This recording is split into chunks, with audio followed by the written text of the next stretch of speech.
No more bad government in Nigeria. And that was the only media that have been consistent speaking against the bad government and for the purpose for reformers. Niger what yo.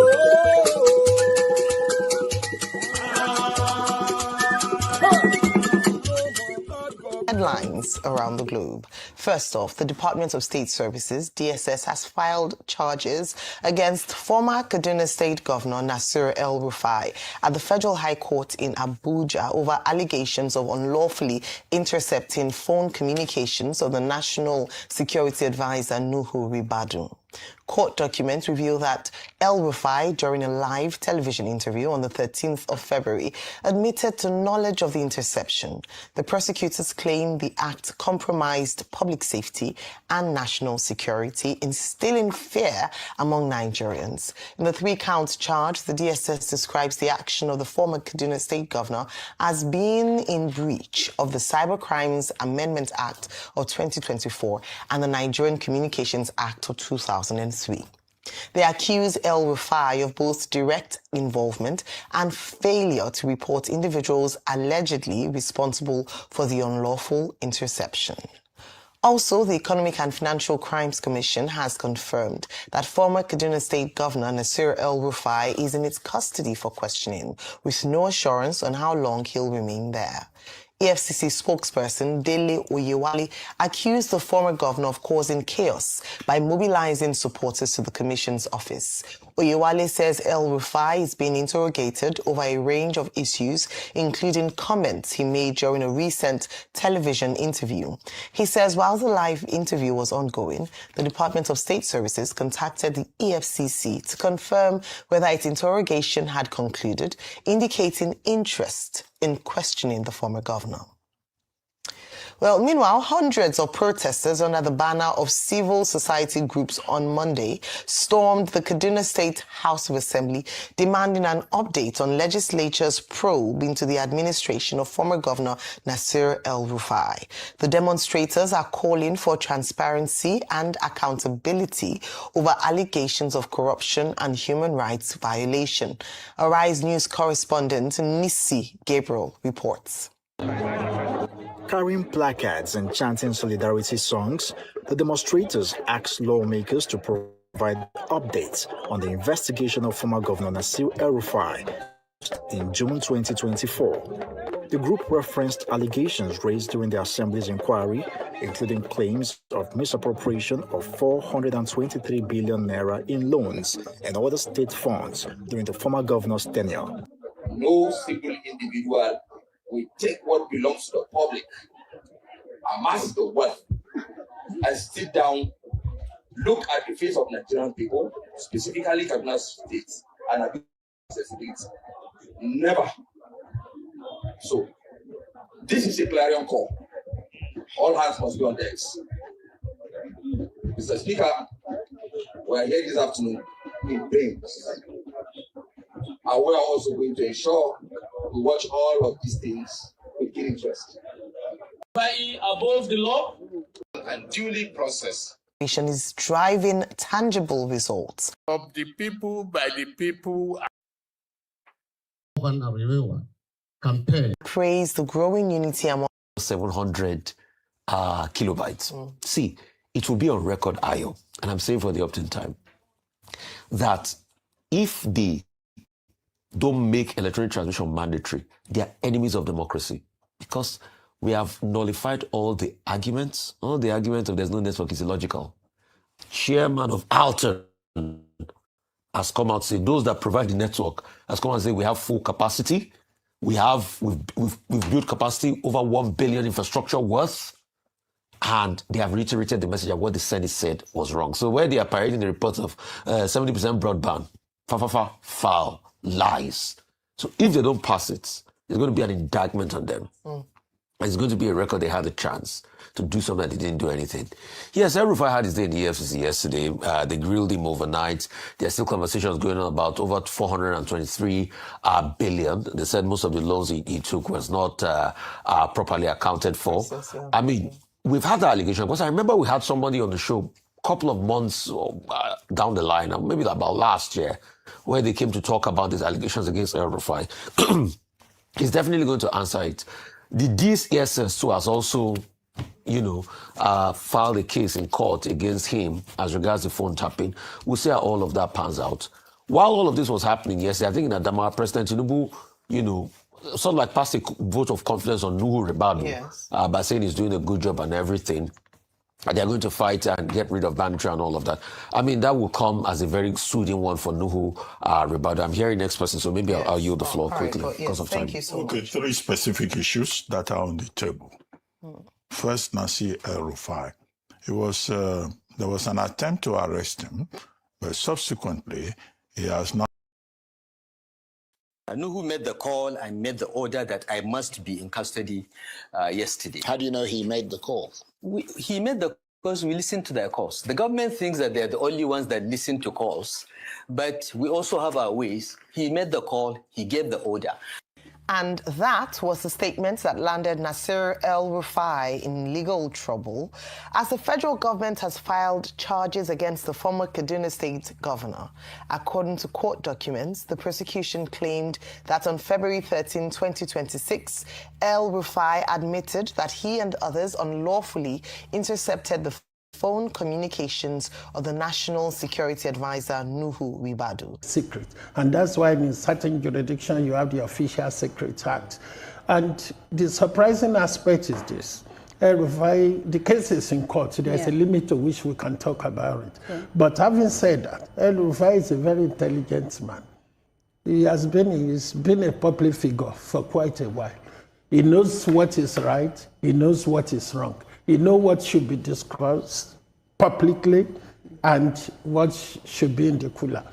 My surprise is this. If I bug the telephone of the president or the national security advisor or the CIA, I'm not going to go on national tele to tell the world this is what I've been doing. So what he did, he brought these criminal charges against himself. Either for one reason, he was too chatty by talking too much, or he just got carried away with what is going on. And the question we need to ask ourselves is this: what's he going to derive by bugging the telephone or wiretapping the telephone of the National Security Advisor? And I'll tell you, I think El-Rufai is a man on a mission. That mission, we will know as time goes by. Either he has scores to settle with Ribadu personally as an individual or the Tinubu government as an institution. Because, number one, sometimes you will recall, he was nominated sometimes as a minister, but he wasn't clear because there was a security report against him. Maybe because of that, he hasn't been very happy and he's doing one thing or the other. But my major concern is this. He made that live confession. Legally speaking, it's admissible because it's a voluntary confession coming from him. There is no doubt about that. And there's been other authorities, I think there's a case called Jimo and the state, where they said, look, if you make such voluntary, even if you retract it, it is a crucial evidence against you. But we are not going to limit this. They need to put a cast iron case against him. Because number one, he can come to court and say, look, I was just boasting. I didn't mean it. I didn't do it. If you look at the charges, it will appear. They said you used some technical gadgets and in order to do that. It was detailed. Yes, it was detailed. But without making a mountain out of the molehill, it is probable, or allegedly, let's put it, what they need to investigate, whether this man is working for a foreign government. That was the reason why. And we need to stretch it too far. Because you see, we are going through a lot presently in this country, bandits and what have you, which is going on. So definitely, if somebody can come on national TV to say this is what I've been doing with some third party, then we need to expand the scope and get to the root. And my major concern is this. Number one, when he arrived in the country, they seize his passport. That's fine. There is nothing but, If it's one of these funny characters invited to come, I'm not saying he is. It's not impossible for him to have another passport which they can use to escape. But let's leave that. My major concern, why they haven't seized his telephone up to this present moment. Or maybe that is going on as part of the investigation. Because when you do the cell phone analysis, you will see people he has been communicating with. And what you don't even envisage will come to light. And I'll tell you why. Now, as you are, if you send me a text and then after a few shots you delete it, it doesn't mean it's not in your phone because it's in the draft.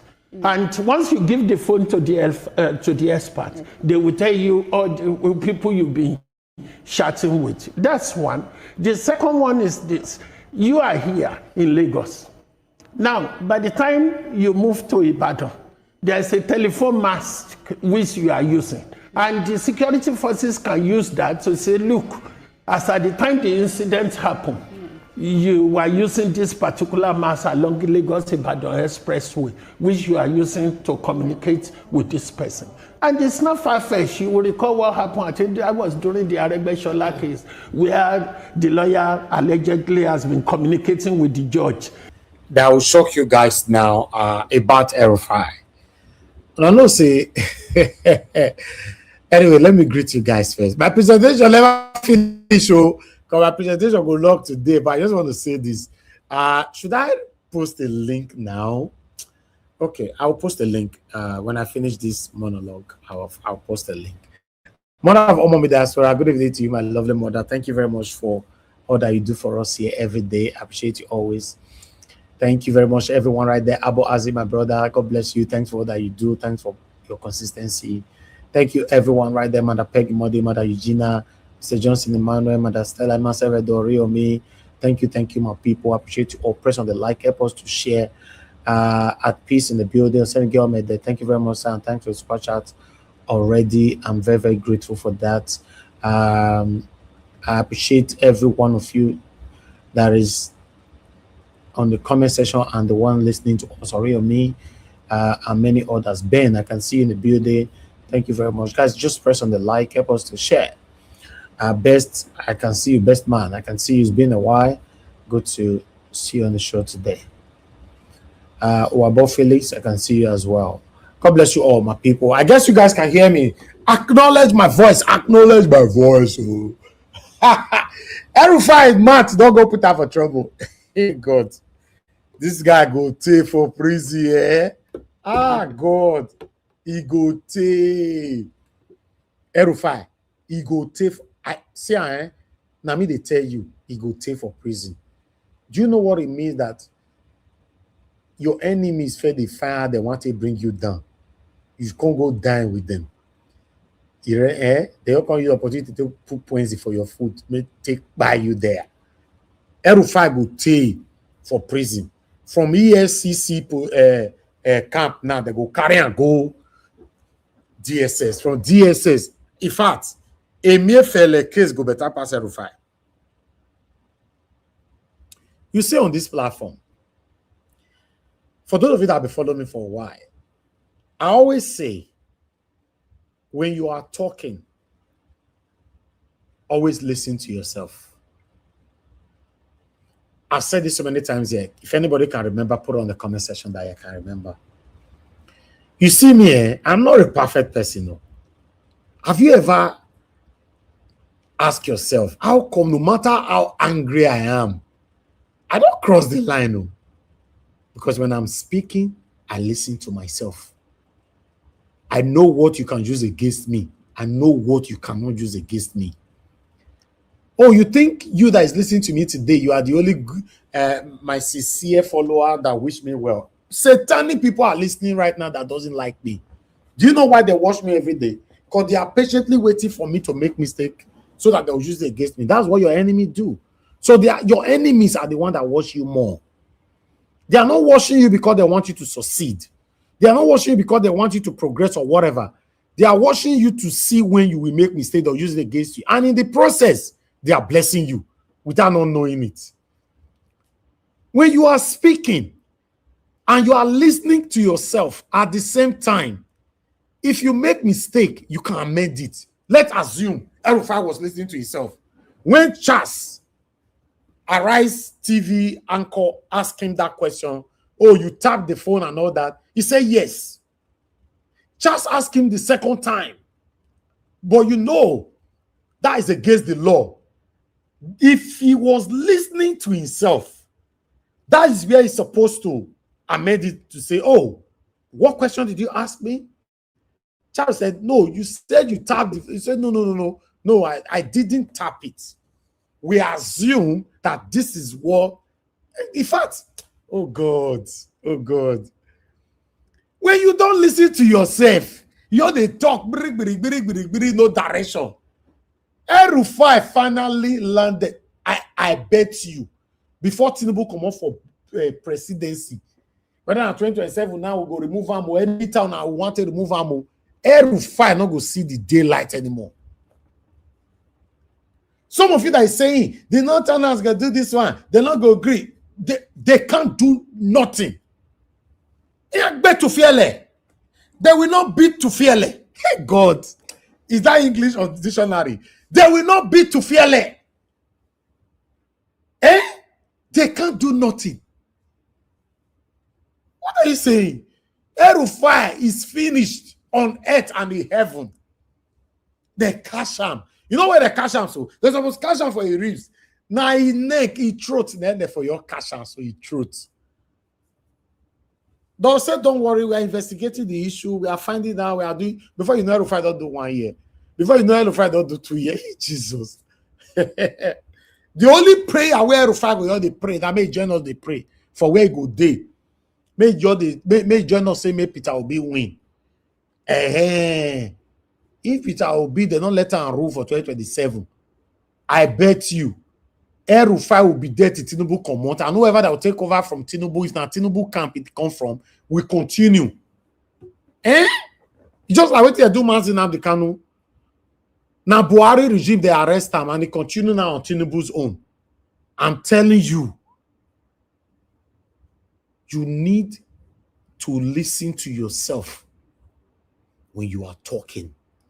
Clement, you said that won't happen. You know, I don't like those kind of statements. That will happen. Nobody will know what this means now. I don't talk more than 378 words here. That won't happen. We don't know where this word they go. Listen, if you are writing a statement, any statement you put in, reference it with what that statement is affiliated to. That won't happen. I mean, so. Not just say that will happen. Who can know what you talk now? Okay, what will not happen? Peter Obi will not win. Tinubu will not leave office. El-Rufai will not leave prison. Jesus Christ will not come tomorrow. Tell me what will not happen now. Wait, tell me. That will not happen. We now need to go and do fasting and prayer to know what your statement means now. That will not happen. Anyway, rephrase your statement. Aris TV said Nigeria was El-Rufai. Let me see. El-Rufai was not going. El-Rufai will not go to prison. I bet you. Oh, you think so? Okay. Let's see. Oh, maybe. What about for inside that prison? El-Rufai called the camp to APC. What will not happen? You know, normally, the satanic former governor of Edo State, Adams Oshomole, the current senator, said that if you move to APC, your sins are forgiven. That's the only thing that will forgive El-Rufai. That's the only thing that will forgive El-Rufai. What do I know? Well, let's see. Let's see. Yeah, Mr. Paul, you said you think he was referring to El-Rufai. I know, but your statement, if you are typing anything in a public forum, make sure you tag it, affiliate it with what you are saying so that people will know where your statement is going. That's a proper academic structure, lineage that can make people understand what you were trying to say or what you said or what you are or where you are going. Depends. Anyway, let's see how it goes. I'm going to post out a link now while I present my video. Make I continue. But the only reason why I came in now is that if you are speaking, you are talking, anyhow communicating, always listen to yourself. If you are doing it through writing, proofread. Always proofread before you submit. It's very, very important. Thank you very much, Madam Stella. I'm very, very grateful. Thanks for the super chat. God bless you. Your pocket never run dry. Thanks for all that you do, man. Mr. Joseph Oji, thank you very much. I appreciate you always. Thanks for all that you do. So, Mr. Elvis, please, with due respect, what happened in the Senate today, it is Tinubu and Akpabio that has forced Mr. Peter Obi and Nigerians to their knees. Hey! Okay. So, my sarcasm, you are getting it, right? Meanwhile, I would like us to move to what happened today. Let's start from here. Guys, help us to press on the like. I'm posting out a link now for those of you that want to join us coming up. I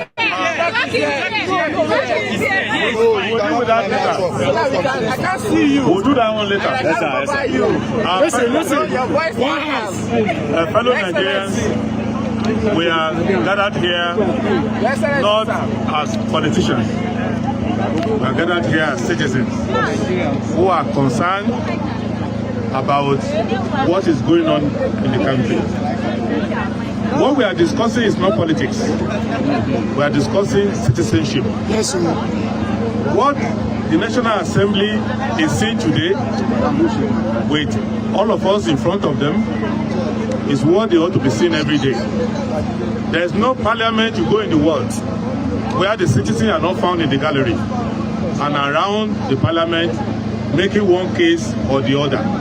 So this is not a protest. This is participation in democracy. Many more Nigerians should make this a daily activity. Whether you are concerned about water, air quality, education, whatever is the subject matter that concerns you for that day, you have a right to come here and remind our constitutional representatives that they have zero power except the power they are exercising on our behalf. Yes. That's number one. Number two, what we need to understand is that we have a history of people rigging elections. But what the present administration is doing, and the National Assembly is enabling them to do, is that they are not content to rig elections. They want to rig the rules of the elections. They want to make election rigging part of the law. So what we are fighting for is not just one clause in one bill. We are fighting for the principle of freedom. What the Tinubu administration is doing to us, and Akpabio is leading the National Assembly to do, is that they want to reverse our independence. That independence we labored, our forefathers obtained from the British. They want to become black-skinned imperialists. And how are they doing it? They have no skill in governance. They've shown that already. But they don't want to live the same. And they want to make election to be an empty ritual where the citizen knows that I am just coming there like a prop in a movie. I don't count. The script is already written. And that is why President Tinubu said when he was coming, the power is not begged for.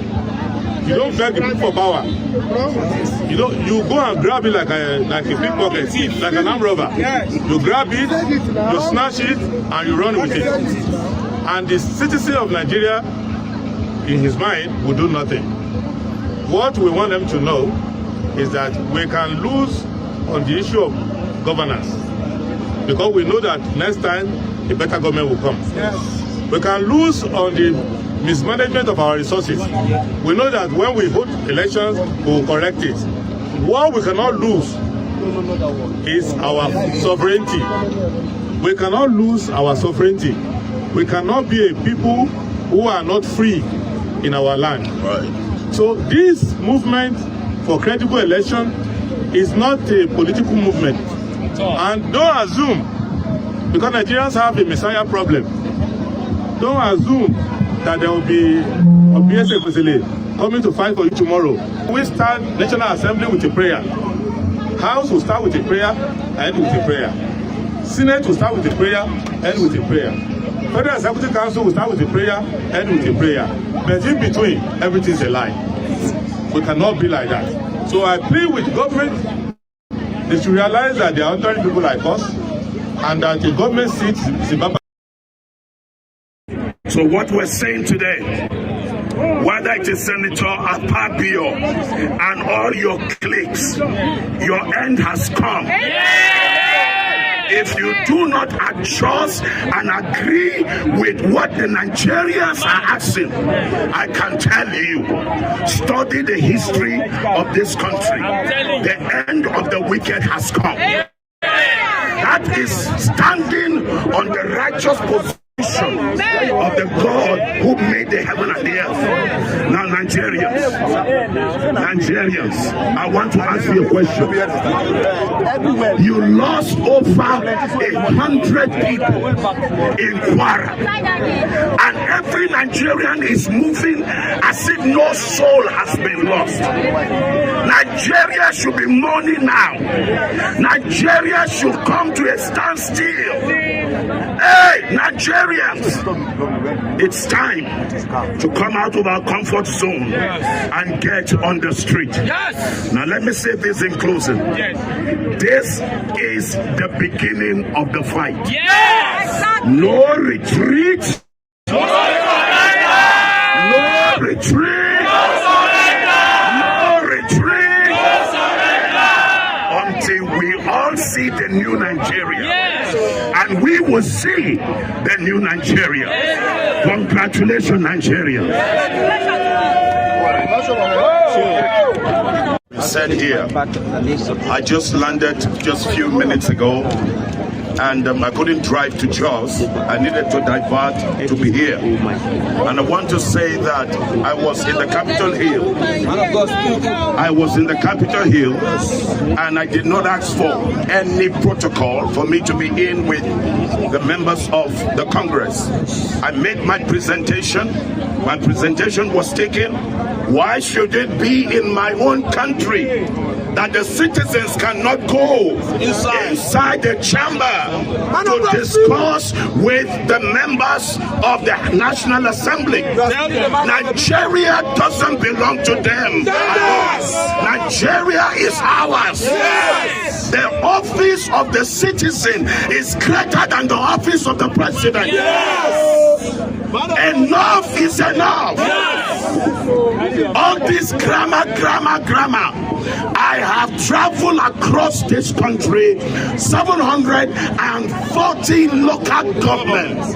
Nigeria has over 96% coverage in terms of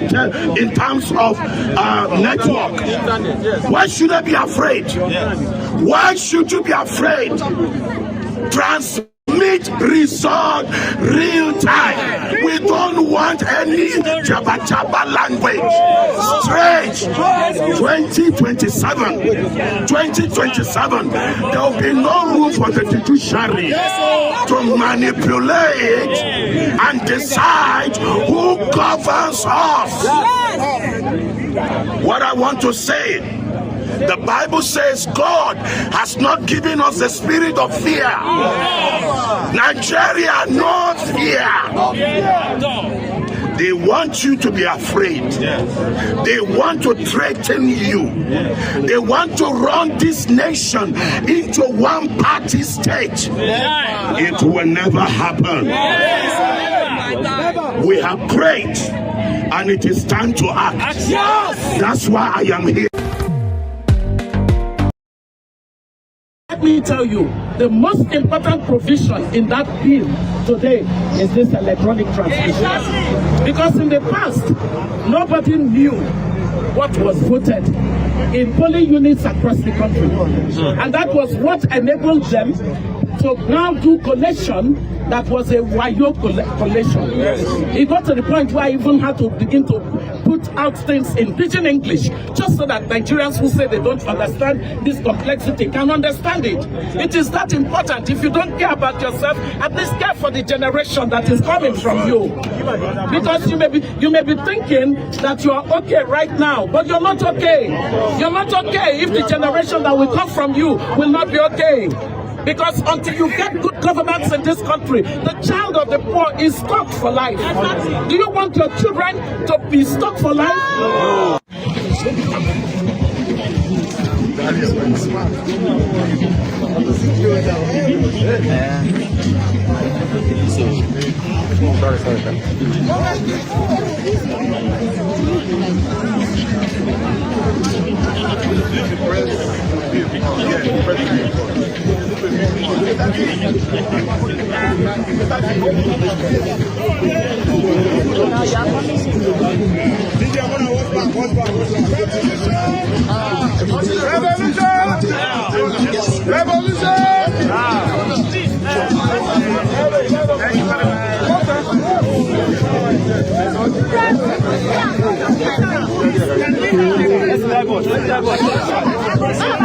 Okay,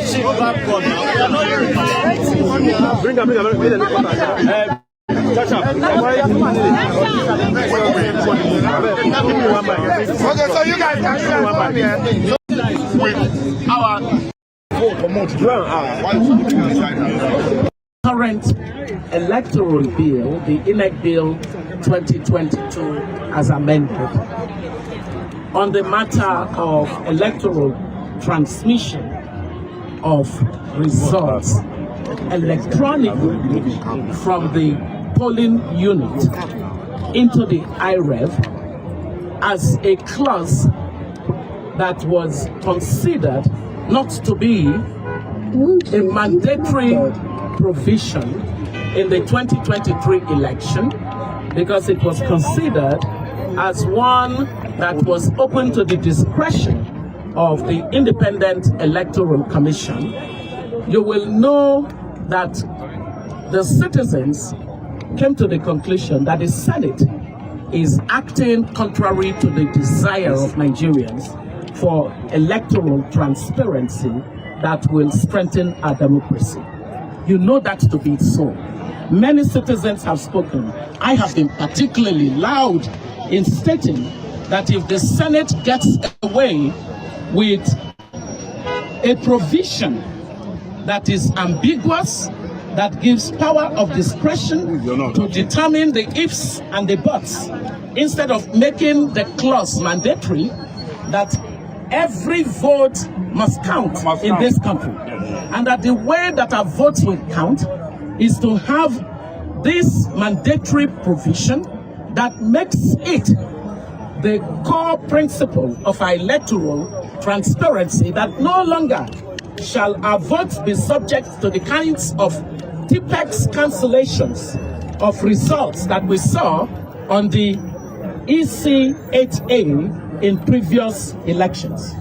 And so we as citizens are saying, stop any coup against this democracy. Stop it. The National Assembly must realize that they were, well, majority of them were probably not voted in. I wanted to say they were voted in. But it is exactly what they have done all these decades, how many decades now of our democracy? 2 decades of our democracy. It is what they have done that they want to sustain. The only reason they don't want transparency through the mandatory provision for there to be instant, real-time, electronic transmission of the results from the EC8A to the IREV is because they want to continue to capture our democracy for the pillaging of the Nigerian state. The society is laboring under the weight of poor governance that we have seen so far in our democracy. And now the citizens are saying enough is enough. Enough is enough. There is no reason why people who call themselves Democrats would hate transparency. Do you hate transparency? No. Do the citizens of Nigeria hate transparency? No. Why Why then would the people who say that they are the Democrats hate transparency? It can only be for one reason. They do not want democracy. These ones are enemies of democracy. If they should pass any kind of law that does not make mandatory transmission without any proviso to it, because what they are pretending to society now is that they have passed, that what they have agreed is mandatory transmission. It shall. But then, after they said that, they removed all of it. They removed all of it by already putting in many other things that will become the norm. I can tell you that because I did the reform of the of the procurement system in this country. Everywhere that they put any provisos became the norm. The proviso will become the norm. You see, they are already planning and saying that should something fail, why are you making a law that is saying that there will be failure? Why are you introducing network failure and all other things that are extraneous to any law? Every law of a country is very clear without ambiguity. And what they have done is to already they are basically preempting us for the fact that they are planning to do exactly the provisos that they have put to that clause. Is that what we should take? No! Should Nigerians who have been battered by this democracy be accepting this kind of a provision? No! Then it is important that every one of us should tell every one of us that this is wrong. If these people pass an INEC bill, an INEC reform bill that already has programmed the rigging for them, if they pass that kind of a bill and they dare to take it to the president for assent, then we should know that both the legislature as well as the executive have decided that the Nigerian people don't matter. Do you matter? We matter. Do you matter? Yes. Well, if you matter, then you should be standing your ground. They do not own our democracy. Democracy belongs to who? No, you have to tell me. Don't say us, because you could be part of them. You could be part of them that are wanting to do the wrong thing. So democracy belongs to who? The people. Democracy belongs to the people. It does not belong to a few politicians that have rigged themselves into political offices and now wanting it to lord it over the country. This country is not for those people. Have we not had enough? We have had enough. It's time to end it.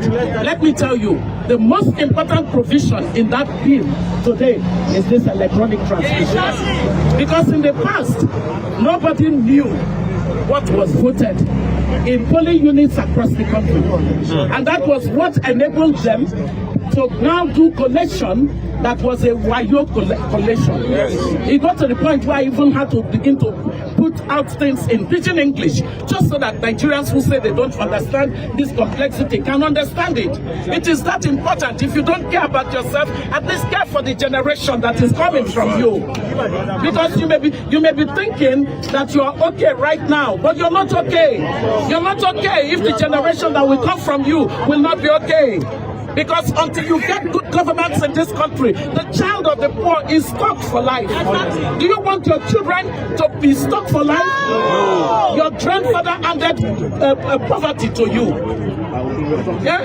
Your grandfather or your great-grandfather, as a matter of fact, handed poverty to your grandfather. Yes. Your grandfather handed poverty to your father. And now your father has handed poverty to you. And now you're preparing to hand poverty over to your children? No. Is that what you're trying to do? Well, let me tell you, if we don't get this transparency in the electronic transmission on a mandatory clause, then let me tell you, and you know me, I don't waste my word. I state it the way it is. Let me tell you, if you don't fight for this clause, you're basically saying it is okay for you to hand poverty to your own children and for your children to hand it to their own children. Well, if it is God forbid, you will get more Nigerians to stand and say we resist this. These people are not greater than us. Yes. If we act collectively, this thing will be won. Are you ready to win this? Yes. If we don't win it today, we must get ourselves ready. All of the people that call themselves elected people in this country, from the president to all of them, we will stand against them. We will stand against them. I said we will stand against them. So, my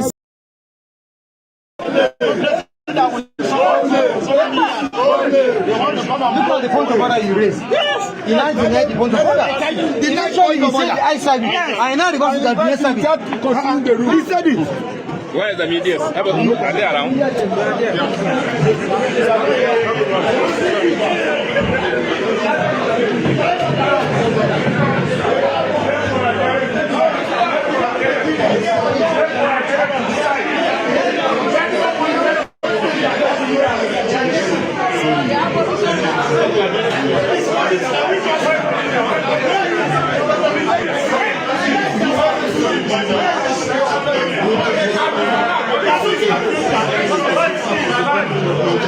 Go sit down. I beg.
But they will call emergency meeting plenary to come and change one Nigerian's life. And you people will be here clapping for them.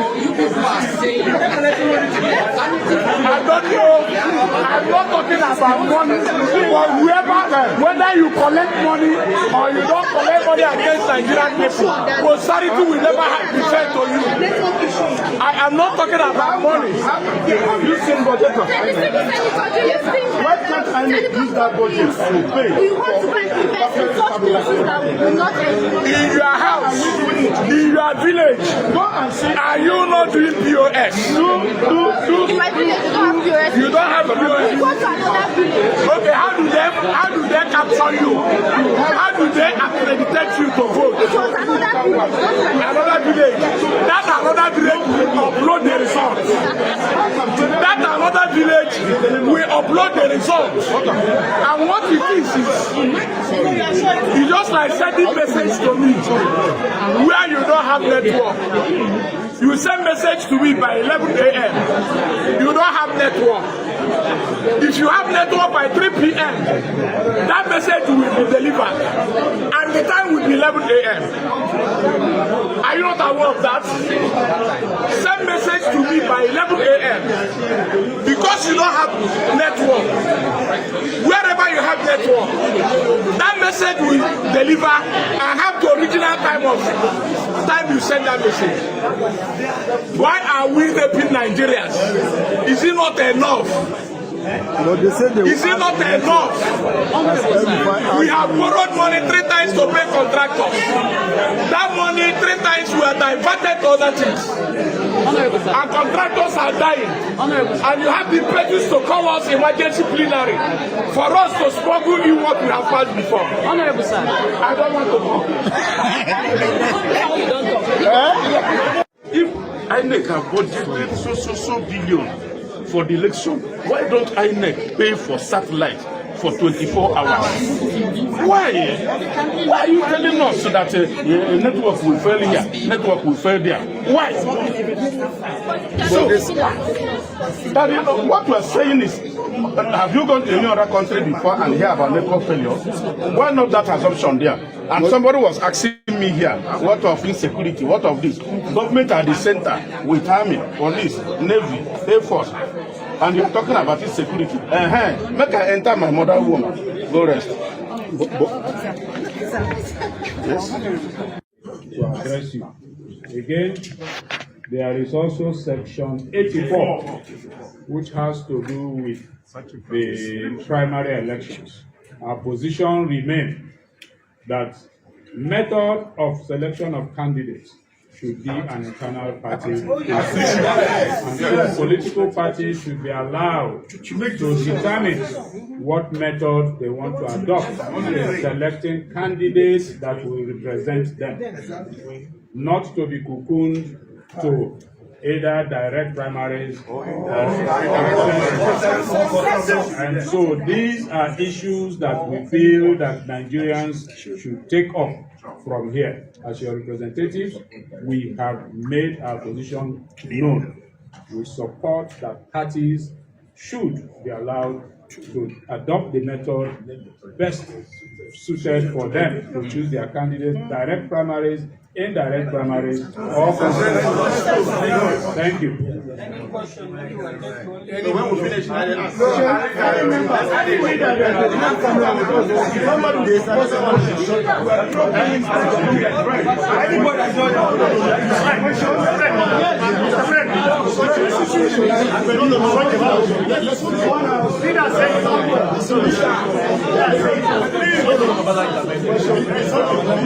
Please, I want to make one point.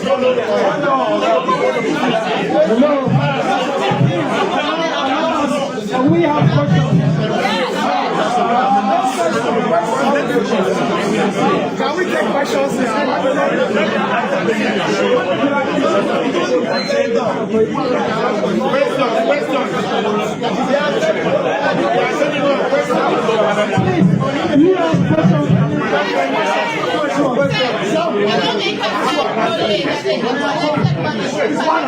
That's it, yes. There were shouts of APC Ole, that means thief, and a lawmaker said in there to the microphone, they have collected money. Who collected money?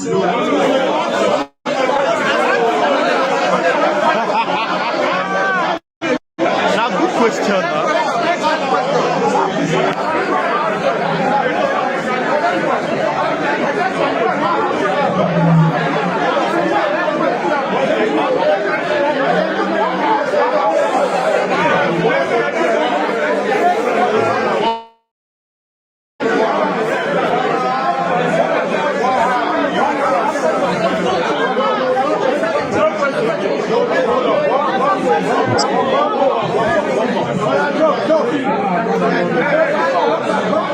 Wait now.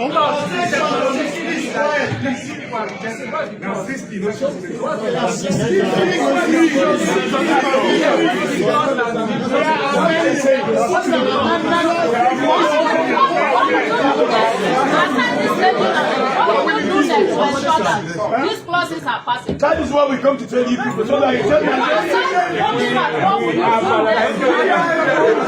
We are parliamentarians. What we are allowed to do is to take parliamentary steps, and we have brought this back to the court of public opinion, back to Nigerians who elected. Thank you.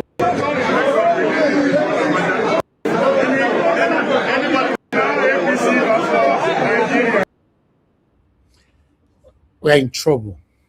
We're in trouble. Tinubu will be saying now that, why my time? Why my time? Electoral law have always been there. Deceitfulness have always been there. Nigerians were not aware that this electoral law, even though some of us, have always known that electoral law was wrong, but not the way it is today. So Tinubu will be like, why now? Why me? Because he knows if this is passed, obviously Tinubu will be one-term president. And that is why they are doing everything possible. Just imagine, look at their excuse that there's no a network. That's their excuse. It's a big battle. I appreciate you all. That's all I have for you guys today.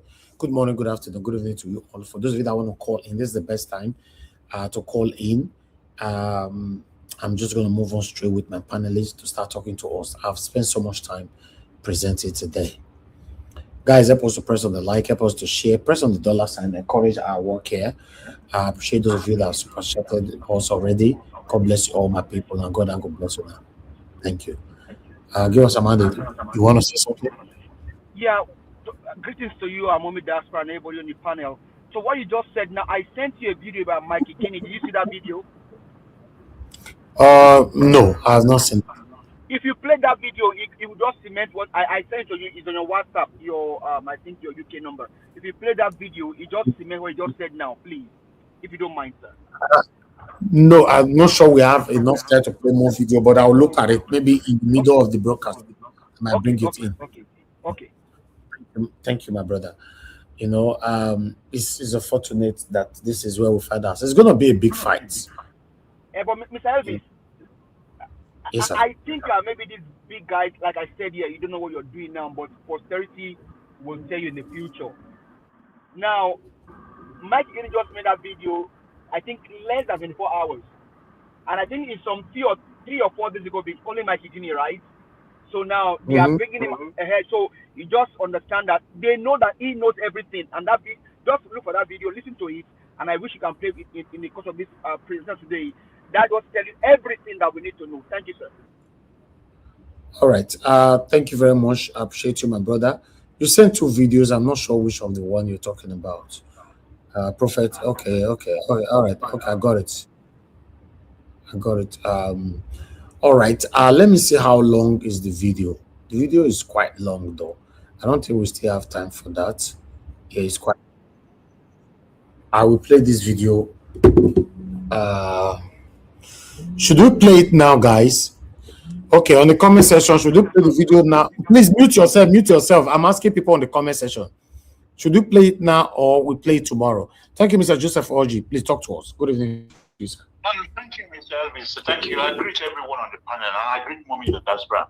I really greet you for all you captured everything today, Mr. Elvis. You're doing a very good job. Kudos to you. Thank you. I can never stop thanking you for what you do every day. Thank you, sir. Thank you very much. Thank you. Yeah. All I would just say is that you see, when you are dealing. Are you there? Hello, can you hear me?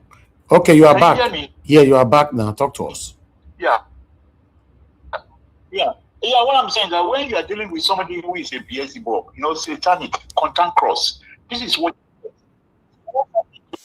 is happened to him. He is the one that spearheaded bequeathing this man on us, on Nigerians. He's the one who gang up with the whole northern governors and said, yes, it's time for a Milocon, for the South. And he single-handedly had, even when Buhari wasn't really in support of this man coming, because I think that one must have known the traces. He knows the kind of person Mr. Tinubu is. It's not a shame. It's a shame, you know, when you have, it should not abandon boy. Thank you very much, Mr. Everett. Let me just leave it. All right. Just leave it. Thank you very much, sir. God bless you, Mr. Joseph Hodge. Yes, sir. Okay. I can see you guys said we should play the video now. Okay. All right. If you say so, I'd like us to play the video. But before I play that, look, they're already sharing money. I want you to see this particular video here to know that. Hey, God, I don't know how we want to survive this one. No. They're already sharing money as we speak. Let's watch this one.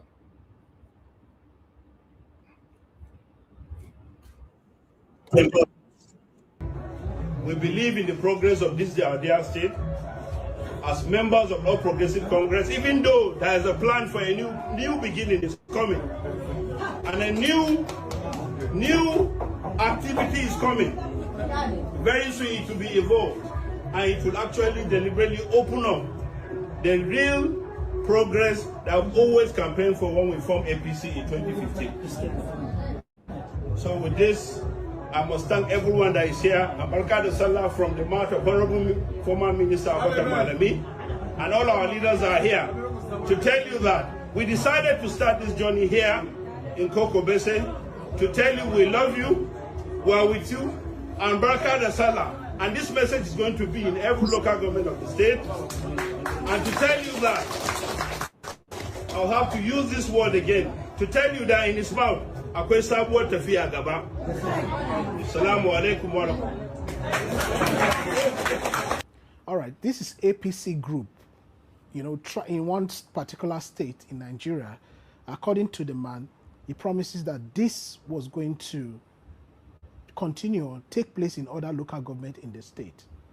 That's about a stack of 29 million naira. Now, you can see the gullible people sat down there. To them now, they want to share from the national cake. But I can tell you that that's not national cake. What you are seeing in your front is eat and die. That's what it is. Now, your national cake is the good road, good hospital, good schools, constant electricity, good amenities, social amenities. That's what's your national cake. Graduated and we've moved past some of these issues. As a lot of people are misconstruing what exactly the conversation is. There are a lot of us who understand that the Supreme Court has said the reason why it will not recognize the IRF is because it's not captured in law. And thankfully, you are a lawyer. You've worked in IRF for all of these years. Give us an understanding, the implication of the debate about electronic transmission of result. Legally speaking, what does this mean? Operational-wise, what does this mean? Have we graduated? Have we moved? Have we developed from where we left it off 4 years ago, Mr. Egene? Thank you, Sheon. It's a painful and sad reality that after several years of collective efforts to give meaning and purpose to the ballot as the best means of the expression of the will of the people in a democracy, as exemplified by processes, procedures that we started developing since 2010 under the Jega leadership down to the period of the last chairman,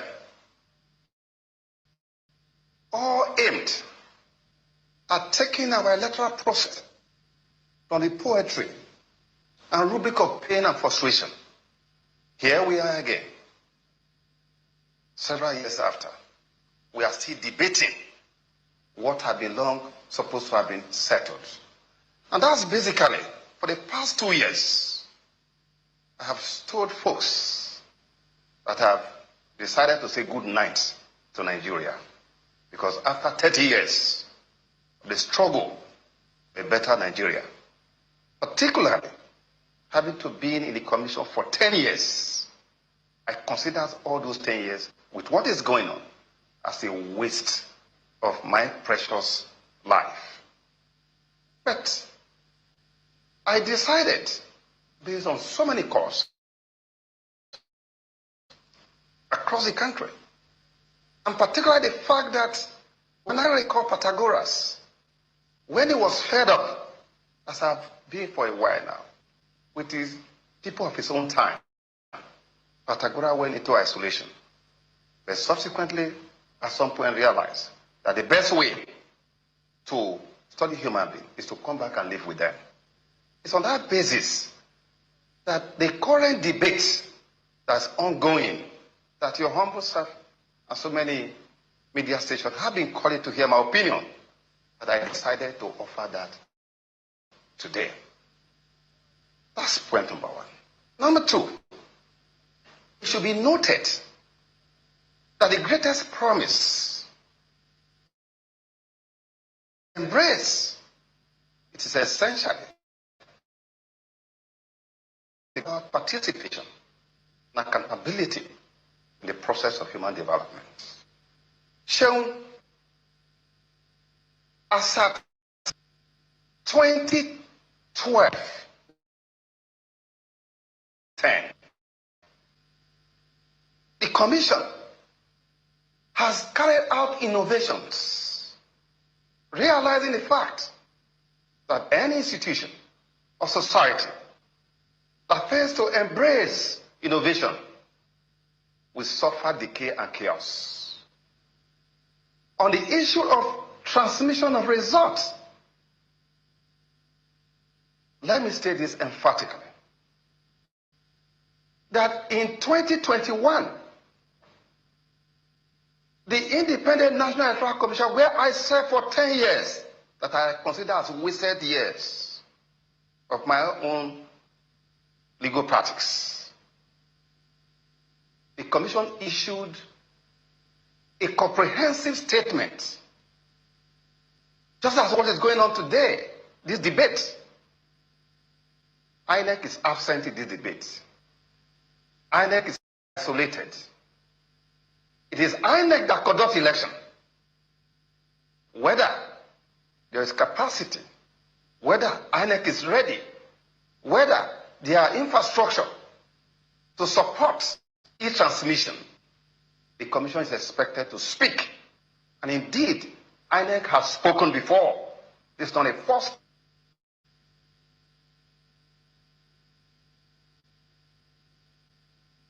Documents that should be released. INEC was clear, very unequivocal, that with respect to e-transmission, the Commission is ready, interested in the public, there's public support, and three, that indeed the technology as well as the infrastructure required to do this was available. That was a public statement before the enactment of the 2022 Act. Regrettably, as I've told Nigerians before, that what appears to be the greatest link, the weakest link in the line of the defense of democracy and the rule of law is my constituency, the judiciary. You refer to the Supreme Court. Supreme Court, the problem we're having today is brought about by the Federal Court. How? Since 1979 up to 2015, or 2007 precisely, and 2011, the Apex Court had always made the point clear, and you check all INEC documents, you will find that every document to be released for public, it will stated that elections are guided by three principal laws: the Constitution, the Electoral Act, and indeed regulations and guidelines issued by INEC. These are the three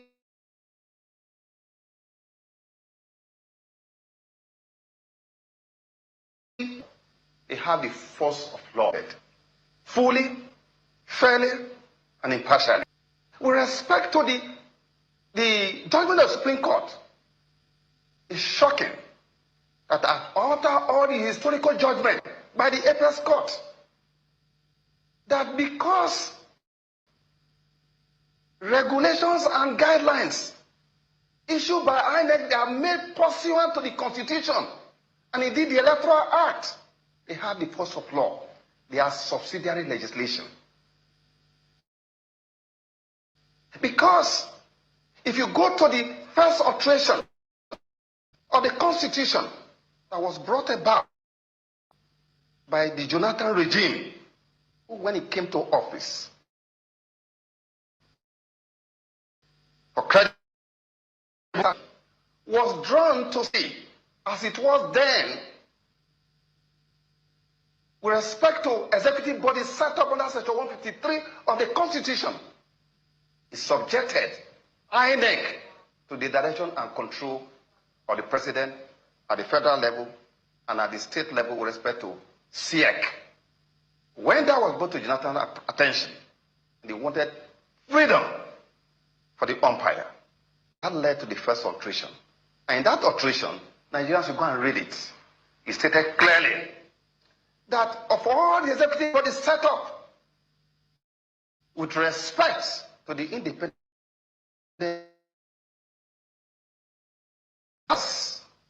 to make its own and regulate its own procedure shall not be subject to any authority, including the president. It's written there in the Constitution. Furthermore, Section 148,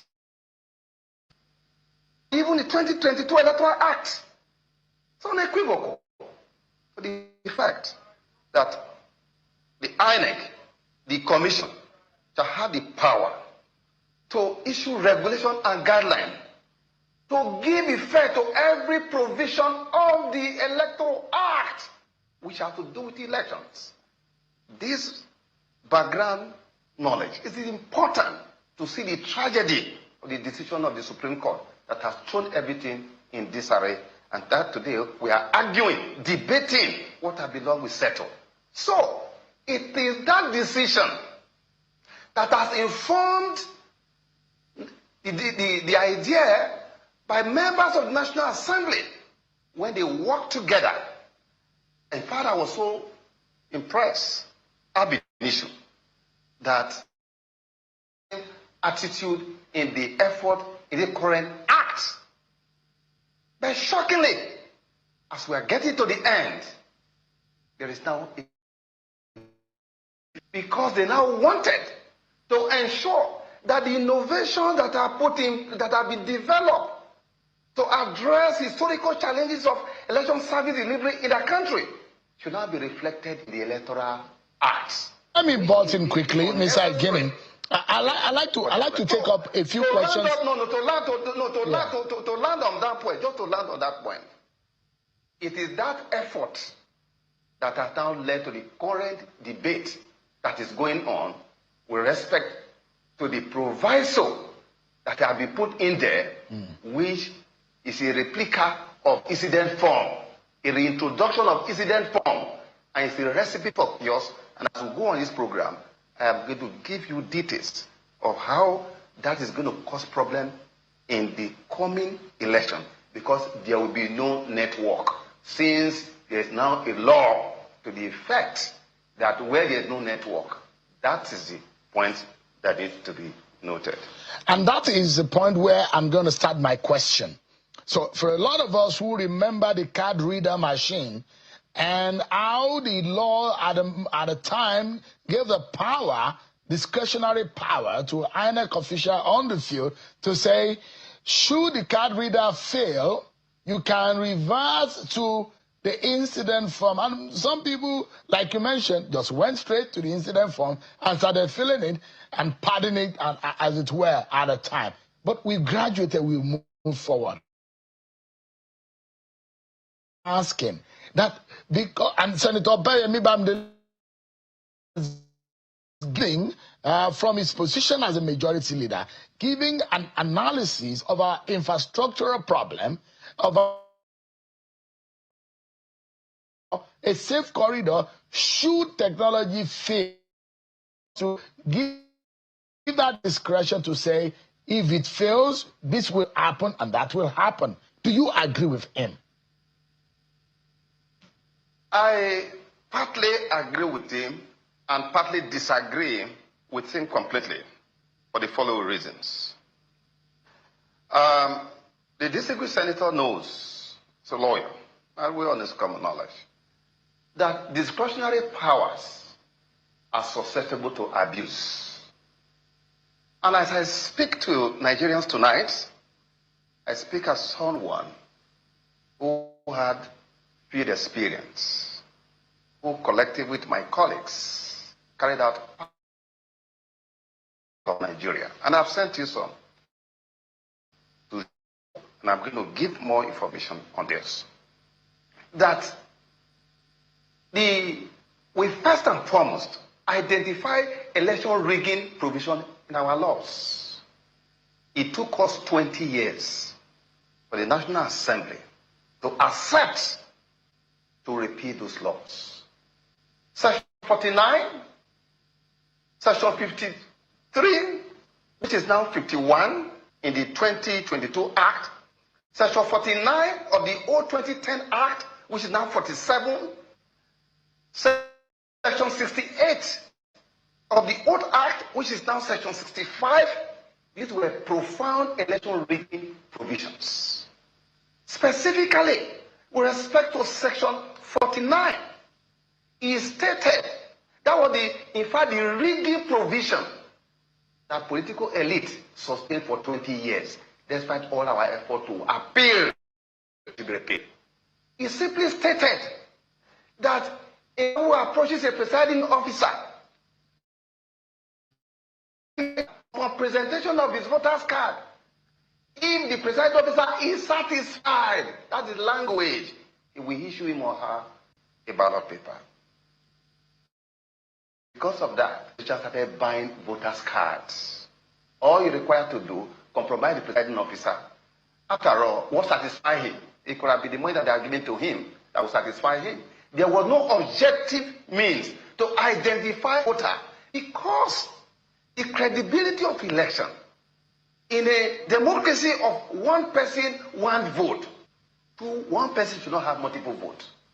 It was when we came on board that we decided to sanitize. When we discovered that the legislature was reluctant to do so, because first, you must understand that if those who are to make are going to be regulated by law,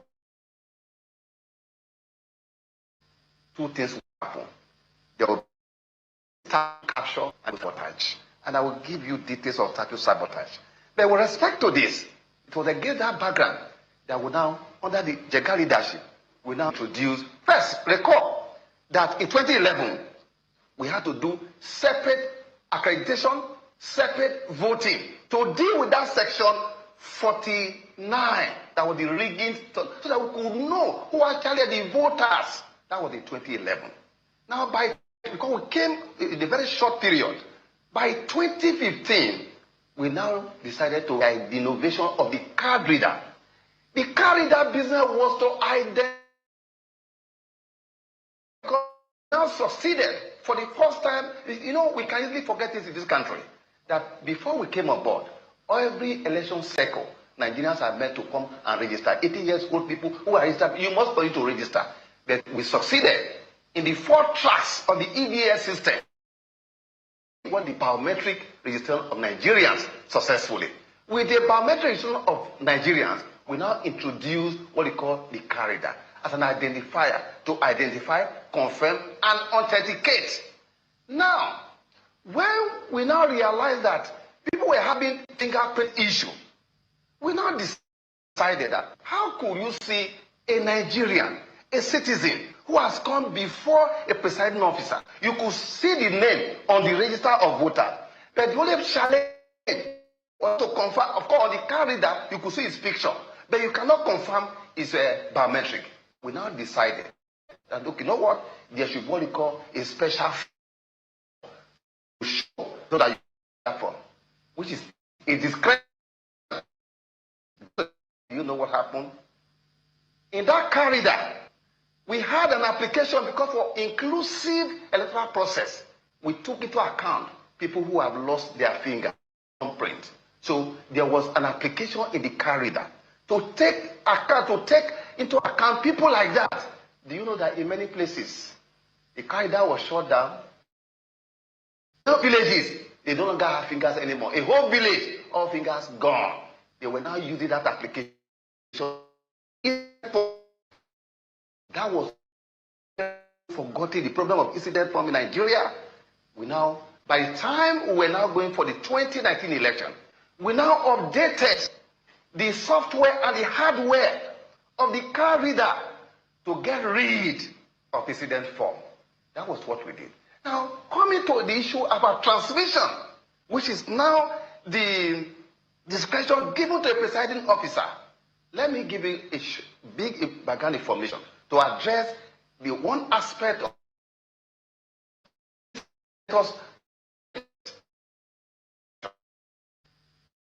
the commission will release its report of 2021. In that report, it was clear that Nigeria was ready.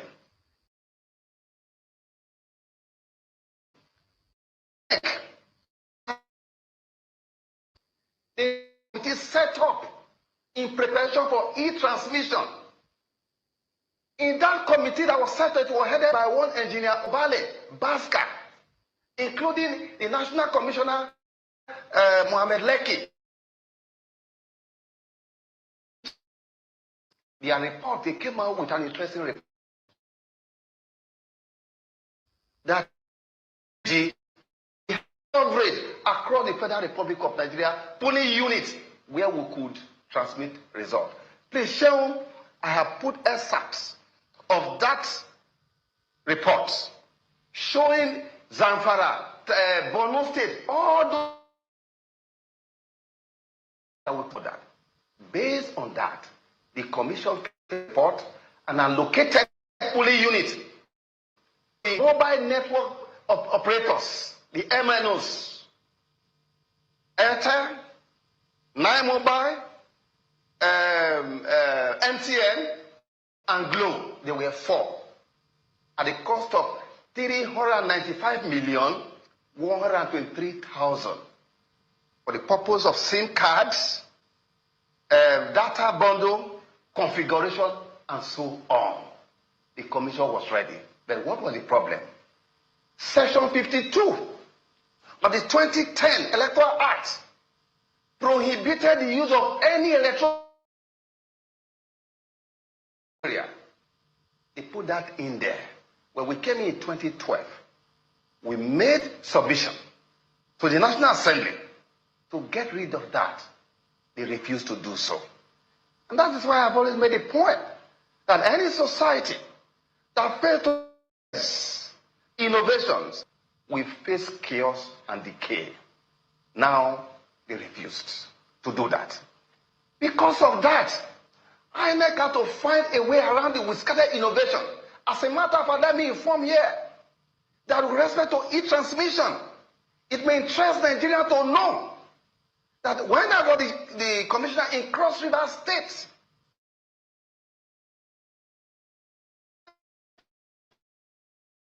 pilot that was led by Chief, that cerebral engineer in INEC, with his team of brilliant INEC engineers in the office under Jega. They came to Cross River States when we conducted Governor Lie Imoke's second term election. I sat in my office where I'm seated here. There was a dashboard, not even I read, there was a dashboard put in place in the 18 local government of Cross River State. From the ward level, using laptops, working with the telcos. Results were coming in, they were, it was amazing. I was seeing the result, everybody was seeing the result.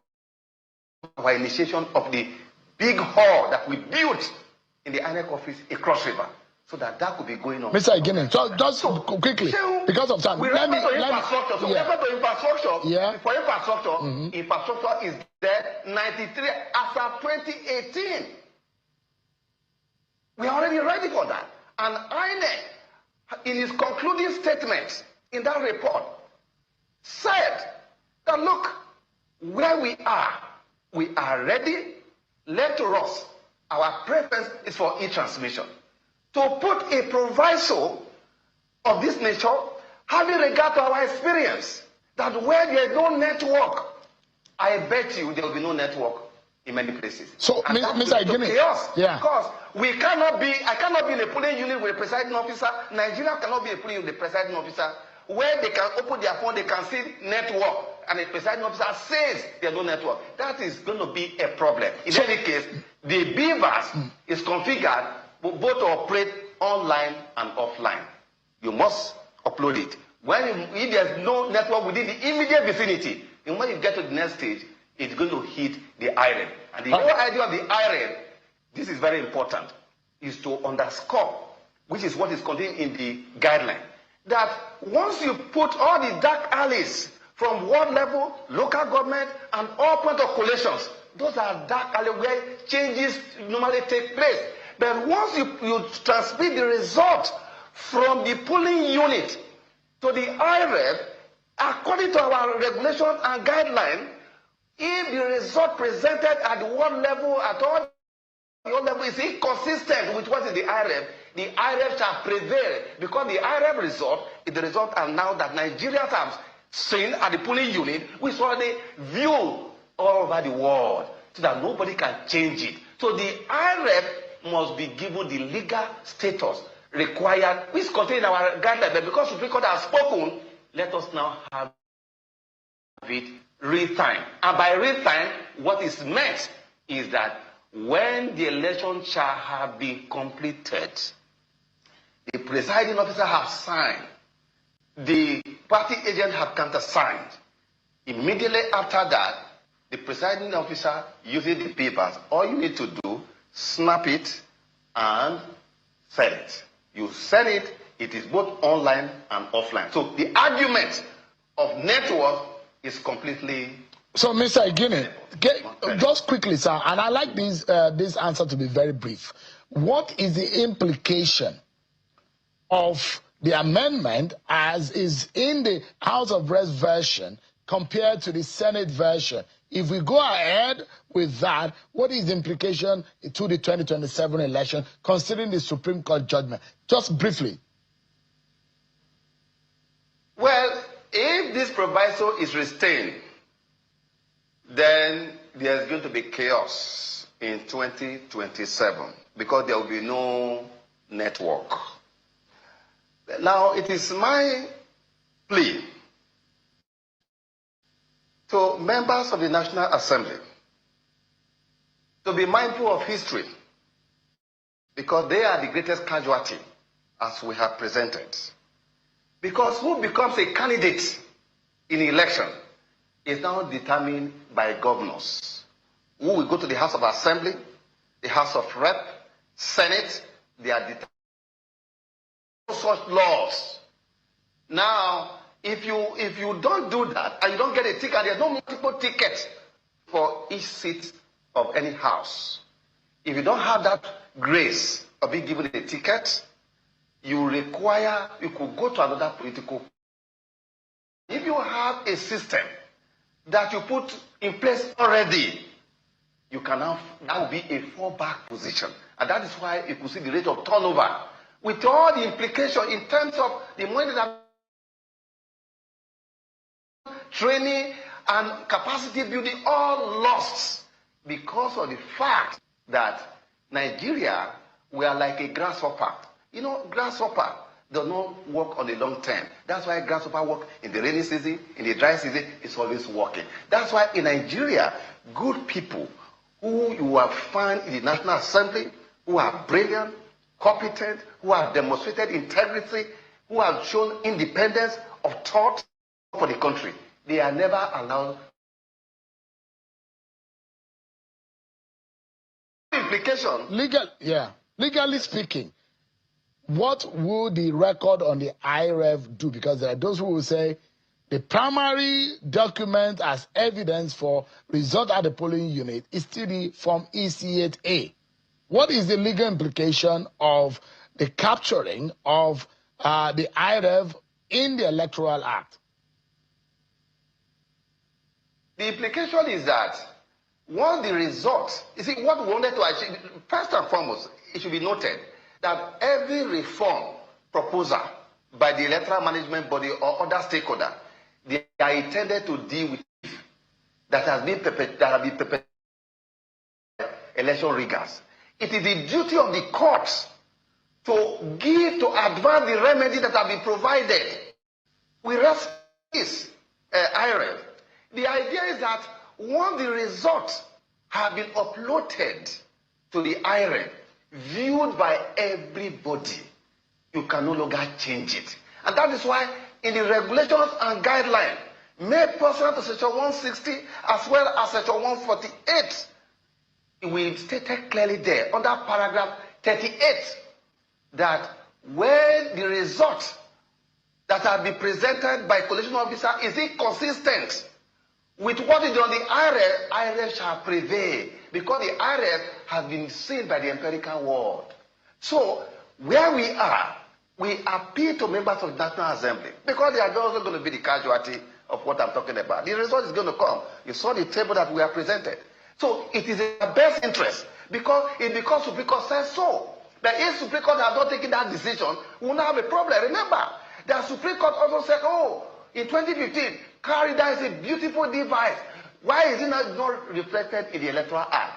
Today, where we now have the 2020 Electoral Act, do you know that contrary to our proposal, that you don't need to name a particular device, you now have a car reader mentioned in the 2022 Electoral Act instead of electronic device that INEC may decide to use. As we speak, the beavers is not in the 2022 Electoral Act. My final word is this, Cheun. Our democracy, whether it's going to have a hopeful future, will depend on the role of the judiciary. The trinity of the election management body, the judiciary, and key actors will depend whether the democracy will have a future. The rule of law is very important. It's a graceful ornament to a well-ordered and governed society. It is indeed the Corinthian capital of a polished society. Without the rule of law, society is nothing. And women their way. This is my message to members of the National Assembly to do the needful for the good and sustenance of our democracy. Mr. Mike Igene, Wow. You see why someone like Mr. Igini, I will always have so much respect for him. He speaks truth to power. And people like this, the government don't like him. They won't like him. You know, that's a strong message right there to Tinubu's government. Tinubu no see Igini to make him the INEC chairman. Where you go pick this. Exactly. No, because you know that Igini will not work in his favor now. That is what was in my mind. Where this guy, you don't know, see this guy for with experience. If you are hiring somebody, at least the first thing that should come in your mind is that I need somebody who has that experience. This guy, 10 years in INEC is enough for him to be a chairman, rather than bring all these criminal professors. It's very sad. That question. How many people get qualification? How many people when it be the right people when he put for position? How many people get the qualification? Now this one I want, now the INEC one I can't do well. When other ministerial appointment when they give, which of them get the qualification? Not be only few people get, not be the career ones. Madam Patricia, all of them are selective individuals. The man when they give appointment, he didn't get qualification. Now be the thing now. Now you ask question now. Not you first starter. Now you go finish that question. Now you first start the question now whether you know see this kind man give give Okay. INEC Okay, let me leave the platform for you guys. I've presented so much today. Let's start talking. I appreciate every one of you right there. I'm going to bless you. Thank you very much for those of you just coming in. Please do your part by pressing the like, help us to share. Thank you so much. The first person on the panel is Madam Patricia. Madam Patricia, thank you very much. Good evening to you. Please, you have the floor. Talk to us. Good evening, Mr. Ellis. Good evening, Nigerians. Movie Diaspora. Good evening. Please like and share. Also hit on the dollar sign. Thank you. The panelists, every one of you, good evening to you. Nigeria now, one day, 100 trouble, even 1,000 troubles.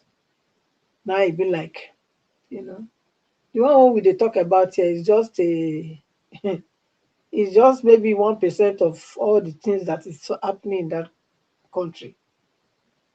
And it's a shame that this is how Nigeria has reduced itself to, like in the west of Madam Patricia. Donald Trump. Madam Patricia. He said let me talk first. Wait. No, I have a request. If you can allow me, I have a request, please, if you can allow me. My request is just to us panelists today, please, let's hang all of our discussions on the fact that there must be a transmission of results on in real time. Please. That's my humble request. Thank you. Thank you. I said, like Donald Trump said did not disgrace country. That's what it is. That's what Nigeria is. And it's a very big pity. Madam Patricia, I think you go say those in favor say hi. And those against say no. No, not be now. Yeah, now we did now. No, not me the rain. I don't know about you. Not be that one the rain. I mean the rain. Anyway, let me go. Now don't start and give us a mandate.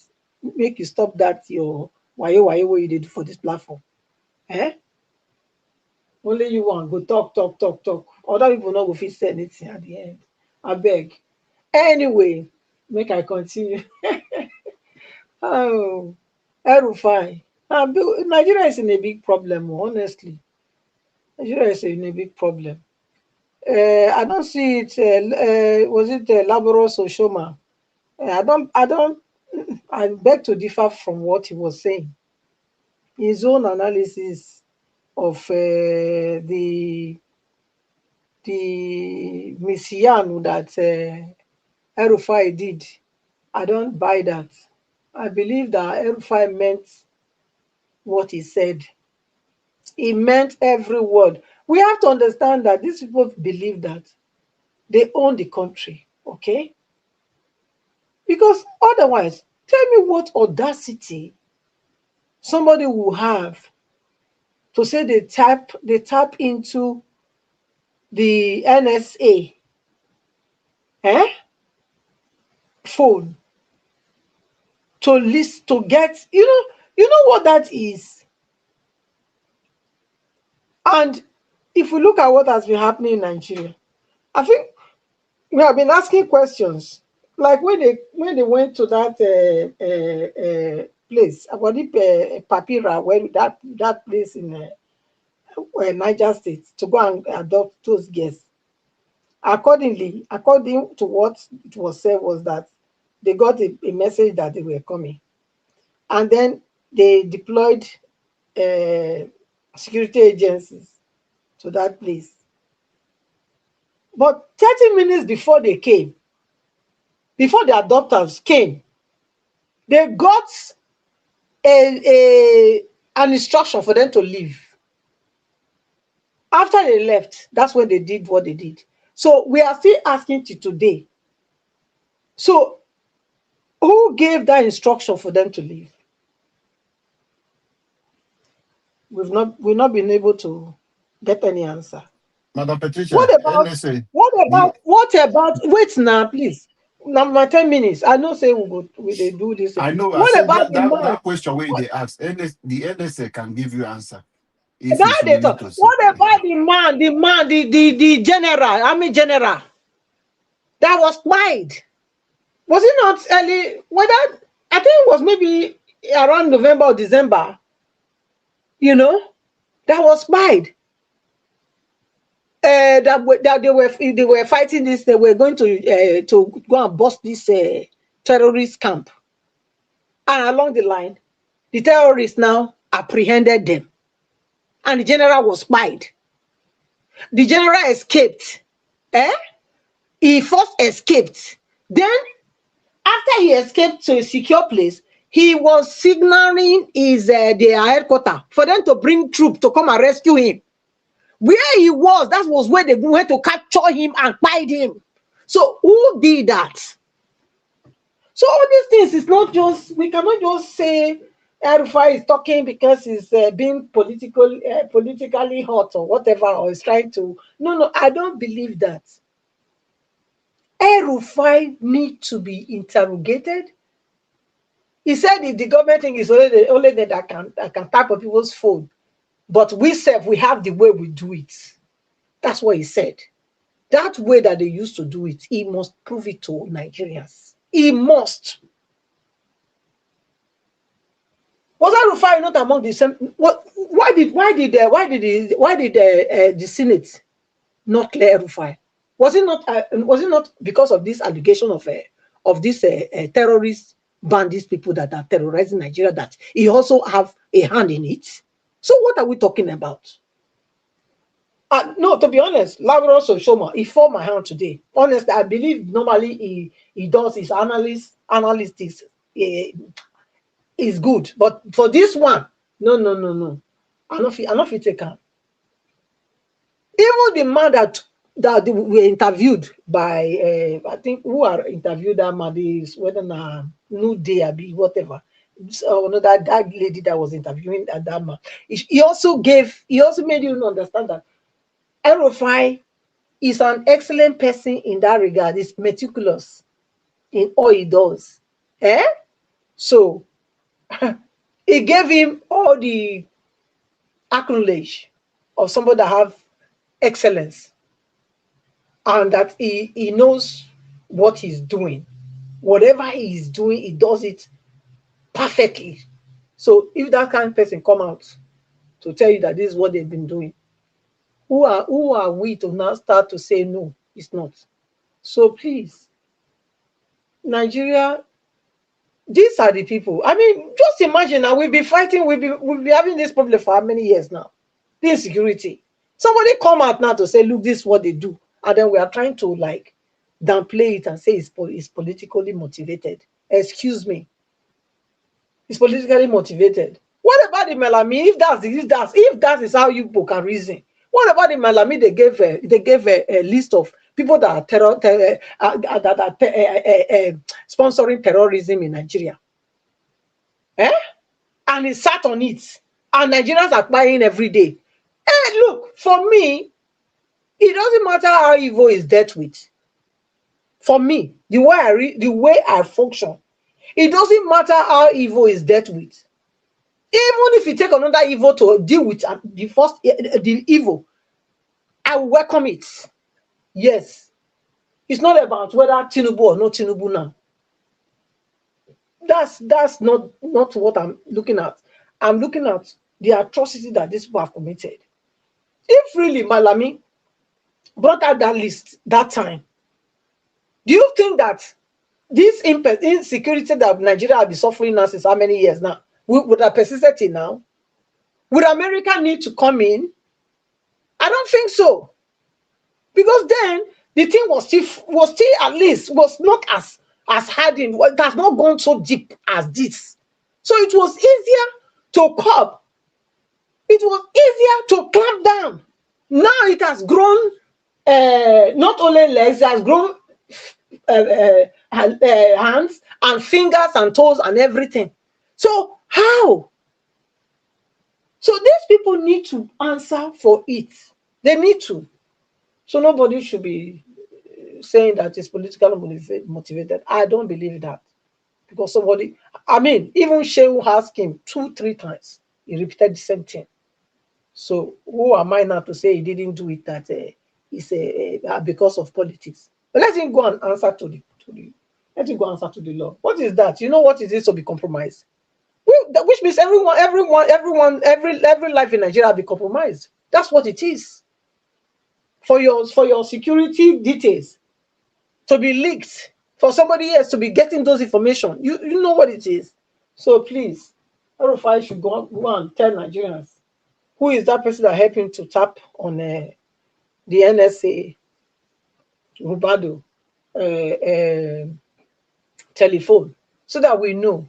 Even that one too is not that it's not that Nigerians are talking well of him, because how can you be in that kind of office for this long and things are still happening under your nose? So they have questionable characters. Maybe by the time they press El-Rufai, he will confirm how they work together, because he's already naming people, naming other people when he's about Kwankwan. So he named other ones, So maybe by the time they squeeze him, he will be able to tell us more, of who really are responsible for this mayhem that Nigerians have been facing and be dealing with.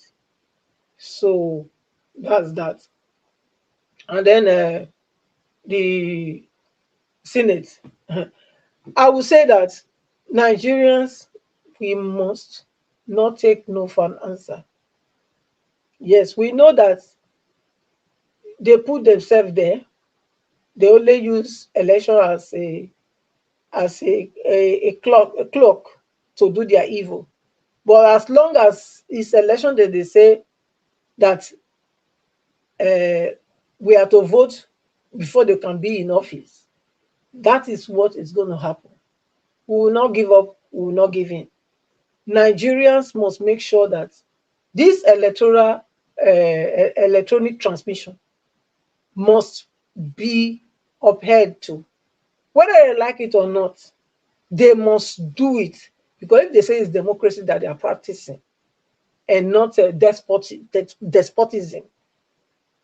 then they should be able to know that democracy stands for government for the people, by the people, and for the people.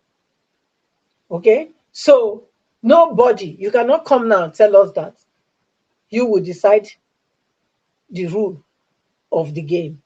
It's for the people. The people. Democracy is for the people. So which means the people is who you're going to listen to. Akpabio and all your 118, how many will not be. Yes. All of you now will need to listen to Nigerians. If you not listen to Nigerians, then of course what we will do is to boycott the election. Make it be seen all now children, now family will go vote. Yeah, I think that's what it has to be.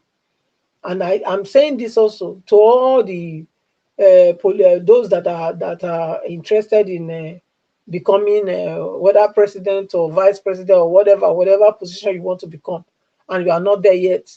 If this bill is not passed, nobody should waste their money to go and say they want to be anything.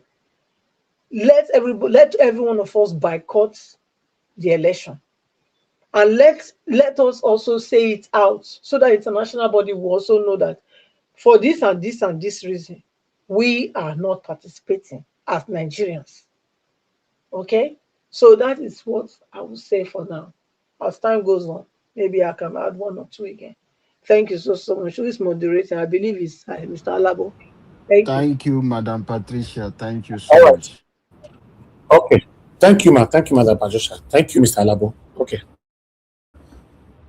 Thank you, Madam Patricia, for that wonderful submission, and God bless you for adding your voice. A new Nigeria is possible and is coming. I'm the one that's supposed to speak, but give us a mandate because of your network. I don't know. Do you want to speak to us now? Okay. Give us a mandate. It's not there. Mr. Jonathan, are you there? Yeah. Okay. I think it should be Mr. F. Emmanuel. Okay, Mr. F. Emmanuel. Yes. Mr. F. Emmanuel. I can't start from give us a mandate. They can't come to you.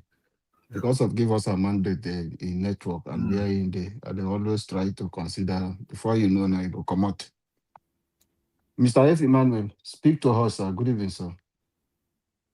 Hey, my Rivers brother, how are you, sir? Yes, my brother. Welcome. I greet you.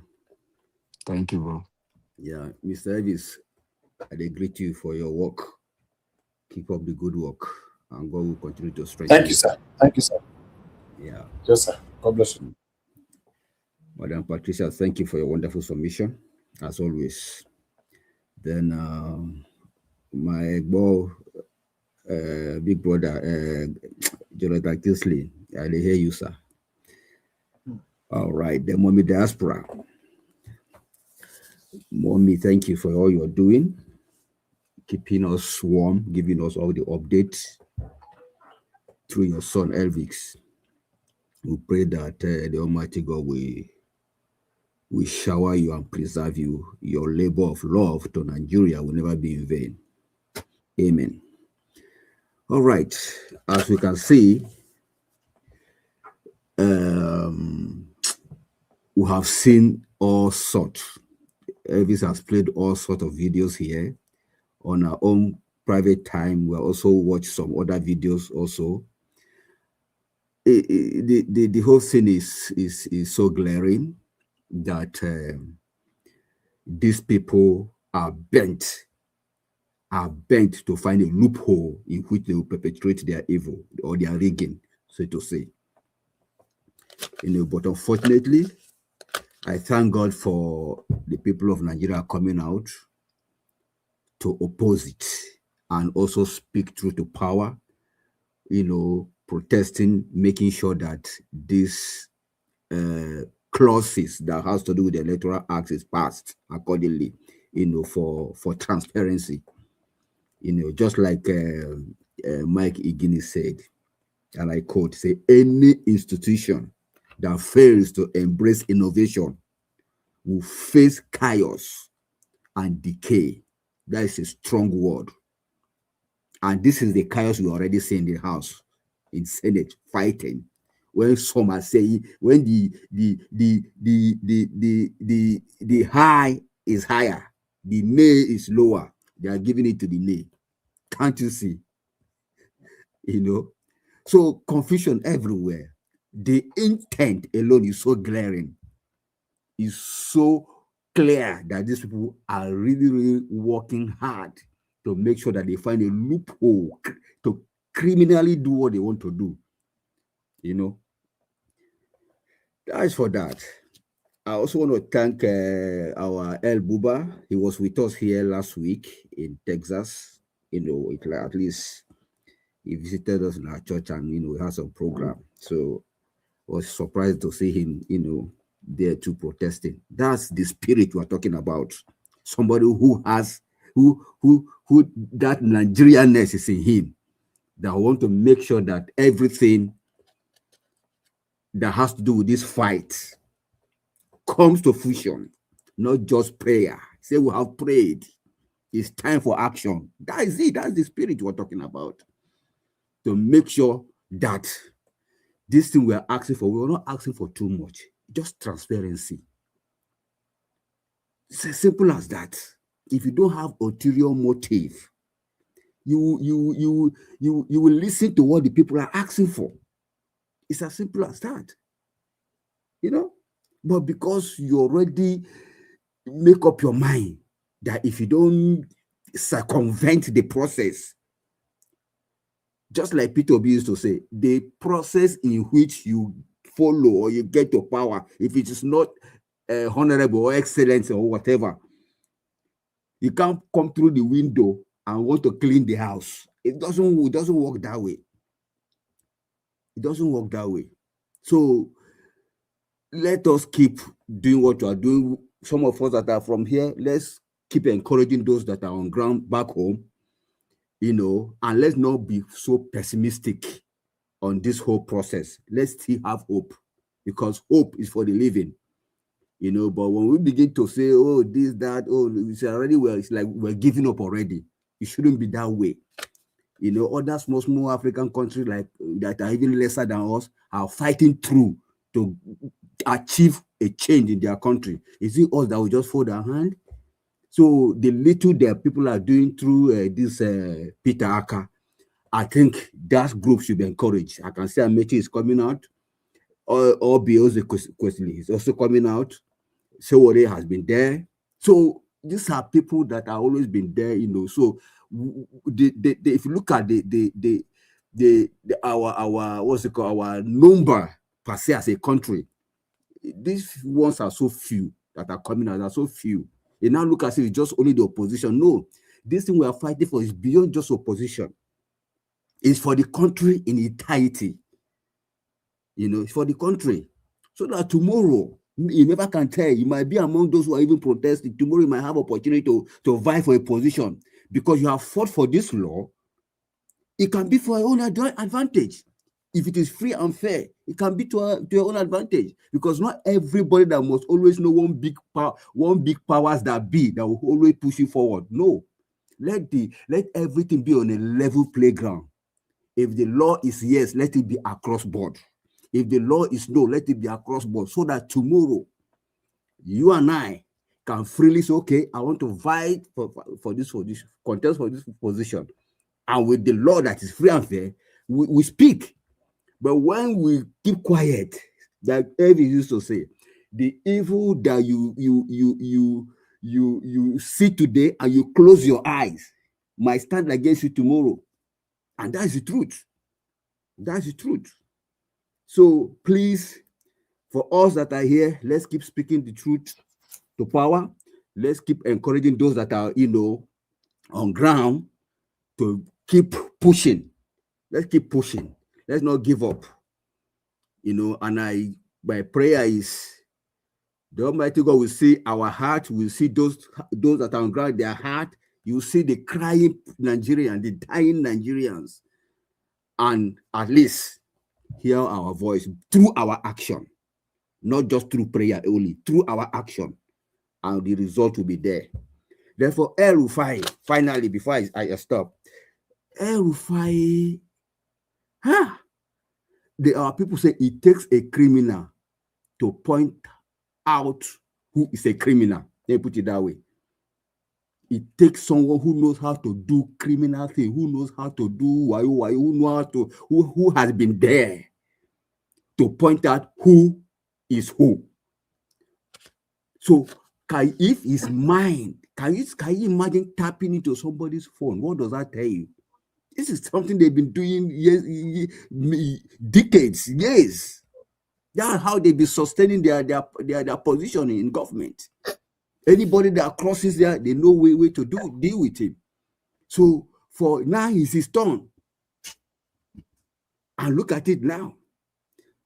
In either way, I'm not supporting him, I'm not against him, but the truth is, the federal government dig deep.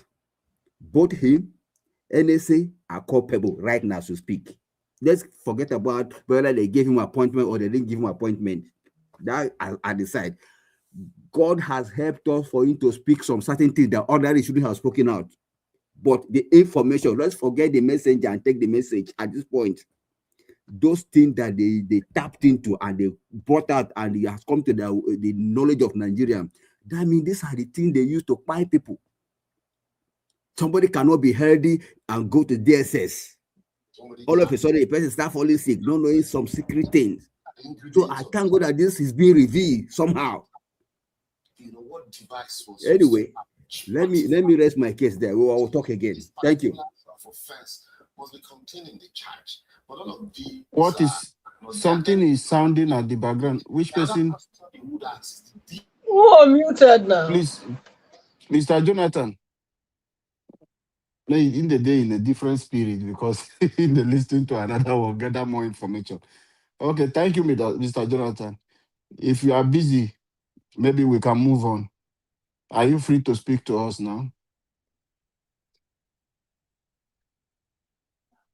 Okay. Mr. Jonathan is not available. Give us a mandate. Are you available to speak to us now?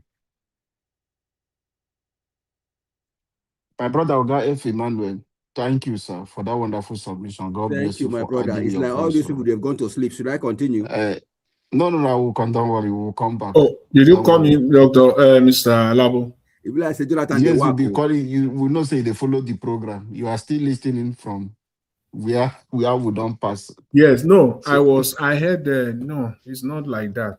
Your assumption is not always accurate. I was, Madam Patricia said, yeah, I understand. I hear Libera's voice. That was why I said Madam that. Sorry, Patricia talked about Liberals Oshoma. So yes. what Madam Patricia's comment, I wanted to respond to it. I intend to respond to it. So before I do that, I went back to listen to Oshoma again. Now you have to, Mr. Jonathan. Okay, Jonathan. Now you have to say my assumption, or you say they're correct. What I mentioned is that you are listening to gather more information. That was what I said. Okay. No, I thought you said that I'm going back to. No, I just say you say we don't pass that. I heard the Ribor was talking. So I say we don't pass that side where you did. As we always say, it takes someone who is dedicated to be on a platform consistently. Anytime myself, let me speak for myself, that I'm on the platform, I'm doing 2, 3, 4 things at the same time, but at the same time, I'm following the broadcast. So the choice is always there. One could have just make a choice and say, there are other things to be done. Let me just focus on those ones. But again, as we always say, the love for the country makes you to do that all the time, except where it becomes impossible to add the platform to it. Then one will have to let it go for that day. But in most of the cases, doing other stuff, taking course here and there, but at the same time. But anyways, let's leave that. I agree to you guys. Thank you very much. God bless you all. And then Mr. Elvis, thank you very much. God bless you for the good work you are doing. I greet Mommy Diaspora. You're welcome, man. God bless you greatly. I will continue to strengthen you. And my fellow commenters and callers, I greet you all. You're welcome. God bless you all abundantly. You see, as I said, Madam Patricia, she said she disagreed with Oshoma. So I was saying that on what level, I really want to know. Maybe let me go back. And the thing is that, see, one thing we must know is that, see, corruption begets corruption. That is the case of Nigeria. Corruption begets corruption. Corruption, as the Bible says, evil begets evil. Nothing good can come from evil. I mean, nothing good can ever come from evil. It is impossible.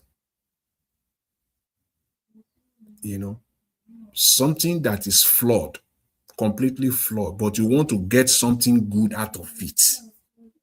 Under any guise, whatever guise it is, it cannot go, it cannot fly. We must set the record straight, put it up front that El-Rufai, as I always say, is a crooked guy. In fact, that guy is evil. That guy is evil. You want to pick them in Nigeria, you want to number them. I don't think you will number to 10 before you will put El-Rufai there as Nigeria stands today. So that aside now, we know him. But let's put that aside and just focus on this discussion, what is happening right now. Everything they are doing will not fly. It's just that with Nigeria, we just refuse to. We're so emotional set of people, and then we just look at, issues on the surface many a times. At the end of the day, then we get disappointed because we always don't manage our expectations. We must in order not to go mental, not to have your mental state impacted negatively as far as Nigeria is concerned. I think we must all learn to manage our expectations when it comes to Nigeria. If we don't do that, A lot of people have been depressed. A lot of people have gone, they say, this Nigeria thing, I know, I just don't, we just talk and talk and talk, nothing good they come. The issue is that they have not learned to manage their expectations. And the way to manage your expectations when it comes to Nigeria is very simple. Don't believe anything they say. You do that at your own mental detriment. It is at your own danger. You put your mental health in danger. Don't believe it. I have, that one, I learned that one, and I know it's true.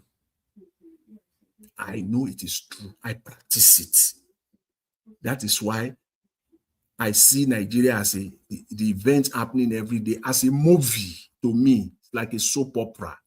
And if you love it, you just love it. You just want to hear more. Because I don't believe anything. So this El-Rufai matter is not an exception. I do not believe anything because I'm managing my mental state. I'm managing it. I'm not going to go crazy or mad because of Nigeria. It will be the case of a child who refused to listen, having been taught over and over and over again, but refused to listen. What is the end of that child? It's destruction. It's destruction. So I don't believe anything that comes from Nigeria. So this El-Rufai matter, you know why I'm enjoying it? Everything DSS is doing now is fake. I don't believe it. How? Why should I? Am I crazy? Am I out of my mind? El-Rufai charge, 2 count charge against El-Rufai, and so they don't have the intention to pursue it. This is just a game. El-Rufai is going nowhere. If you like, believe it. If you don't like, at your own mental detriment, take it on, fly with it, run with their story. Because you cannot say that Nigeria is crooked. We cannot say that Nigeria is now a disgraced country. We cannot say that they are not democratic. We cannot say that they are criminal. All this all together, and somehow, somewhat, we'll still be finding a way to believe something that is coming from them. Don't you see the contradiction? Can't you just get that? So this El-Rufai matter, for me, they are not going to touch him. El-Rufai is going nowhere. The man, I will see, if it will take me less time to believe what Boko Haram said. Boko Haram, I'm going extreme. I'm going really, really extreme. It will take me lesser time to believe what comes out from the bandits, from the terrorists, less time than to believe what is for Nigeria. I need more time. I need more time. I need more work. I need more information. I need to look into it deeply before I believe it. Are you kidding me? The Nigerian government told us, the people that they buy in Kwara State just less than 2 weeks ago, that they are only 67. Some people took that and fly with it now at your own detriment. Maybe you took it, maybe you ran with it. The bandits themselves, the terrorists themselves, can't show them for TV, presented them, say your government has been lying to you. These are the people, over 200. So who do you believe?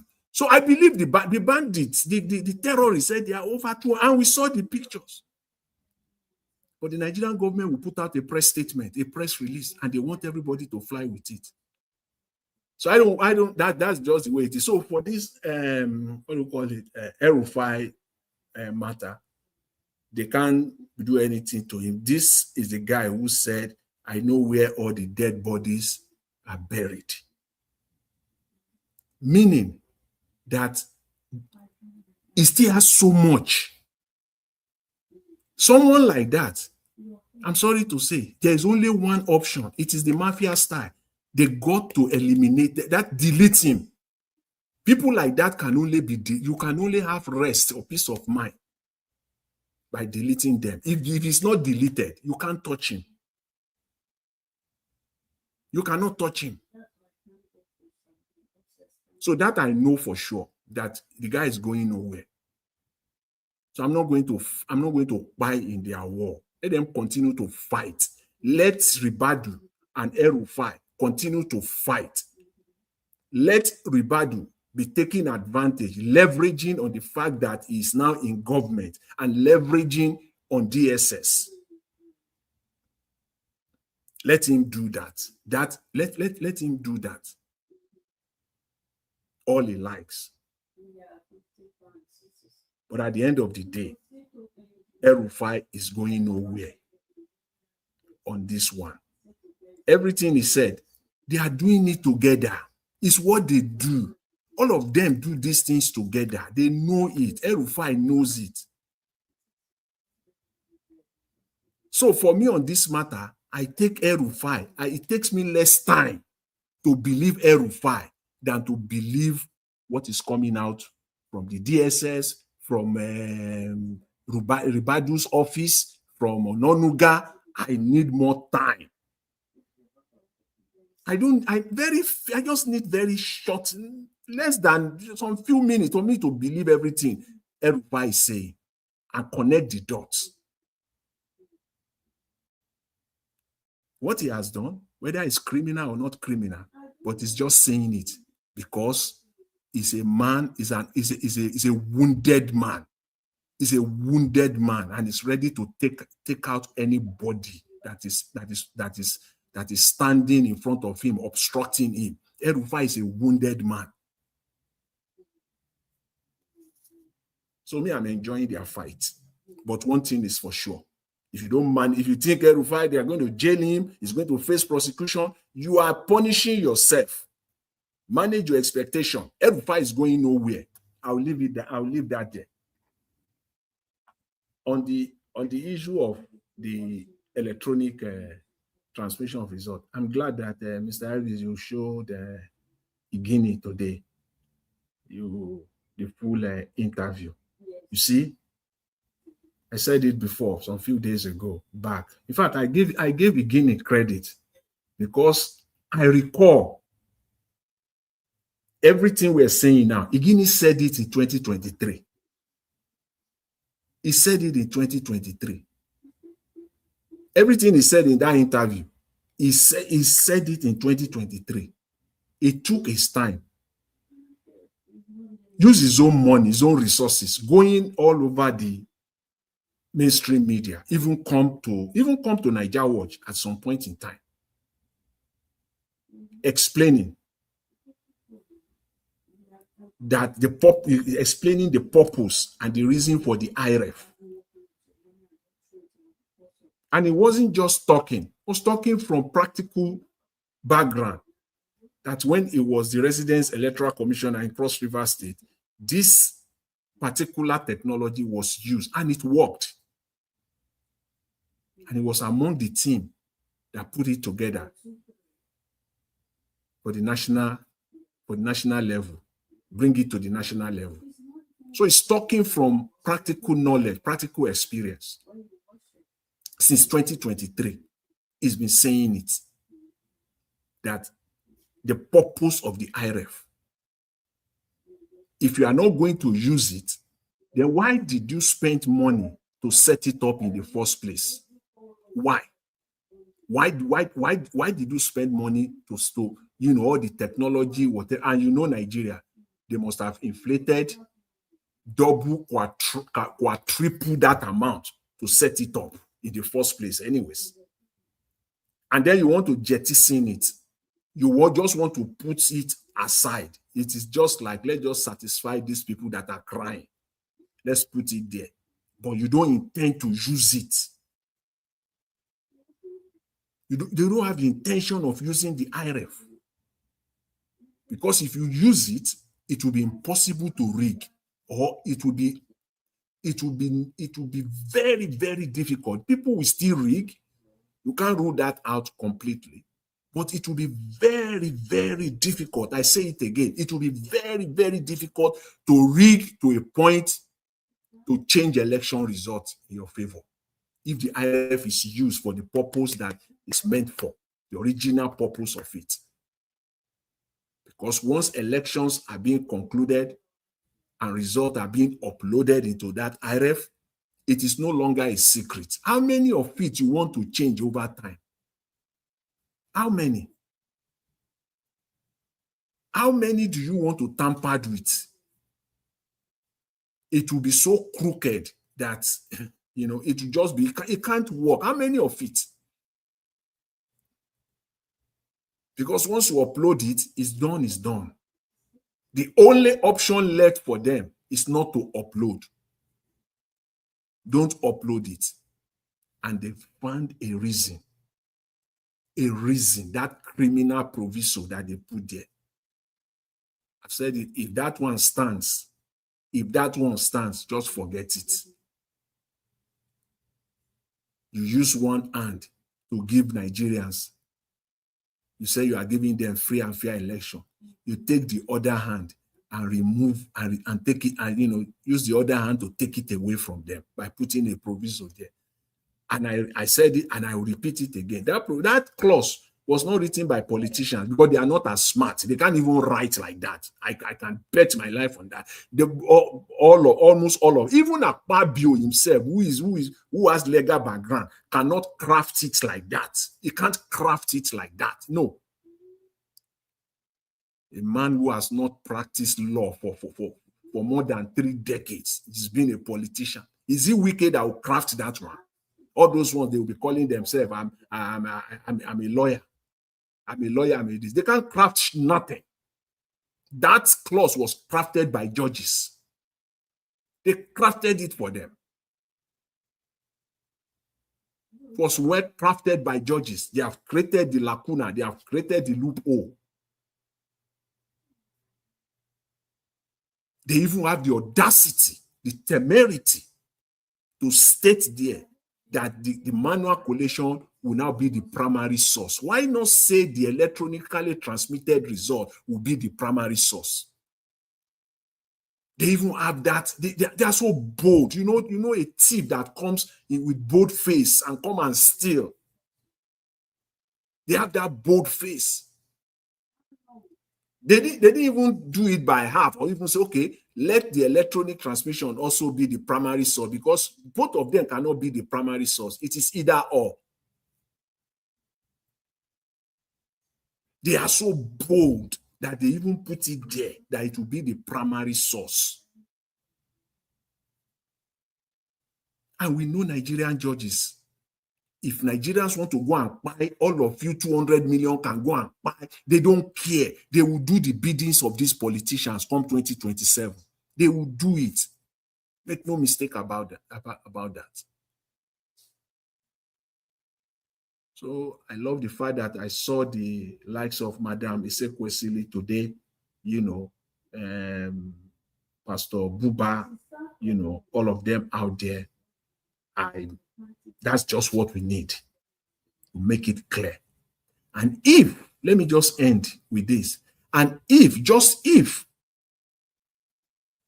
the National Assembly decided that that's what they would do, if they come to that Nigerians does not matter, that they don't care, all this talking, all this protest, that they don't care about it, that they will still go ahead, and Mr. Tinubu will still have he will still take his pen and give his assent to it, then forget democracy in Nigeria.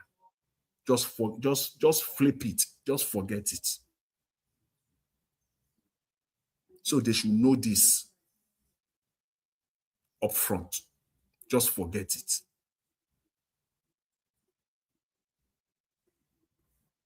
I'll leave it there. Thank you very much. I appreciate it. Thank you, Mr. Jonathan, for that wonderful submission. Thank you, sir, for adding your voice. That new Nigeria is coming, is possible. We'll continue to speak truth to power. We will not keep quiet. We will not shut our mouth until we get our dream nation. Thank you, Oga Jonathan. Thank you. Nigeria are listening to you. Your voice is going far. And through your speech, you have awakened a lot of people. Those who are giving up, you've given them reassurance. And we hope we will be in that high spirit where everybody will wake up, that the National Assembly will not have that power, the audacity to sit down and be doing this thing, looking into our face and be telling us, what can you people do? We'll continue to speak. Thank you, sir, for that submission. Give us a mandate. Are you available to speak to us, sir? Or give us a mandate. It's not available at the moment. Let me just use the opportunity to speak. When we're talking about the issue of El-Rufai, what he said, I heard our brother, our blood, liberals, when he was talking. Many people who understand the law. What does the Nigeria Constitution said about privacy? And when it comes to that, if you go to the section 37 of our law that Abubakar Abdul Salam gave to us, explicitly guaranteed Nigerians the right of privacy. So tapping into someone's conversation who is going to make the proof, that is where the problem is. Whether El-Rufai said those things on TV, do we have a law that said El-Rufai is guilty because he said that on national TV? Because the national security advisor has not come to tell Nigeria that his phone line is being tapped, because they have to prove it. So as it stands today, the national security advisor taking El-Rufai to court and saying with those co-orders, the people who are those people. So it's just a mischief. Nigeria, these people are just confused set of people. They are confused set of people. But before we move on, let me just acknowledge our brother, Mr. Joseph Oji. Thank you for your wonderful support for what you do for Niger Watch. Thank you for the financial support. Not just that, you've been part of this panel through calling. Thank you for what you do. Niger Watch appreciate you. And God bless you. May your pocket never runs dry. Thank you, sir. Mr. Joseph Oji. So as it is, federal government does not have anything to hold against El-Rufai. One, how are you going to do to tell somebody that, oh, he said on national TV, yeah, he said video, yeah, he said that, okay. So how are you going to say? Because the NSA cannot come to tell Nigeria that they have been so weak and useless, because he's going to lose his job. It's going to cost the national security advisor. For us Nigerians, in case we do not know who this person is, the national security advisor, that office is a very big office in Nigeria. It's not a place of power, for children. The national security advisor in Nigeria is the one that coordinates the security architecture of our country. Is it the counter-terrorism? He managed both the cyber security, every information that is going on in Nigeria, both international and local, is under his table. He coordinates the Security Council, the Nigeria intelligence. So if you are going to tell us that the Nigeria intelligence is so weak to an extent that somebody is able to tap, Nigerians, I want you people to understand, open your eyes, and don't allow federal government continue to play politics, making us more confused. As the NSA come out to tell Nigerians, yes, based on what El-Rufai said, my phone line, we have found out that he tapped our phone line. There is no proof. El-Rufai knows what he's doing. He knows that there is no law that is going to hold him. Because if they go to court today, as they have charged him to court, it is not even in the place of the National Security Advisor to do that. It's the case of Nigeria police will be the one to even prosecute El-Rufai, not even the National. But because they just want to continue to play the game, to distract us, Nigeria, to make people divert your attention, they are just doing those ones. El-Rufai is playing the card which they know. He knows, like my Oga will say, my brother Oga Jonathan, he mentioned that he knows where the dead body are buried. So he knows what he's doing at the moment. He knows that his life, and he knows people who are in power today, how dangerous they are. That is why El-Rufai is trying to awake people to understand this is what we do. This is how this system works. I want to let you people know. So if anything happened to me tomorrow, you should understand this is how the system works. This information alone is able to release to us. It's not something I want us to just ignore and look at it because of the character of the person who is passing the message. Oh, it's El-Rufai, he's corrupt. We know. The bad people who can take the good side when they favor us, that does not mean they have not suffered. They are part of our problem. But if both of them will come out like this because of their battle for 2031, who wants to be president after Tinubu, that one is left for them. I want you guys to understand that these two fellows are best of friends. They have had conversation of their ambitions. They have discussed what they want to be in future. You cannot have a friend, a childhood friend who is very close to you, how you people are. You will not have conversation of about your tomorrow, your intentions, or some of the things you think this is.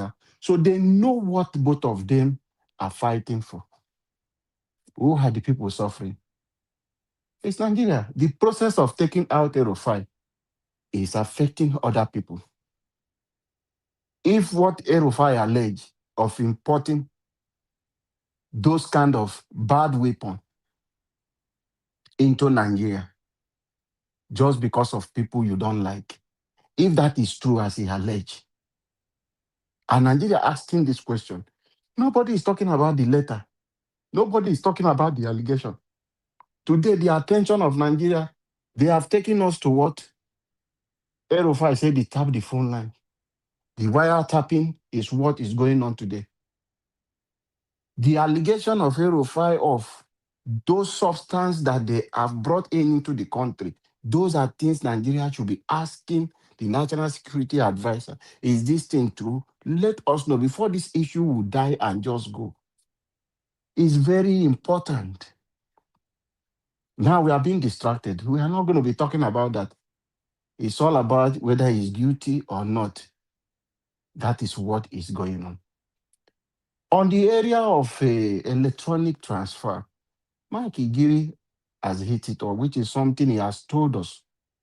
Right from 2023, this man has been sounding. Is the number one enemy to Akpabio. It's part of the problem Akpabio did not return to Senate.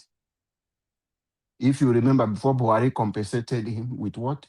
With ministerial appointment for Niger Delta Ministry. Because of the man, is somebody that said you cannot go through the back door. You cannot bend and change the rules. And that affected Akpabio. So they did everything possible to kick this man out. If not, how will you say this kind of person is not more qualified than Amu Peter, they are calling him, or that words, that will wear glass and put it on his nose and be looking at a paper? That is how they say they are professors, they do all those things, but corrupt people. Today, Nigeria, we are talking about one single thing. They have let us know Beavers does not need network for you to upload. Upload it is what they want it to be there. Once you put it in, is there. Whether you say Zamfara no get network, you say Sokoto no get network, whether what Jews or Kalu say a village no get network, just upload, snap. It does not need network to snap. Just snap that thing as you finish from the polling unit. It's a simple thing and leave it there. You still need, whether you want to put your hard copy to carry it and go. No problem. Nobody is stopping you to carry your hard copy. But make that IRF on mandatory, just what Nigeria is saying. So that when we get to the collection center, we can compare these things. If there is discrepancy, then we can say, okay, no, let's look at the IRF. Because if the collection, those professors, they will bring them who are suffering today, bring them to go and do, they will go and sit down and take money from politicians and change the result at the collection center. Then they will go to Yakubu and begin to announce different things. Then party agent will be saying, no, this is not what we got. My agent sent me different thing. This result you are announcing is a different thing. Then somebody will not be telling you go to court. Instead of to cross-check that very thing on the IRF, that is where the bone of contention, where Nigeria is saying we cannot go back to 2023 era. Just make this IRF so that at that collection center, INEC chairman will have the power to say, okay, we have to cross-check again to see. Then when they look at the IRF, if it is not matched, they will say, no, we are going to use this one. How did you get this one? They will trash that paper you are bringing, that you went to your house or one hotel and go and write. That is what Nigeria is calling for. A simple thing. Nobody is telling you whether you want to transmit, you don't have network, you don't have to carry paper. Still carry your paper, your agent will sign those papers, and they will still go with the copy. Take it to the collection center, but let the IRF take it and be the mandatory one that will be accepted. Anything contrary to the IRF one, Nigeria will not accept. This is what Senate is finding it difficult. Telling us there is no network. That does not need network now, Akpabio. You know these things. It doesn't need network. Upload it. When you get to where network is, it will appear.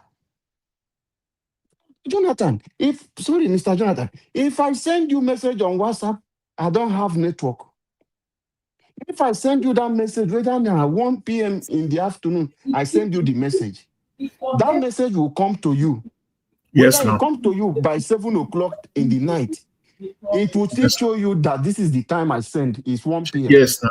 The other thing is the fact that the fact is this, is that after all, all these agents, they are still going to the collation center. With that hard copy now, with the hard copy, but the soft copy is already on the IRF. At least, even if they don't have network, when they get to that collation center there, even if, let the Nigerians listen to this, even make all collation center, put network in all collation center, period. What collation center? Mr. Jonathan, that will be, when you are talking about that one, that is the area, Mr. Jonathan, sorry, sir, that is the area Senate is avoiding now. Mr. Jonathan, Beavers does not need network. Nobody is saying don't carry paper. Make it mandatory. So if you are putting now, I don't want us to give them work, they will say, where is the money? So we do not put more thing to say. So we don't need you to go and pay any Starlink, leave it. But at that polling unit, snap it and put there. All of us will go to the collection center. By the time we walk to the collection center, network will reflect and those things will go there. So the election will concluded by 12 p.m. in the afternoon. Whether we'll get to the collection center by 5 p.m. in the afternoon, in this thing, the time we upload there will be there on the IRF. We will all get there and see it. So if we begin to say, go and pay Starlink, we will make it too big for them. It will be difficult for us to begin to discuss about the funding. So wherever you have network, wherever you don't have network, leave it. So where you have network, upload it to go. Anytime you go, let every party agent go with the hard copy. We'll follow you with it from ECA. Everybody of us will go to the collection center. There is no way we will reach to the collection center, the result will not begin to reflect. It will reflect. You will have a network. That is simple. So I don't want us pushing for less than pay for Starlink and all those ones. By the time the agent, I mean the presiding officer, gets to the collation center, he will get network now. Network will be there. Dr. Jonathan, network will be there, my brother. Don't let these people, they know. Do you know this man in TVC, Oga Jonathan? Otitoji used to be someone Nigeria respects so much, but since Tinubu got into power, his integrity and his big head has turned into corruption. That guy, Ononuga guy. If you hear that guy, they talk, because Tinubu give him job. They talk, say, in travel across, say, north of Medugri, no network. These people, they know. Mr. Jonathan, let's continue to tell them. Magigiri have said it. We have been saying it here. Beavers does not need network. It work offline and both online. So even if there is no network, anything you upload will go. It will be at the back end of the server. Yes, sir. I explained this thing yesterday. When you get to where network is, that is when the public will begin to see what you uploaded. But us at the control room, at the back end, we will see the picture that you have uploaded something. That is a kind of manual way. But for you, the public, you will not see it. But when you get to network, it will appear immediately. Network will now bring it and upload it online for you. Yes, sir. Simple, Mr. Jonathan. But these people are just bringing it to network, no there. Okay, now, Mr. Jonathan, you accept that we should use Beavers as a point of accreditation for anyone to vote. What do you use to accreditate? Is it not the same offline system? Is it not the same? Is it not the same? It sounds so crazy. Whether network no did that place, Beavers still work anywhere across Nigeria. So what is it difficult? You can do your accreditation. Why can't you snap the thing and upload? That's when they think Nigerians are, they think, when they, I've said it, everything they do at the National Assembly, in fact, the executive branch, in fact, the Nigerian government, most of the things that they do it in the secret. That things that Nigerians are not interested. If Nigerians open their eyes to everything that the government is doing, I can guarantee you, not one of them will go through. They need to wake up. But this is when Nigerians need to open their eyes to it now. They need to wake up. Give us a man. The Nigerians need to wake up. Imagine what the man who wants to go and remove Alex Oti, the deputy speaker, just open paper. You see how these people, they are Nigeria. You people see what happened. The Art of Rape are saying, read them chapter by chapter. He says this one 1 to 10. He will close it and hit hammer. He's not reading. The House of Rep member are saying, we don't have the copy of the law you are passing. Because of the experience of what happened with the tax law. Let's read this thing out for us to see. Or give us copy so that we'll see what you are enacting. This guy did not want to do it.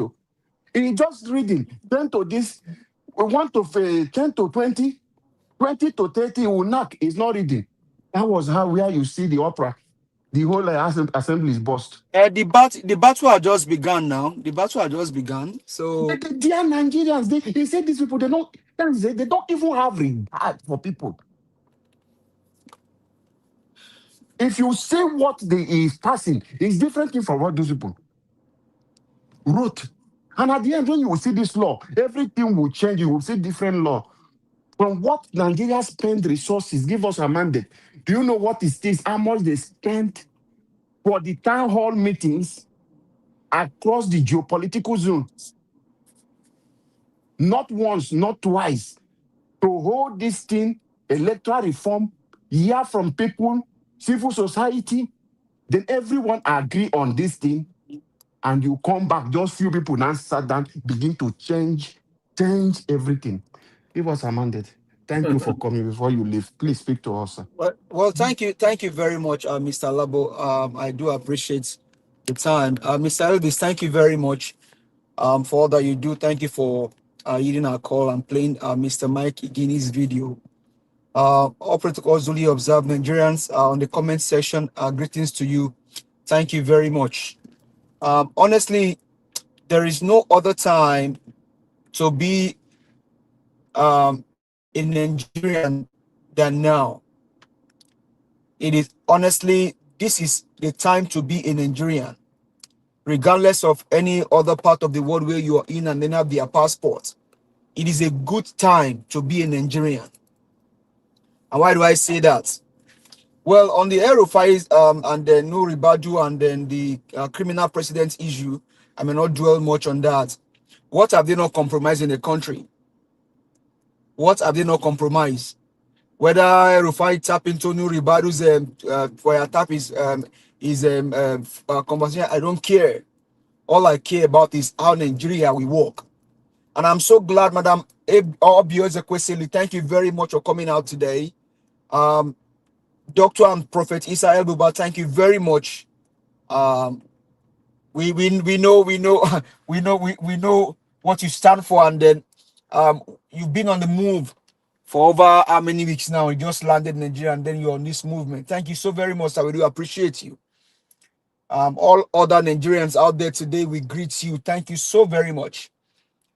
And I'm not sure if people like Madam Obi And Nigerians comes out, people like Prophet Isaiah comes out, and other Nigerians comes out, how many will they kill?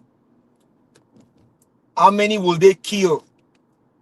Don't forget, Tinubu, the criminal president, told you that if he does not give you electricity, do not vote for him. He himself has told you he does not deserve second term. Tinubu, the INEC selected president, the one that told you he bought his presidency with money, and that's why they disrupt everything after everything that Mike Igini did to ensure that electronic transmission of results on a real-time basis is the main thing. They disrupt everything. They destroy everything. Yes, Mike Igini went everywhere. He was part of the people that did this work for Nigeria. But the criminal president wanted to be president by all means. They destroyed the process. Senate went through. House of Rep went through.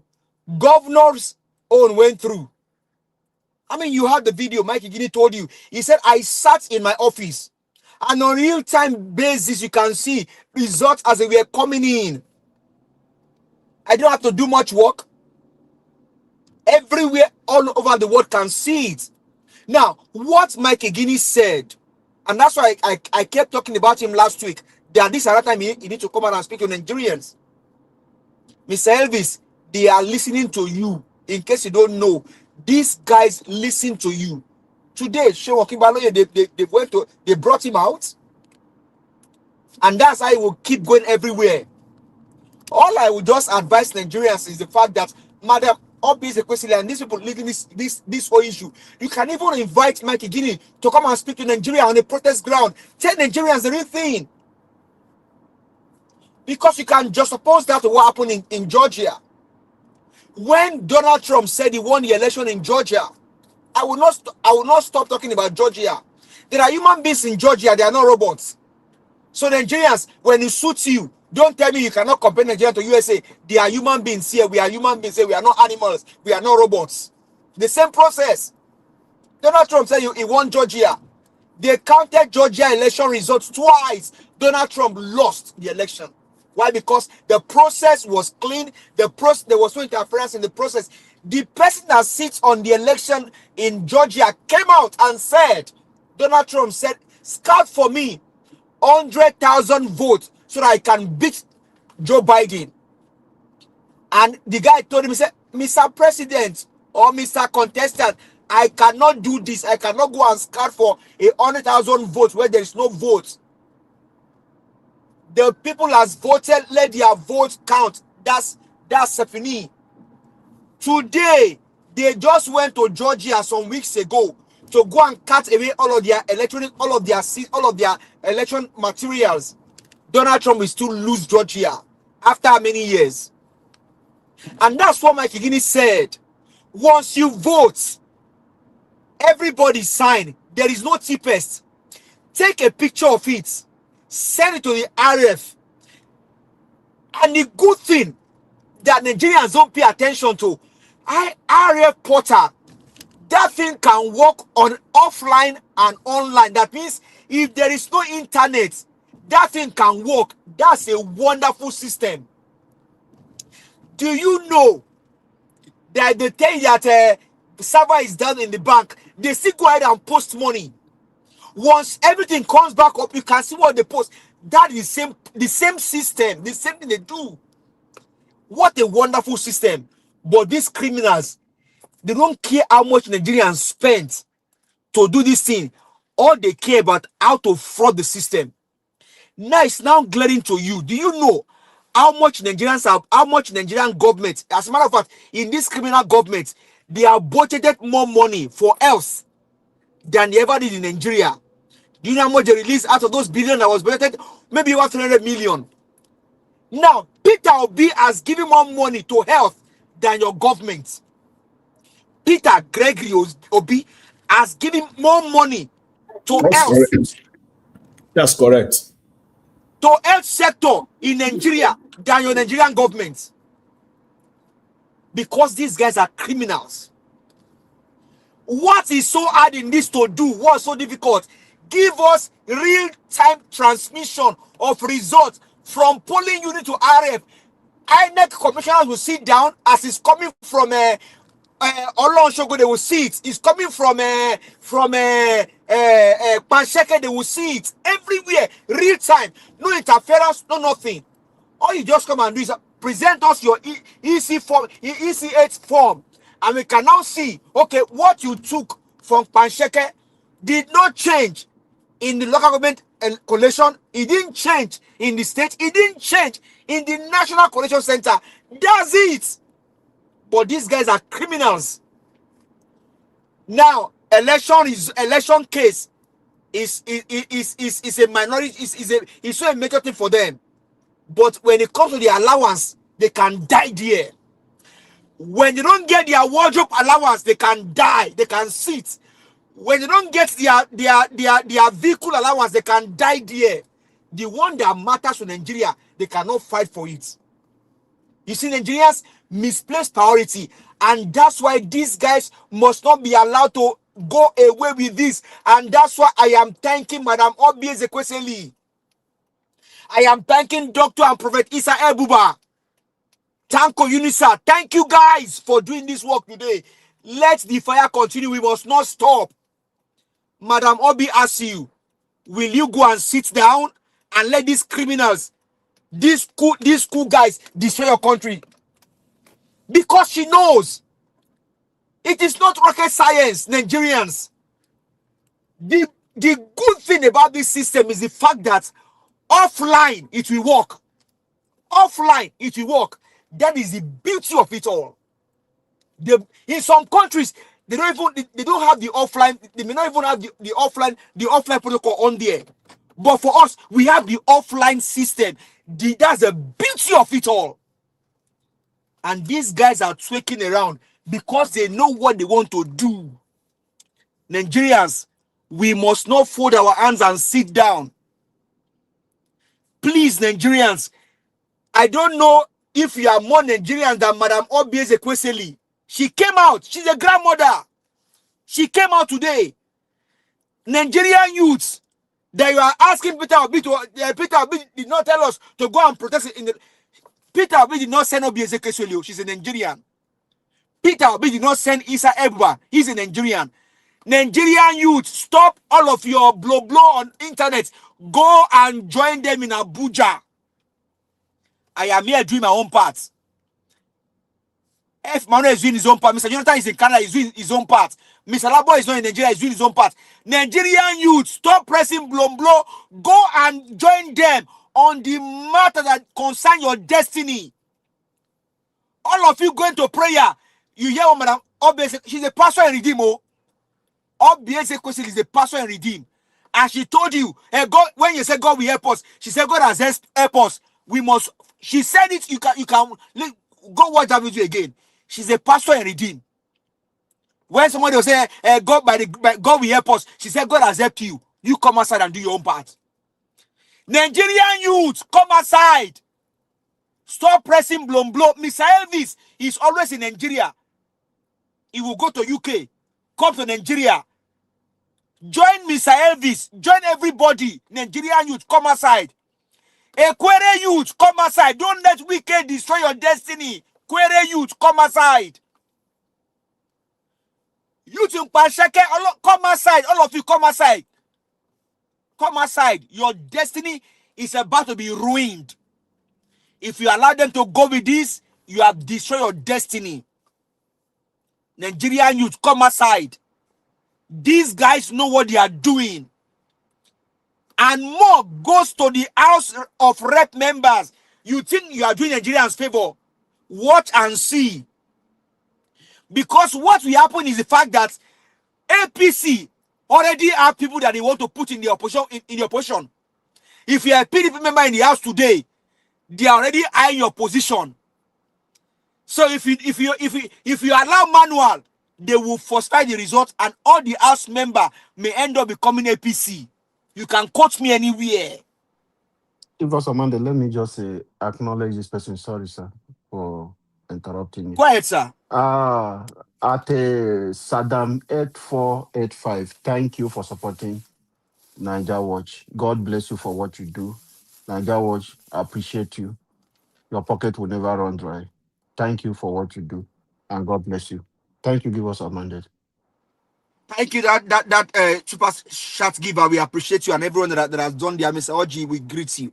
So Nigerians, these are Nigerians giving money to this platform just to support. Nigerians all over the world, please let's not stop talking. The eyes of the world is on Nigeria now. And you add what Prophet Isaiah said. He said, I went to the capital. He was referring to my own Senate house here in the US. He was not tear gas. He was not bullied. All they will ask him is that, do you have an appointment today? He will say yes. Which people are you coming to see? He will tell them, these are the people. They will claim, and it goes in there. Why is it difficult in Nigeria? Because criminals are in power. And Mr. Jonathan, thank you very much. What you said some weeks ago, that this election is in the hand of Nigeria, it is now coming to play. Real Nigerians are now coming out. More Nigerians, we need you. We need you. Come outside. Your destiny is about to be ruined if you don't come out. These criminals will not allow you. Tinubu has failed. He said, and I quote, I will give you power. As a matter of fact, it will be free. But if he doesn't give you, don't vote for him. That he said it. Mr. Elvis can play the video. Tinubu is a failure. Tinubu is a failure. When he said Olule, he is a chief of Olule. Tinubu, you are the chief, grand patron of the Olules. You are a failure. You are a disgrace to Nigeria. You are a disgrace. So get out of that seat. We need a sane man to rule us. Nigerians have been destroyed. If Nigeria was okay, maybe I would just get my stuff and then go back to Nigeria. You guys have destroyed the country enough. Tinubu, it is time. Pack your load and go. You are a failure. Go. We don't need you anymore. Akpabio, you are a thief. Go. We don't need you. Nigerians, let's not stop demanding. Transmission of result on a real time is what we need. It must be done. It must be sacrosanct. It must be achieved. Thank you very much, Mr. Elvis. I yield the mic.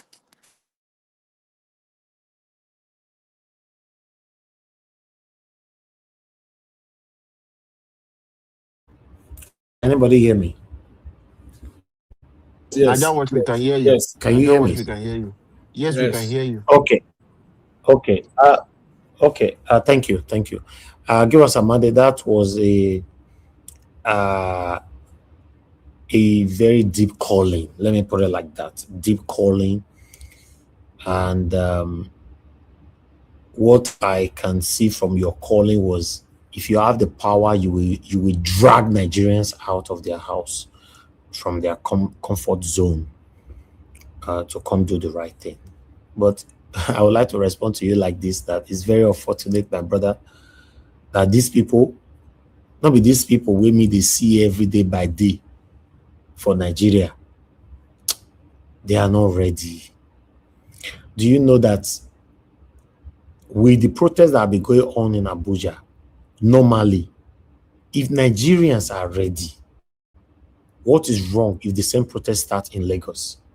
What is wrong if it starts in Edo State? What is wrong if it starts in Port Harcourt, Cross River, and other states in Nigeria? Even the Abuja where the protests they happen, can't you see how scanty it was? All of them are hiding under the shade of, oh, we are scared if we are dead, they will kill us. That means they are not ready. That's why supporting these people, helping these people, it doesn't worth it. Who they suffer, let them just suffer and die. There's no need, because they are not ready. The guys are into Yahoo. They are stealing from others to enrich themselves. My own statistic, with what I've seen, with the time I've spent in Nigeria, 80% of young guys now, between the age of 16 to 40, all of them are into Yahoo, criminal, ojibole.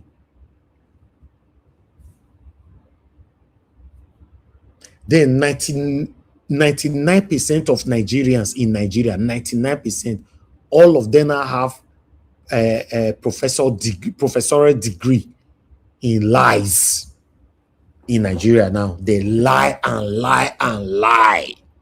It's not their portion. If they have, in fact, it's not their middle name. For example, you have somebody you are calling Emeka Osagie Iyamu. Then you now put Emeka Osagie Lai Iyamu. Is not part of their middle name. 99, both papa, mama, brother, sister, elderly, ancestors, all of them are liars. They lie to the extent that they are not lying for things that doesn't worth lying for. Like, have you taken the water? Oh, yes, I took 2. You never drink water. It be not worth lying for. They will lie. It's not part of their DNA. The boys steal, ojibole. They are also the ones setting family members up with kidnappers.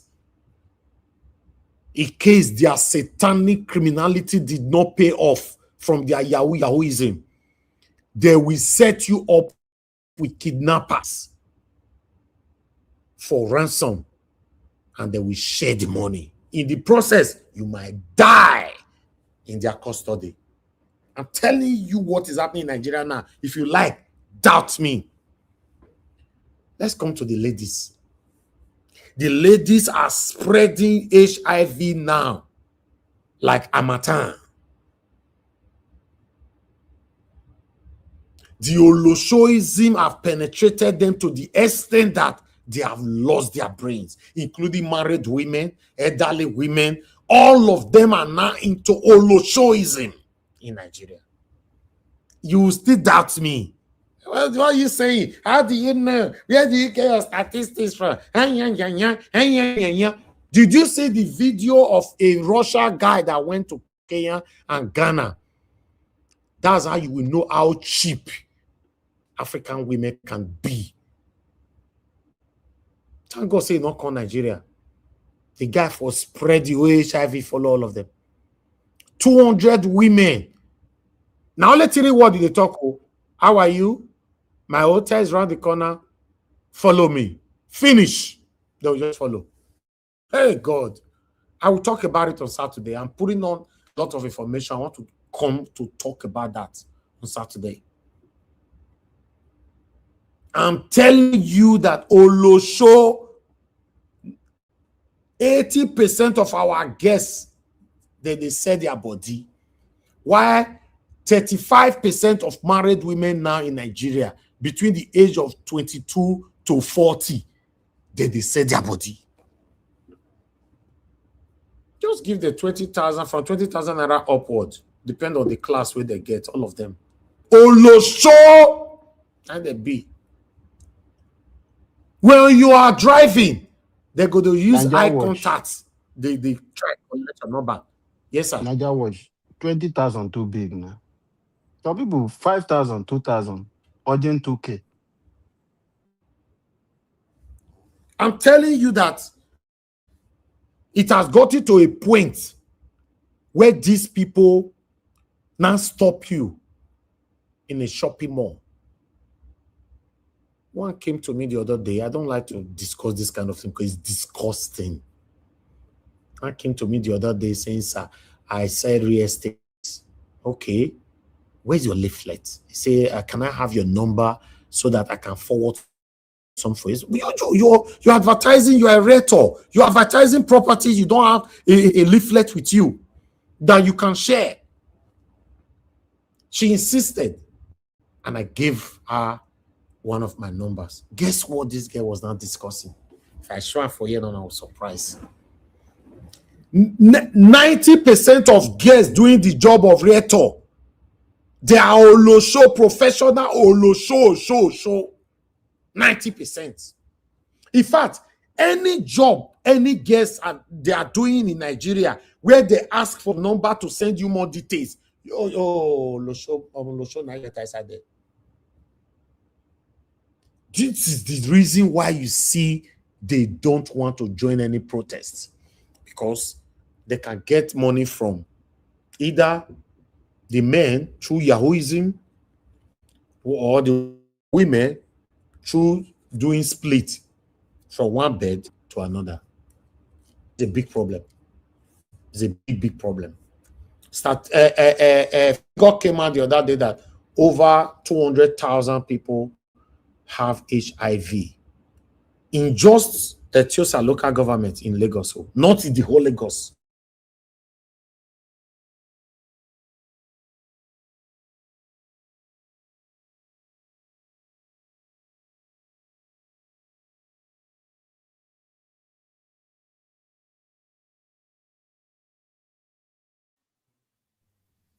Can anybody hear me? We lost Mr. Niger Watch. We lost Yes. Niger. Nigeria don't go collect the black soup Nigeria again, network. but when you meet Okay, like this, okay, na black before- soup. Whether not because he exposed better thing, they go. Niger Watch, please try and rejoin us again. Meanwhile, Dr. CM, thank you for coming. Just hit the ground running, but don't grab it.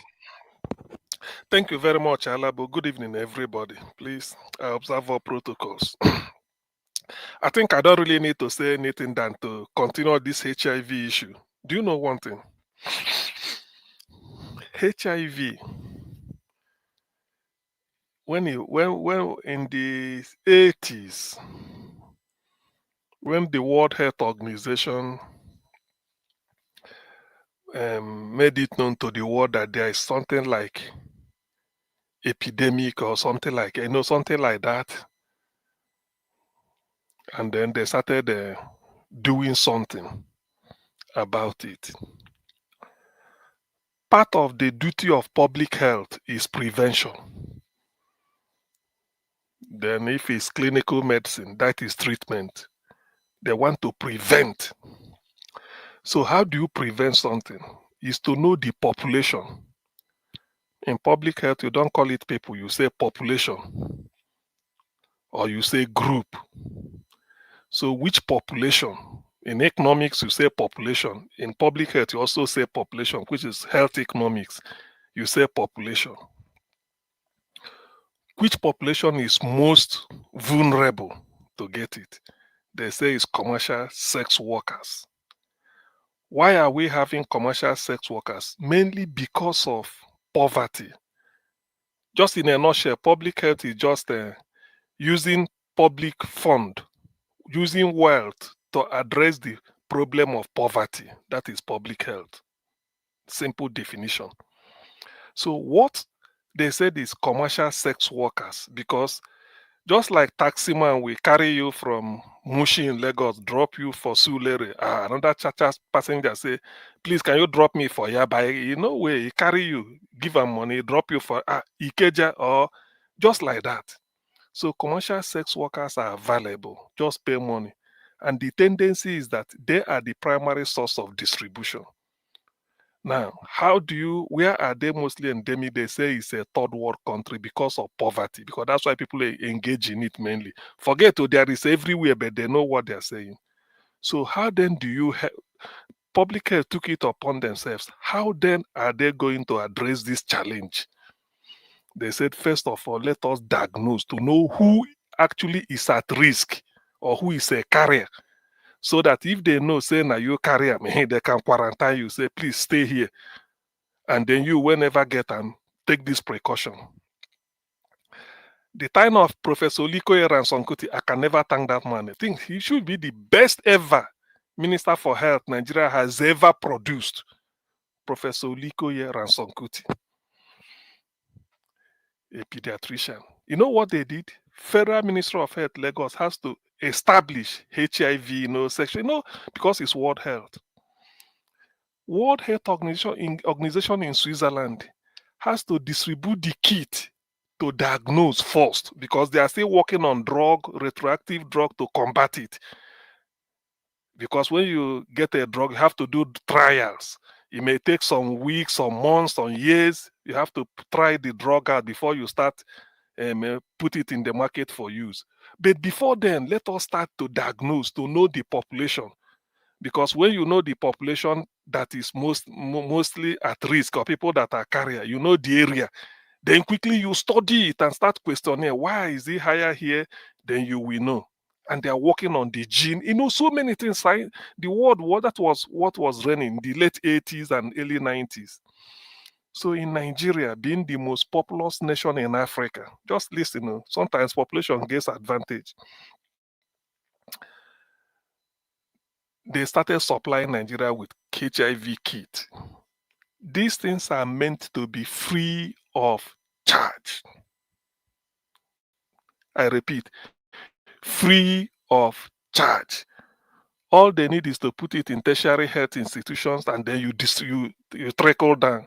From Federal Ministry of Health, it goes to state ministries of health. From there, it goes to the primary health centers, and then so that anybody, because it's the entire population.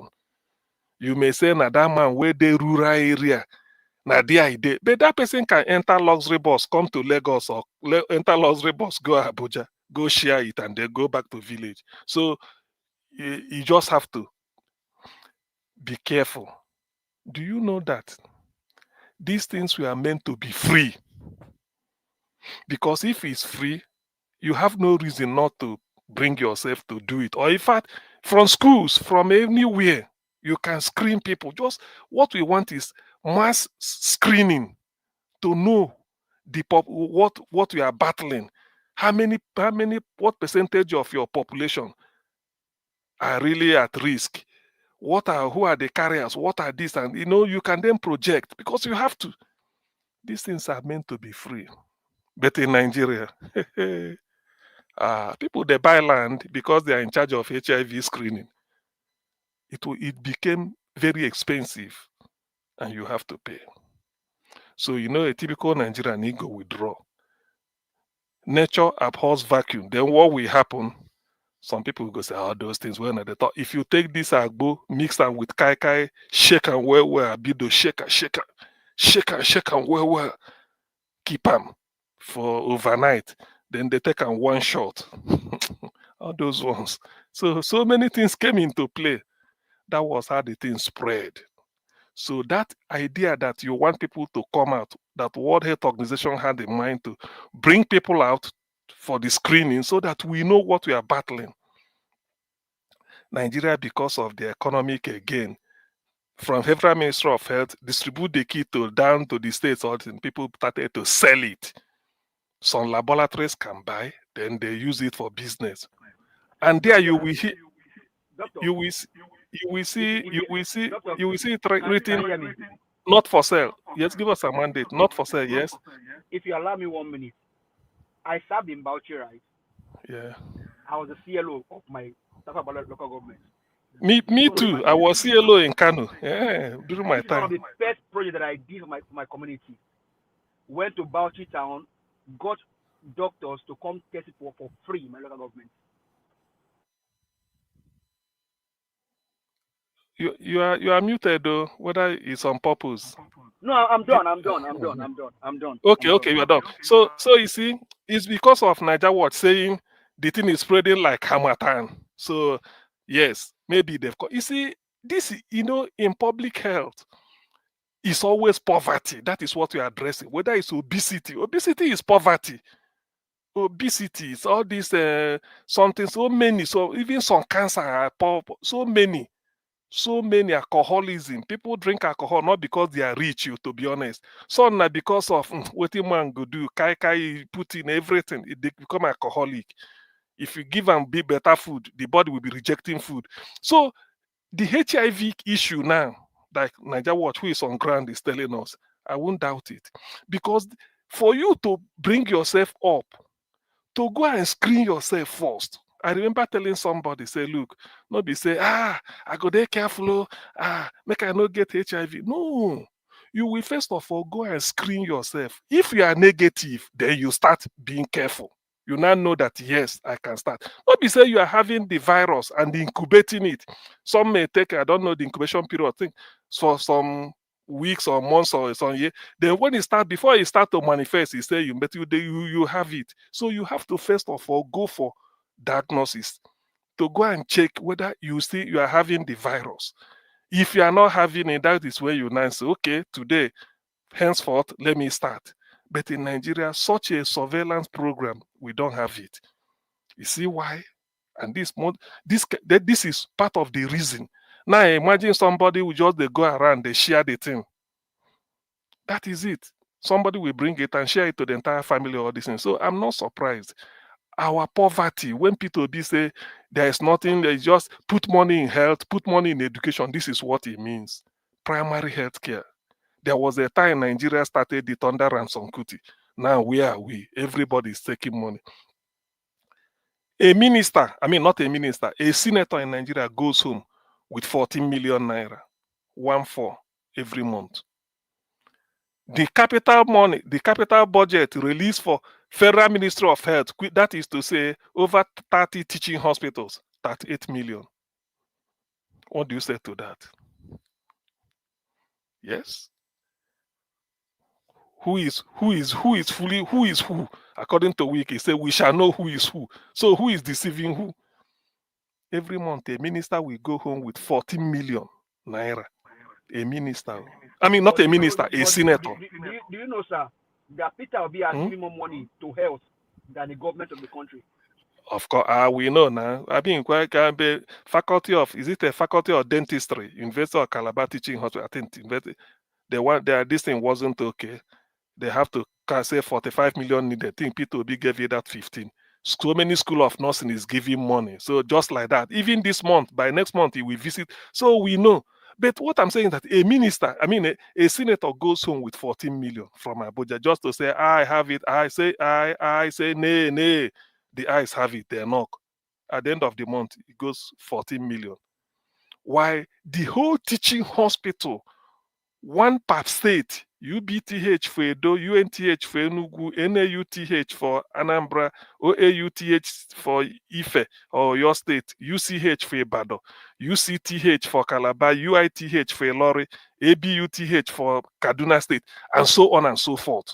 UPTH for Port Harcourt, for Rivers. 38 million capital project to Ministry of Health. What will that do? So you see, this is what we are saying.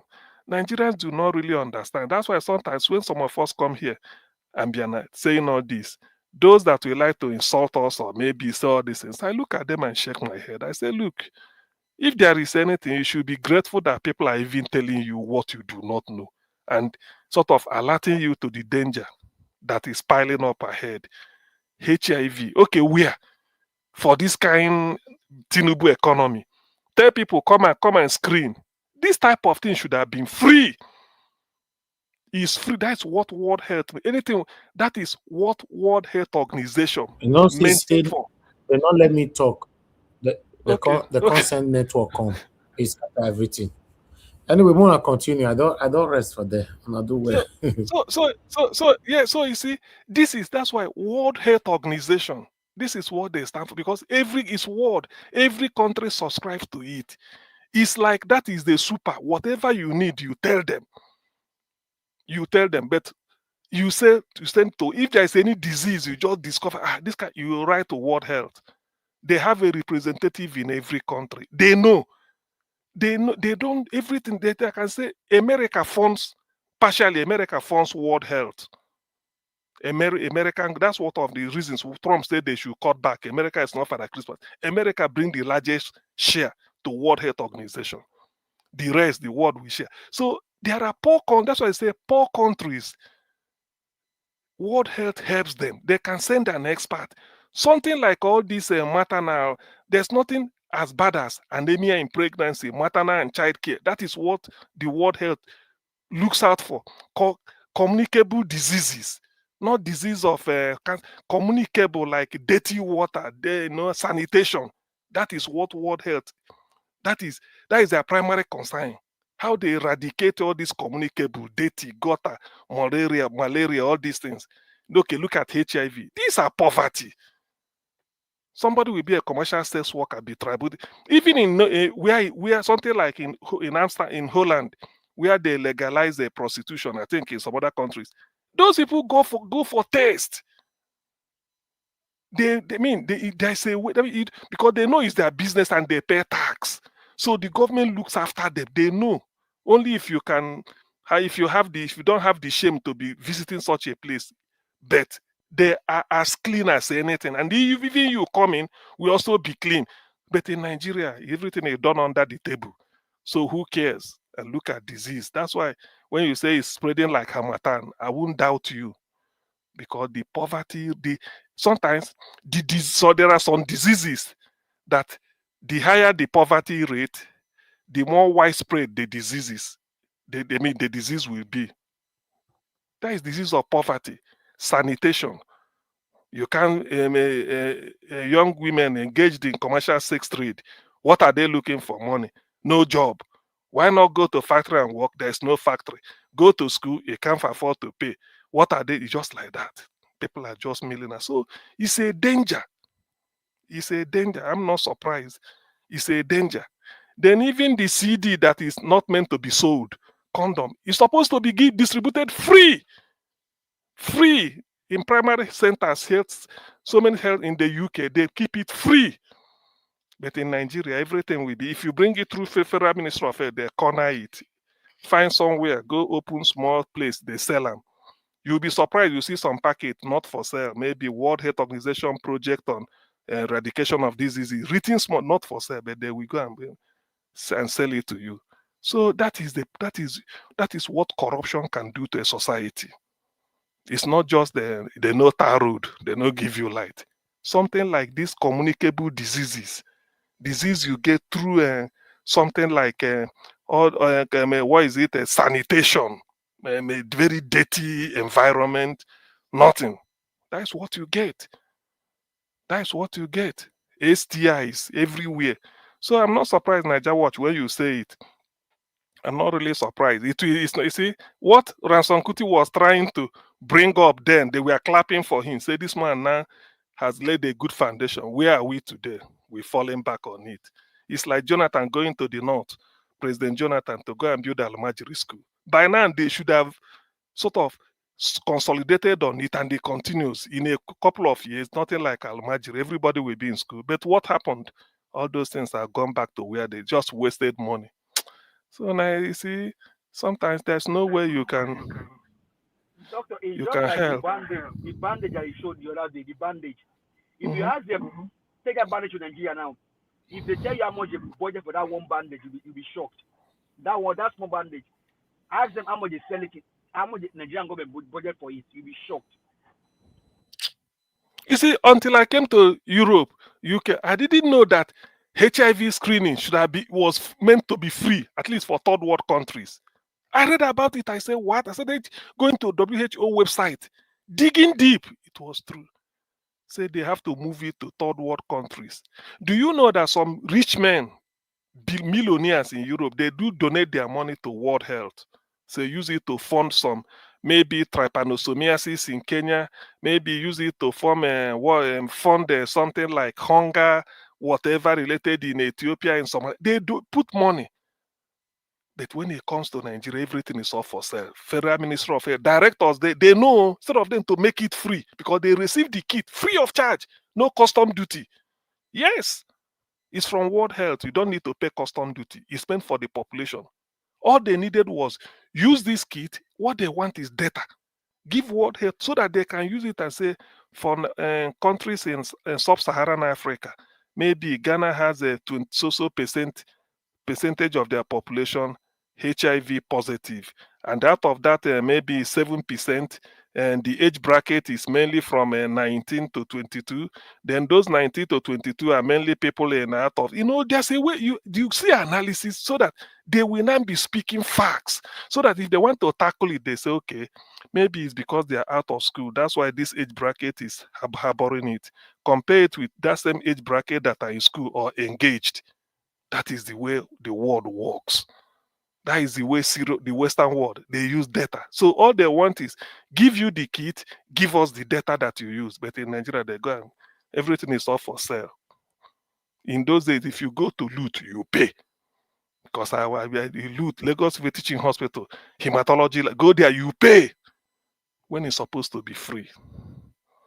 It's supposed to be free. Because World Health Organization provided the kit free of charge to different countries. Use it to help your population.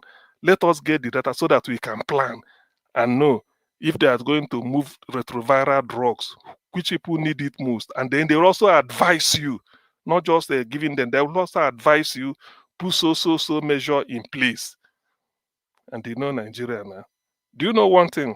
You see, by the time our newspapers start to write this type of headline, say the thing they spread like wildfire. Tomorrow, American embassy, if you want to go take visa, they say, according to your newspaper, now so you have to screen for this, screen for that. Use British embassy. Shebi, up until now, they are still doing the tuberculosis screening up until now. So you see, sometimes that's what they call patriotic journalism. In fact, a lot of things normally come to my brain when I'm speaking. So that is part of nation building. Do you know, Dr. CM? Dr. CM, you round up, sir.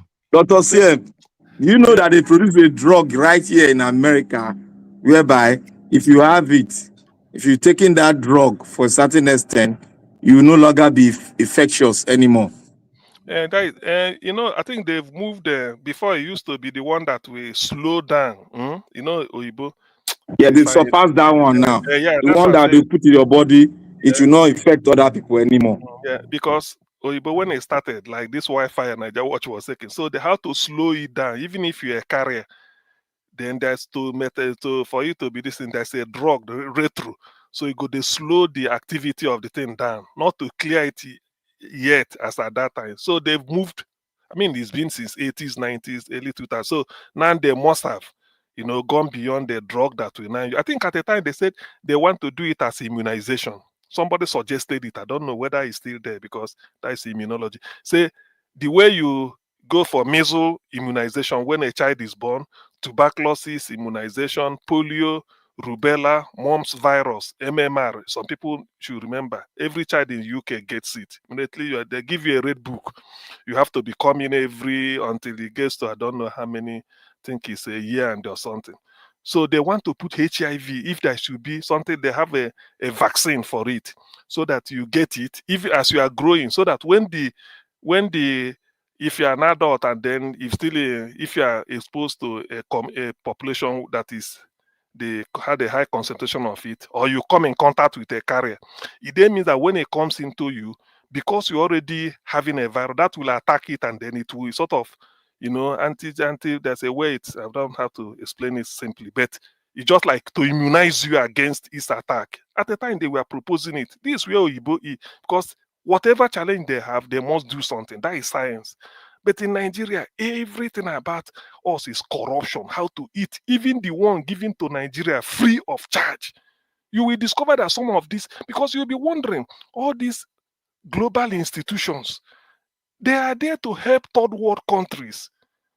They know that you people are poor, everything. So there are the things they have to do. You are part of the human race or human community. So what they want to do certain things to help. But when you come, our leaders will hijack it. Is that not what made Peter be there when they were telling him about UNESCO funding for primary education? Peter B said, "I will sign for it on one condition. From our office, whether in Abuja or Paris, straight to the primary school headmaster. I don't want Anambra State Minister of Education, local government. Say the more checkpoint you put, the more the thing they decrease. So you take it straight to the primary center you want to give it." They agreed. That is part of the why P2B saved money and they impeached him. So there are a lot of things. Our leaders do not have the interest of the people at heart. HIV shouldn't have been the way it is now. It should have been a case of, yes, people are careless with their life, I agree. But the screening, the test should be free and something, so that people can easily say, well, I don't need to pay. I can go and screen myself and start knowing what I am. And if you screen you are positive, you come back for free retroviral. That's the way you combat it. But Nigeria, everything is money, and they're in charge. If they bring it, they even smuggle it out, go and sell. Let me stop here, Labo. Thank you, Dr. Siam. Thank you, sir, for adding your voice. Thank you, true. sir. HIV. It's well. God is our strength. And when you are talking like this now, Akpabio and the rest, now toothpick their mouth now. They are praising below with different hotel. That is the problem. They don't care. They don't care. People are supposed to make those policy, make law to make things easier for the people. At the least among us who doesn't have a human empathy. It's well. Thank you. Let me put this across so that sometimes Nigeria will because of what somebody said on the chat. That's true. In South Africa, they have Babalawo, that is native doctors living in forests. Yes, they do now. They do. Do you know that in South Africa, faculty of pharmacy in universities, then when you get to pharmacy, that's what they call pharmacognosy. Pharmacognosy is like the science, a native, something like they preparing a drug from the herbs or from something like herpes, organic. So do you know that the department in the university, professor with author, then they bring those Babala will come. Their own is that they don't have the basic chemistry or science to explain certain things. But that thing then they bring, like I say, bring this wood, bring this herb, peel the bark. That bark they are using to do it in a crude way. You bring it to pharmacy faculty in their lab. They analyze it, say, oh, this one contains maybe something like a dithionite or one chemical this thing. They said, okay, by putting water, because the man will say, put water, shake it, leave it for 24 hours. But science will tell you, incubate it, put it so temperature. So they work hand in hand to synthesize drugs. But in Nigeria, can you tell the faculty of pharmacy, University of Lagos or Ibadan or Soka, say there are native doctors you have to integrate into it? During COVID, Professor, our corrupt ANEC chairman, former ANEC chairman, Professor Morris was shouting. He was demanding for that. Morris, who was a pharmacist, he's a pharmacologist, he's a pharmacist, but in a pharmacognosy. He read at Bradford in UK. Yes, Nigeria. Nigeria was shouting during that COVID. I beg, more leave HIV alone. I beg. Okay, Doctor Black Panther. We want close now. We have 10 minutes to close. 10 minutes. 10 minutes. Now when I come now, you won't close. Now I make them they lock you down. See, more than lock you down where we say. They no be talking. That person say me they talk to shy. They open all the mouth. They talk to guess where gay association of wetin they call them. You talk to them. If it be you, now you go affect. You don't go know. You don't know say the terrorists they don't get association. They call her NTA. When I not see the letter they write go Kwara State. Now not read them. They call her NTA, Nigeria Terrorist Organization.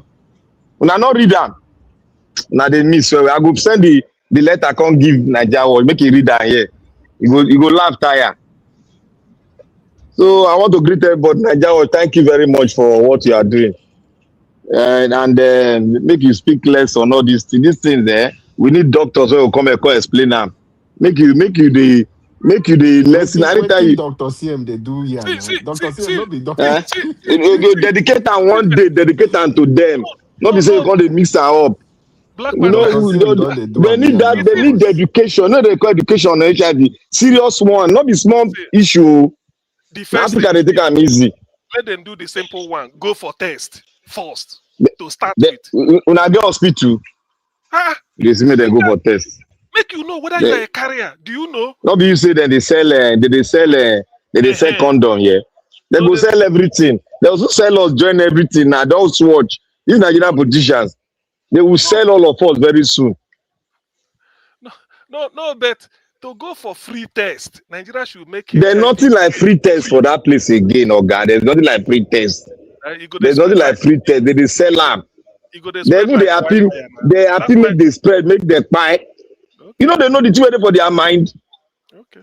These people, they want look when what do they call them? When what do they call them happen? When people they buy, you know, did you see what happened? Did you see anything that happened in Nigeria? Let's say epidemic. They are very happy because an SPV don't open for them. So when people talk about say and UN they bring something, then go pocket them. Who will be like chicken for their, we be like ant for their face now. And I know you're waiting all those politicians they talk. Say they never even know that would exist. And you they tell somebody that they exist in front of you want to take care of the person, make them fight them. If you don't understand the kind of mindset where these Nigerian politicians get, the kind of mindset, they are Lucifer in nature, in embodiment, everything. That is who they are. That is why I wouldn't blame people. Sometimes they will say, what is wrong with the black man? That question need to come up. And people dodge from it. We need to answer it. We know there's nothing wrong with us, but we need to use critical reasoning to answer it. It is not, he's not asking the question direct, or maybe he's saying we black, he's asking a question that comes with a heavy burden. Why do we behave like this? Why can't a black man say this word? We are equal before one God. Why can't a black man say it in Africa? Why? Why can't they end your constitution like that? Why? Because you are built on top of nothing. That is why look, okay, I said yesterday, I said this man, what do they call El-Rufai? No could forget this man, matter all this way they talk.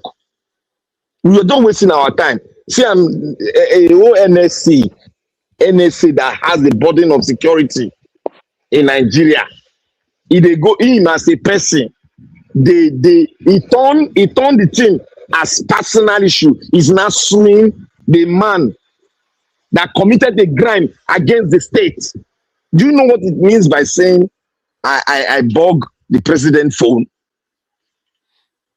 If he can bug NSA, he can bug the president's phone. Don't you people know?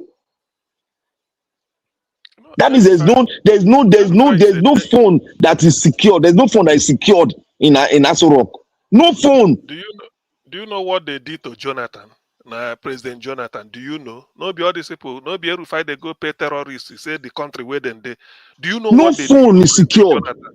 That is what they are doing. And when they put Patani for Minister of Communication, then did we not say that they sold the country? We said it now. Immediately put Patani they call him. They put him as head of communication. That they've sold the country finally. Patani is a jihadist. His name is on the terrorist list. You people know. It was trained by Al-Qaeda. You people know. It was trained by Al-Qaeda. You people know that. I hope if I say that people not going to talk. I get it. He was trained. He's on the American top list. If he enter America today, they don't bam. Enter you know it was when they made Pantami the boss of was, I think Minister for Communication, or is that communication? Something like that. Then they have to start this NIN, National Identification Number. Yes. So all the terrorists welcome. The moment you show Put all of them in there. NIN, you are a Nigerian. So that is so these are things. That is why we are saying today.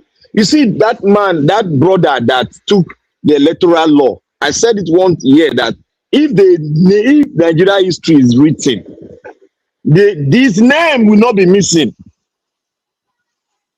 He has solely carried this fight to where it is today, without no big name. It was an ordinary name from the wilderness. He sold this thing out, and look at the result today. Everybody, they shake. The whole National Assembly, they shake. That is the power of consistency. That is the power of consistency. Look, like I said, sometimes I said, it is not everybody that is needed in the struggle. Not be everybody. That is why let those that are saying nonsense be saying their nonsense. It is not everybody, not all Nigeria that are required in this struggle. If the struggle will succeed, it will still succeed with few individuals. You see, but Black Panther, just as a quarantine or quality check, the few where that are needed must find a way of keeping those where they no need. Keep them out and keep them out very well. Keep them at bay. That is it. Don't listen to them. Close ears to them. They are infectious. Yeah, they are very infectious. So that is what we said. That is the power of consistency. That boy has shown it to the whole world that when you are consistent, even the pastor that was shouting the genocide, he was consistent. That is the power of consistency, the audacity of consistency. That is it.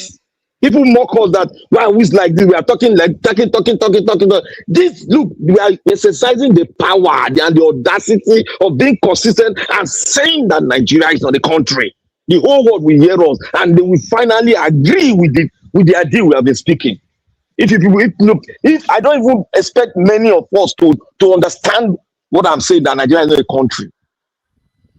Do you know when I made a research. I learned where the National Assembly learned where they say I, the I. Everybody say nay. Do you know where they learn it from? Can anybody answer it? Is it not you? I think UK they say I. Now from UK they learn them. UK now give us to now put inside our DNA. Now UK put inside our DNA. You see what we be saying? They don't want you and I to sit down to have a constitution. That is why that man called El-Rufai can do whatever he want to do. He can talk anything he want to talk. They know that Jonathan talk here. They don't go do that guy anything. The man who took the money, the man who took the money for your defense, for your national, for your air force, for your navy, for your army to be updated. The man who chopped the money, where he distribute the money around. What did they do? They never release them. They never release them. That he is released. Okay. So what do you expect? It's released. What do you expect from these people? I said they will never change. So don't kill yourself over nothing. Kill yourself over something. Let us concentrate on the electoral law. This is what we need to break it. Is it that we break it?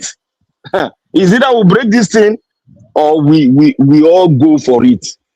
Nigeria will split finally. If we don't do it, we split. There's no country. Look at what our uncle said. The former electoral officer. What he said. He said a nation that refused to I don't know how I put it, to grow, to change in terms of technologically wise, will be what? Will be eroded by their stupidity. Let me put it that way, by their stupidity. Have we not been saying it here? That when you upgrade your military, he said, help me, my brother. Any institution that fails to embrace innovation, thank you, face chaos and decay. Thank you. Well, have we not been saying it here that we should update and be scientific in our military approach? That our military need what we call science to fight this insurgent. Somebody came here. Some of you are enjoying his talk. When he talked, he said, "It's making sense. It's making sense." And Black Panther should close his mouth. I talk too much. Is it not Mike Bini that is saying it now in another format? You see what that person came here to speak, and he almost got all of you infected. Black Panther. That is it. That is it. Okay. Can I say so, my brothers and sisters, the electoral law, if you can't get it, like I said before, if they give us, they will find a way to rig it again for front. We should speak ahead of them. We should plan ahead of them, because I know what is going on now. We might probably get it because of the pressure that is coming up, and the international bodies are watching very well, and they are going to partake. So the pressure from every angle might make them so, but they are going to find a way to rig it again, because these guys, they are Lucifer incarnate. They are Lucifer incarnate.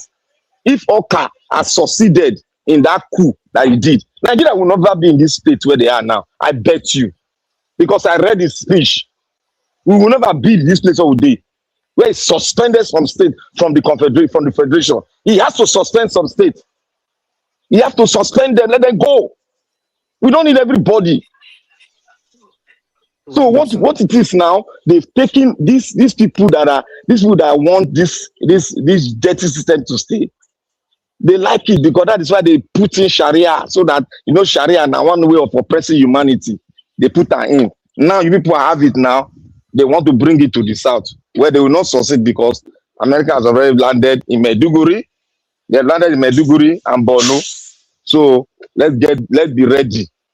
Special forces already on ground. They are in Maiduguri and they are in Borno. They landed 4 days ago. So let them be doing whatever they are doing. I even want me those who start their work, so that we'll know where we are. Thank you, everybody. Thank you, Mr. Black Panther, for that wonderful submission. Thank you. God bless you for adding your voice. Mr. F. Emmanuel. Mr. F. Emmanuel, are you there? Okay, let us do our second submission. That is what, or we can just speak. Maybe anybody who does not have anything to say, we can just speak now, generally. Well, I don't really, because this issue of electronic transmission, I think Obi Ezekwesili has joined the protest, and then I doff my hat for her. I congratulate her.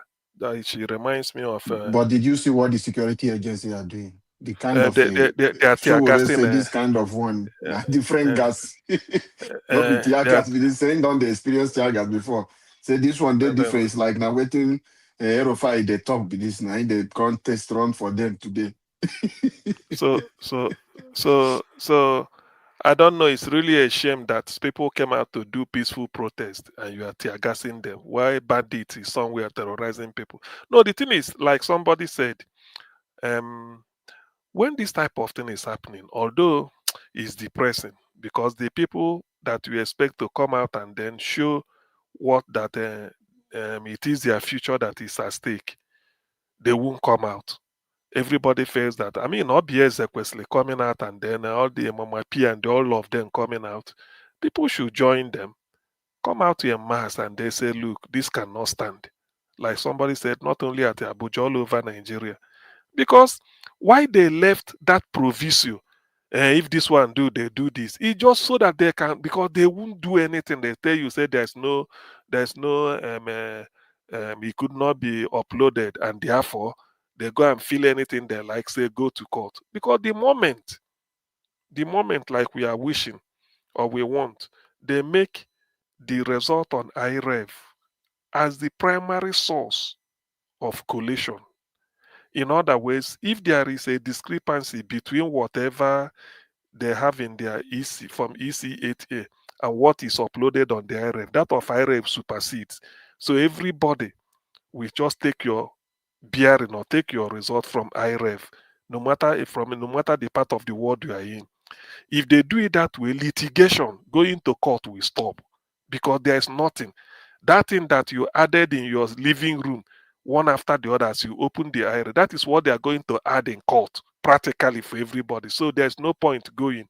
But it's because of the fact that they've cooked up results, and then when the United said, you see the way it's happened. When United said you want to go to court, they said, okay, for you to prepare your case, you tell INEC, I need access to this. INEC will not give you like they did to P2B.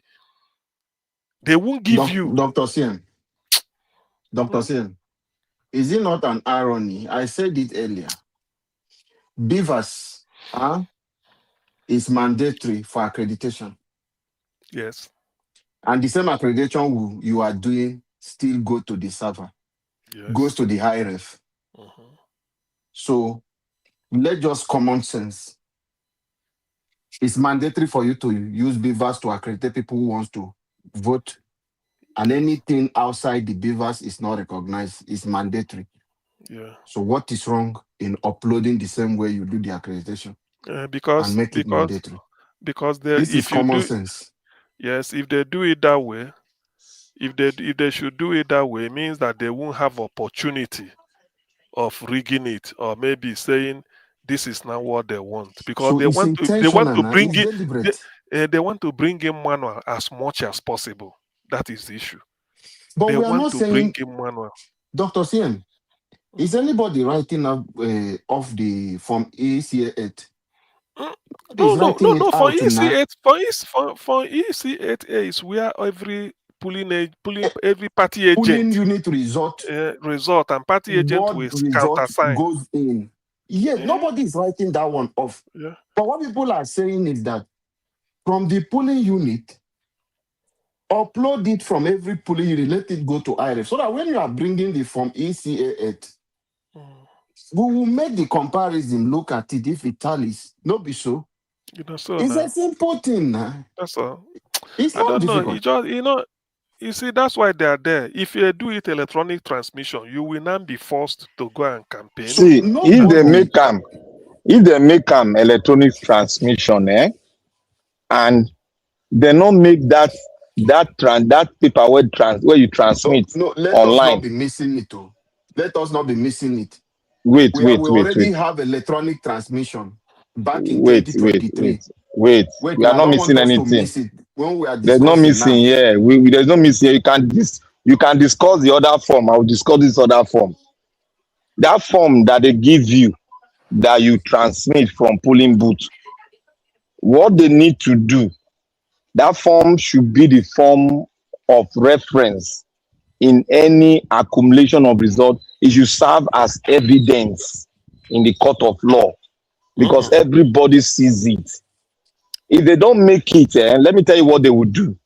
They will still rig the election by writing rubbish, marking it, because there's no law guiding that. If you do mistake, you don't print them, say that thing is invalid. There's no law like that. Which one do you say will be evidence in the court of law? You see that polling booth, one that they scan go, where they Photoshop go. I think what you should have said was result on IREV should be evidence. Yeah, you can. I just want to break it down. So that people understand them. Yes, Black Panther. That is the area I said we should not miss it. Go and check on the current INEC law. Election transmission is there. What Nigeria are asking is make it mandatory to be the place that will say, when we refer back to say, let's check on the IRF. That should be the one. Yes, you are not getting it. So that will serve as evidence. Transmission is there on the electoral law. What the court told us before is that there is this provisor for INEC will be the one to determine which other model you want to adopt to announce. That was what Mahmoud used in 2023 to say he adopt this manual collection. So what Nigeria are saying now, remove all those loopholes that you put. Just make this IRF be the mandatory one. So whether you collect manual, we must compare it. If it does not tally from what we uploaded from the polling unit, then that result will be nullified, and we'll take it and trash it. Then bring out the one from the IRF to declare anybody winner. That is the mandatory one Nigeria are asking. Exactly, because transmission is already there in the law for 2023. Because the one on IRF was uploaded immediately after tallying at the polling unit. That was where it was uploaded. That is the one where we are having problem now. Exactly, it was not taken out of the polling unit. It was there. They uploaded it. We want the law to recognize that now. Say, okay, the one in the IRF is the final. but they don't want it. You see what They don't happened at want the it. House. You see what happened at the House of Reps. Nothing have changed. They have not done anything from 2023 election with what, because the Senate now, the Joint Committee now have agreed on this one now, still leaving the power for the manual collection. So there is nothing they have done on this electoral transmission of result or waiting. They have not No, changed you no anything go, for you no all go. Nigerians. They know the president no fear sent to them because they quarrel come on for all. They all come on for the hall. You see, do you know? I will tell you, President no go. President where they He no go assent to Ram. Not everything I say go fear assent to. He no go fear assent to Ram. You see the show of shame. Leave Tinubu. Do you know what he promised all those governors before people are defected? They say 500 billion. That's what I'm He reading promised now. them how he want to return them to power. So if he remove this clause now and all those things now, how is he going to assure them? That is why you see the Senate and House of Assembly, state as a reps are fighting to maintain this way, so that even if Tinubu fail to protect them in their local area, they can manipulate themselves. That is this battle you are seeing. That is what you see that is going on. In fact, to be honest with you, so far the people will win this war. Do you know why? Because we started it early. Election is next year. All these things they are doing, if the protests should continue, they must surely, because they must surely leave it at the level of the moment it's uploaded in IREF, that is it. There's nothing like provided that no, you don't put that. Just at IREF, that's all we need. Thank you, sir. If it didn't go through, after a while, if it didn't, because this issue of upload. Anywhere you transfer money with people use bank transfer in their mobile phone, and then if you send WhatsApp, it didn't get to you, or maybe your phone is for whatever is I mean, how do they say it? You switched off your phone. My own phone will be telling me that it's only one tick. It hasn't gotten there very well. The moment you start, then the thing goes in. So it's as simple as that. I don't see anything. But look at what happened at the House of Reps. The so-called man who want to challenge Alex, that guy is close to useless. Tomorrow night they will say he's Igbo leader. I say people should look when they are saying the youth. That guy Benjamin, he went there as a youth to this. Look at how useless they are. This is the man who wants to come and lead that Bia state people. He wants to be governor. He want to anyway. This is the way he want to remove Alex Otti. Do you see what he was doing, Dr. Sien? He flipped the paper. They knock. He's not reading it, and the people are telling you, read that for us. Something. No. Even somebody said, look, ordinarily. Dr. Sien, did you see the video I sent to you? When one Abia big boy they talk, he say ready to he give himself for this election. Say nobody will remove Abia state governor. They are gods. Now you won't go remove.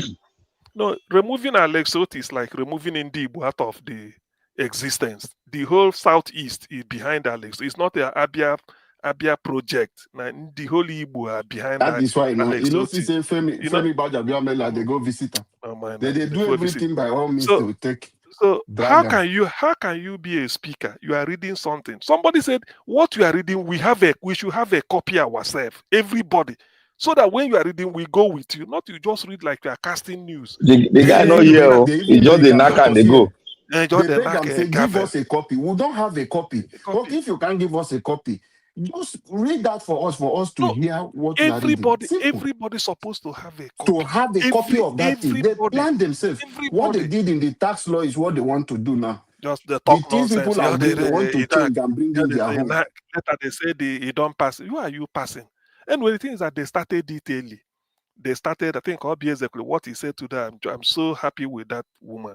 They started detailing. Dr. Siem is not Elio. No, it is. It is. Election, presidential election. INEC have already fixed date. Okay. No, presidential election is next year. This thing to ascend to this thing. Anything more than this month, that thing did not get to president to sign. Forget to. If president sign it, should be the other one, president sign them. He sign them, he keep them. Then we still use and say this electoral law that says this. We still the people are kicking against. Was it not assented to by a president? Have you forgotten? Not the president assented to it. Make it ascend now. We still tell and say, look, even when you ascend, even if you like ascend to it tomorrow, next tomorrow, people go still tell you, no, this is not acceptable. Then you go back again. Now, should be then they specialize in amendment. Every time they amend the constitution. Then they amend and they go now. The thing is that the people are now becoming aware. And if this awareness is sustained, it can hold. After all, I believe they are coming with another thing. This one, they start this tear gassing. They have started another thing. Do you know what I often ask? I think I said it in that day. Assuming I'm seeing that senator, we ask him, this is what, if I'm to vote for you, this is what I expect to do. And it will be uploaded on IREF. From there, I will now sit at home and be opening and just the way I'm looking at everybody now on Niger Watch, I go to take note. Say they add them, they tabulate it. Party agents will be doing it in their control room or situation room. I will now ask the person, if we upload it electronically, do you as a person, do you have anything to lose? That is the question. What do you have to lose if it's done electronically in real time, the way they say, immediately? Do you have anything you are going to lose? Tell the world.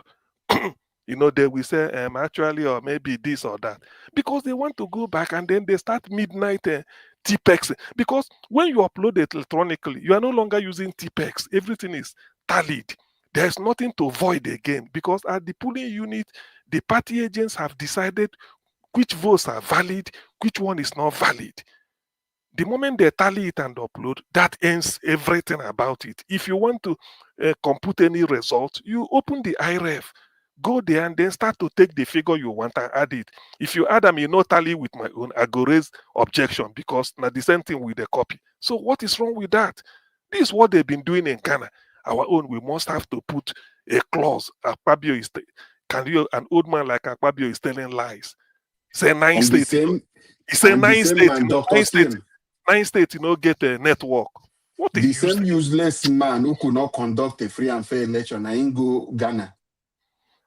The chief that went to Ghana to show them how to do free and fair election. You see now? No, that the same Mahmoud. I say Nigeria is a funny place. Dr. CM, we are so lawless. So Nigeria is not a normal country. Because things that is happening, you wonder the kind of a thing. I think they should be doing some drug tests for those people in National Assembly, all the politicians. These guys. So all this while where would they talk here? Your mind is in a normal country, Abi. These guys, and those politicians, they need to do drug tests for them. Those people. This is your hope. I don't know where you hang your hope, Puto. See. Where Kasala go blue now from my degree go blue come from. Now I can't remember who they talk here. See, look, this will continue to take advantage of us. Do you know why? We don't have a document that we agree. So anybody can look, if I get billion today, if I enter Nigeria, I can talk to anybody anyhow. Nothing will happen. But that document we are looking for, what we are doing now, this electoral something is part of what will be in the document. Yes, that is why I say, yes, I'm talking here. I say we can start with electoral, whatever. This is what we are doing now. But everybody should have it in mind. If we enter today, I will spend my last money to talk against that, do that. If you implement Jonathan constitutional review. If you implement, I go finish that guy, this man. I tell you the truth. Now I don't want all this one that they do. I will give you a helicopter, I will give you farm. Give us a document. Then we'll go, that document not go allow all these lawyers, the way would they bring our lawyers, the way would they take our judges, all of them go they nullify, we'll get new one. We are still using the colonial laws. That is why we're having problem. You get list why here say America release. They released that, but that one list of terrorist sponsors. They are co-sponsors. Now they release those one are their boys where they use they take channel the money. Now they release. So they never release the main one. Yes, the real ones and they will capture them. I make them day on ground. So because they know say why I say they will capture them. Because if they start to do all this terrorist tracking now, those people where the real one go now they pump money very well to obstruct them. That is when they go now enact that their one law where they'll take go catch them one by one. You know, America is a very they get patient in military approach. They get patient very well. I bet made them they do quick because the thing go help sanitize and quarantine Nigeria before so that we know who is who. All this one where Rufai done the Denet, Ribadu, Pantami, all of them, Gumi, Sultan, pack them. Yeah, let us have some level of No, Pantani, that one, Pantani and Gumi and El-Rufai, that one are sure they'll carry those ones. Those one will be the first batch now. Those one will be the first batch because those ones they are very active in their cell. They are very, very, very active. So they will be active when the military are going deeper. You know, the more they go deeper, the more they see the people that are involved. That's one thing about this special force. Special force get their code.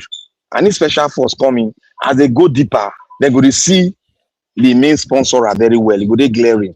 This special force, they're not past 400 though. They're not past 400 though. They come in groups.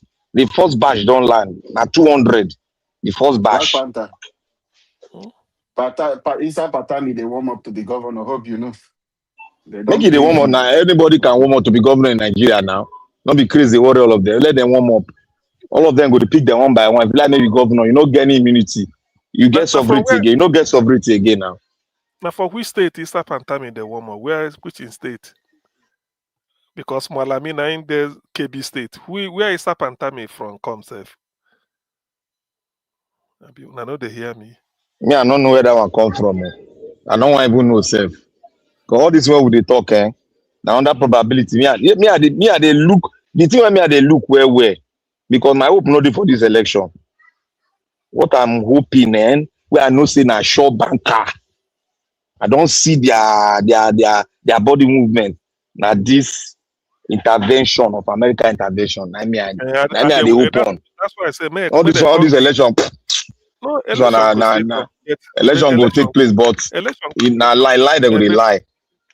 Make them clear the cobweb because all these people where they do not. So, but when they don't delete some people out of existence, then we will now know according to Wiki who is who. They know Wiki go take off.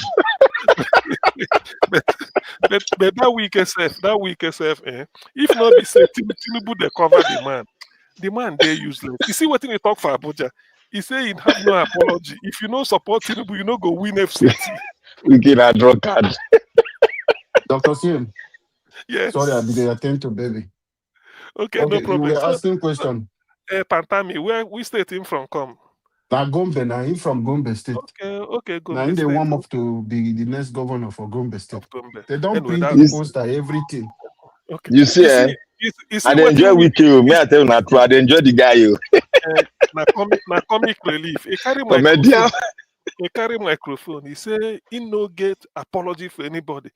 If you are not supporting Tinubu he say there's no way you win in FCT.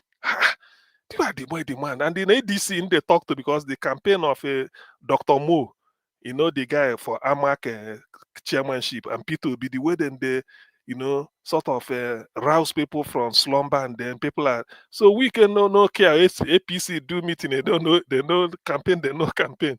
He said, if you are not supporting Tinubu, there's no way you will win in FCT. The man don't stay. Why? Anyway, that guy talks. He talks like we're in there. Abuja is almost the north. We're in there. It is a be like Port Harcourt. When those boys go react, they're not go mind police, so they go enter in office, take them on. That wrong. And they tell you the truth. That wrong went wrong before. This one no go see place to run to. It is in a River State where they do. You not go see any place to run to. Those people they know fear any police. So when they enter there, they fear. And I go they talk when they want. He say character. People no get character, integrity. Now so you go there. How can you be saying this? Election, federal election, or it doesn't something. Even know how to pronounce integrity. It's integrity. Integrity, character. You can't stand people. Betray. If you dey under pressure, if you want to reduce your pressure, listen to Wiki. Exactly. That's like comic relief. You go and use a relief. You don't see that in course. Maybe Nigeria was just in a while you play it for us. We can say anybody, all the whether you are a minister, a senator, a member of House of Reps, and you want to put a successor, he will betray you. My own started betraying me some months after, but your own go start that day. He go betray you. You stay there and they talk. You go collapse there and die. They will announce. When I see this, and I know that we can figure this thallium sulfate where they import. If you put them for pocket, they work. You know this thing where Rufai they accuse Ribadu thallium sulfate where they import. If he be say we can get in own share, put it on for pocket. Good. They look for who you go take and finish. You see that thing where they talk say na chemical. These people, this El-Rufai, if they send another message where it not be actually that drug, you don't understand. No, it cannot. Those people, look, those people, they are very sophisticated though. Make I just tell now, those people, our people, these are politicians, they be like CIA as you see them. So they talk with code. What do you expect? They go tell you, but not with that thing they talk. Because anyway, if you talk against NSA, na the federal government also sue am, not be Ribadu also sue am. But now Ribadu they sue am. So you are not saying the thing they controversial. See, listen, Black Panther. Mm-hmm. There's no smoke without fire.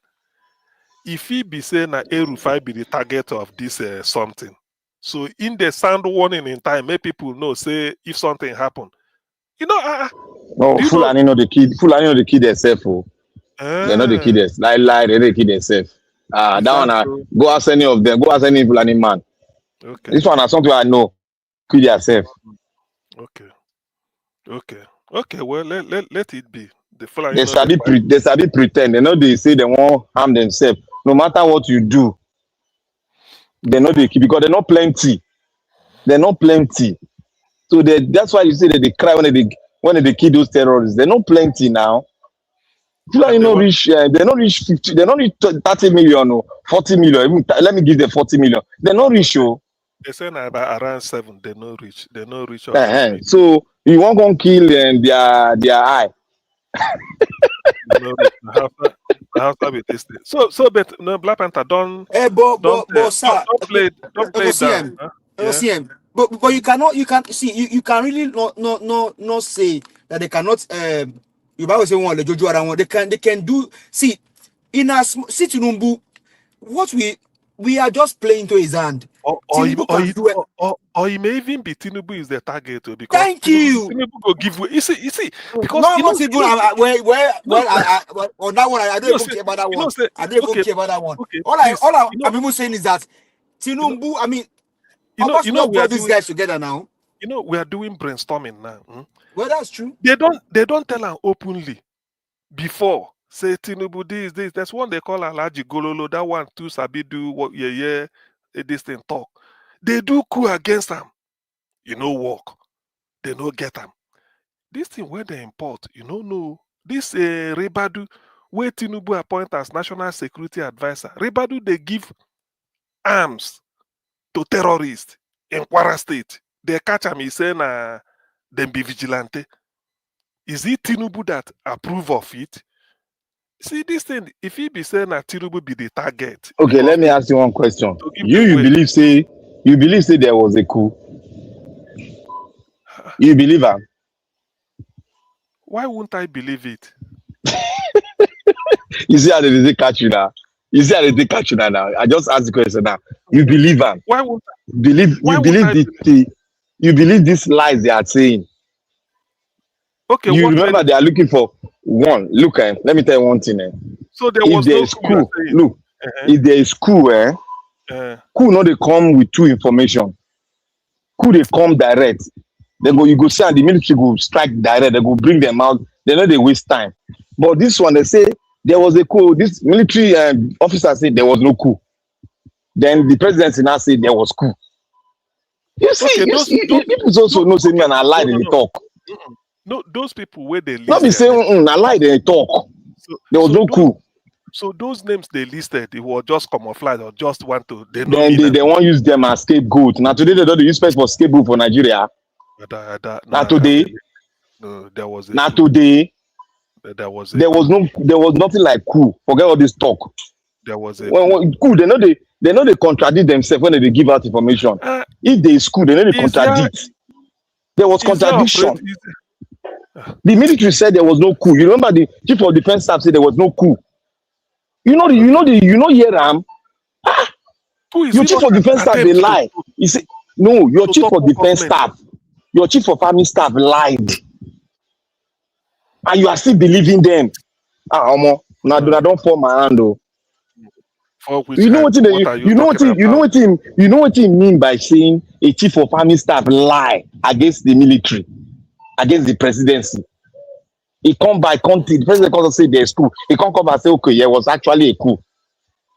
Waiting. Now today coup don't have for Nigeria. Now today. It's not only chief of army staff that is accessory to information. Others, uncle. Black Panther, out of order. See, so if you want plan coup, a chief of army staff not join you now to eliminate them. Have you planned coup before? No. The coup where Oka plan. All the coup Oka plan, who die? Not be all the big rank, not be they die. You know, see the people that get shortlist. No, now if you follow the coup of Oka, you follow the coup of Bangida, the coup of Buhari. No, now they use the antecedent. What they don't have for Nigeria before. They verify my own. What they do. See, Nigerian military are very active when it comes to coup. They are one of the best organizing coup. When they organize coup, they know if they fail, you know, say they don't fail. Tell me in the history of Nigeria, which coup they don't reverse back? When they say happen, they reverse and say no happen. In the history of Nigeria. You see, when Bola Tinubu they say no go lie. Okay. Bola Tinubu na drug be wrong. Where they say na liar he be from the day they born am, that boy don't they lie. If he don't lie, without lie he go die. That means so. How can you tell me there is coup? And you come them say chief of army staff say no, there is no coup. Say it was a lie. Then later I come to say yes, actually it was a coup. Which kind of misinformation be that one? Okay. I beg make Nigeria go. Jonathan don't talk and say if you believe Nigerians, you're at your own detriment.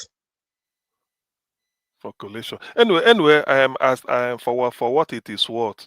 All I know is that somehow things must surely change. With the intervention of America, Mossad, things must change. We cannot. Things must honestly change. We can't continue this way. It must change. Exactly. It must change. But how it will pan out, I can't put my finger to it. But I know we cannot be, because if you say things must change, if you not act them, if it take you 40 years now, we need more of Madam Obi to come out. It depends on how more of her should come out. It depends on how the change will come. We all agree that this is the first time ever American troops will be on Nigerian soil. They've come to stay and they have a mission. They're not just sent there to come and be looking around. They have a mission. At their own time, they have their own timetable, which left for me, I would have said they are wasting time. Let them start cleaning the place immediately in terms of the people that are the bad actors that are holding Nigeria to ransom. Start removing them from their list. But I didn't send them. I'm not in their plan. So they should do the thing according to how they planned it. But what I know is with their presence, there must be a change. No matter what, there must be. It's as simple as that. They've already taken over your military base now in Kenji now. They've taken over the military base in Kenji. And they're taking over the military base in Maiduguri. So they're in charge now. All this one they talk for Nigeria, they say no, they know they do anything. I not send you video, I not send you picture or videos. Go look the video I send you now. You see the full squad, the special squad. You see their full squad. You see their regalia. Where they wear. They get one particular jeep where they use. I send them to you. They land and now this thing. Now the biggest Boeing. Now I bring her in. They bring her about 4 days ago. And anytime they fly in that jet, they bring in troops and equipment. And then even in Benue, in Borno, they use parachute to drop some equipment. They use parachute to drop some equipment. So all this one they had information. We know what they happen now. Okay, well, I wish America well. Let them help us sanitize the country because what our Not be wish well, they go do them. Not need your wish. They don't start them. Okay. No, what you want me to talk now? That is my own moral support now they give. That is the meaning. That is my own moral support. I'm not against their mission because it is to sanitize the system and give Nigerians breathing space. Otherwise, like wildfire or like Hamatan, this Islamization or terrorism. You know what they base for not? You know what they base for not? America have the policy don't change. Israel, they say the reason why they expand is because of them. And the reason why they suffer is because of them. Now, because of that factor that Israel bring in, America have to join in because the reason why they come to the Sahara is because they've been driven off their base in the Middle East. They drive them. So that they come to the African place where we say they get less government strength.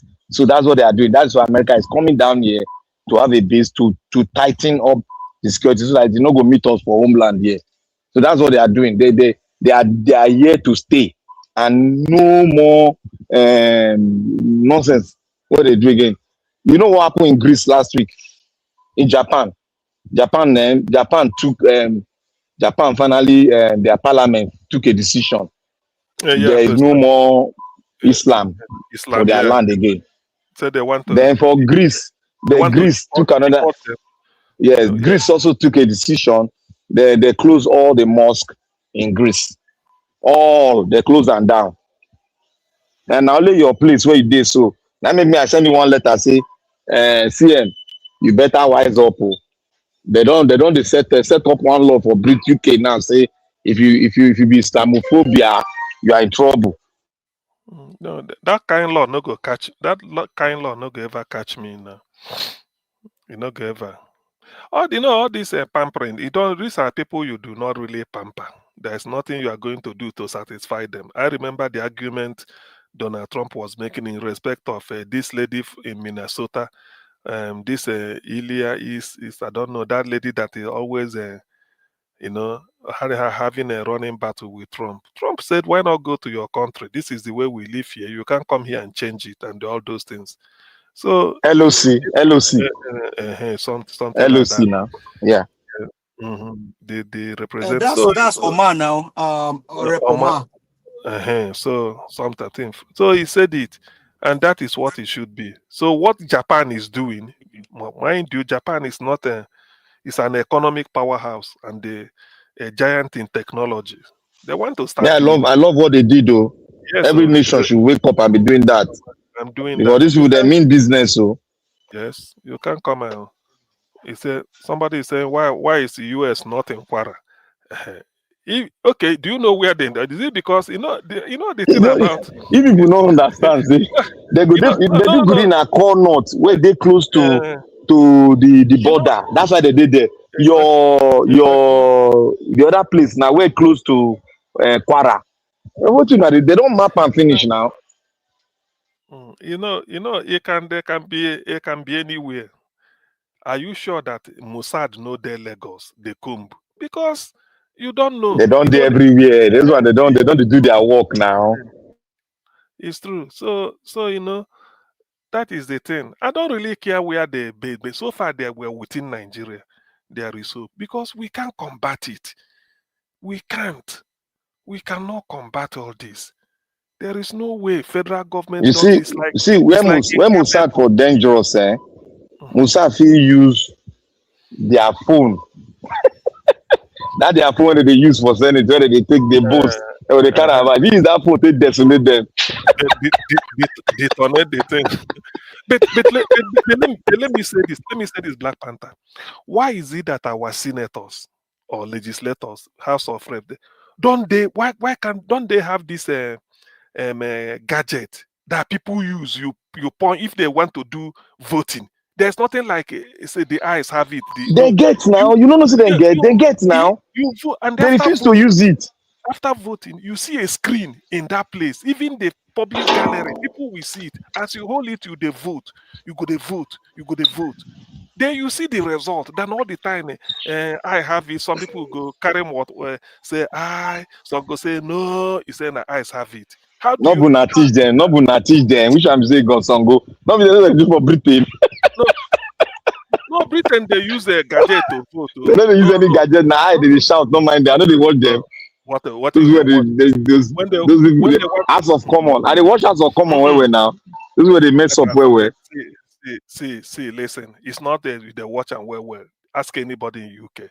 When they have a crucial something to discuss, like all these things, serious something, you vote with your iPad or whatever you carry for hand.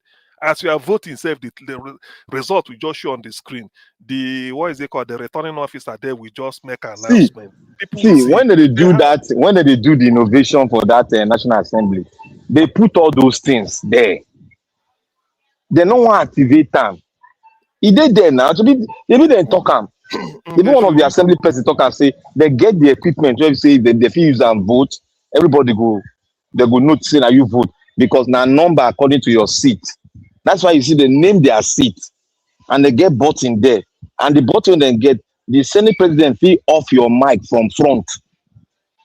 That is it. They just need to put the board there. That's all. It's a software now. You don't require anything. They get them.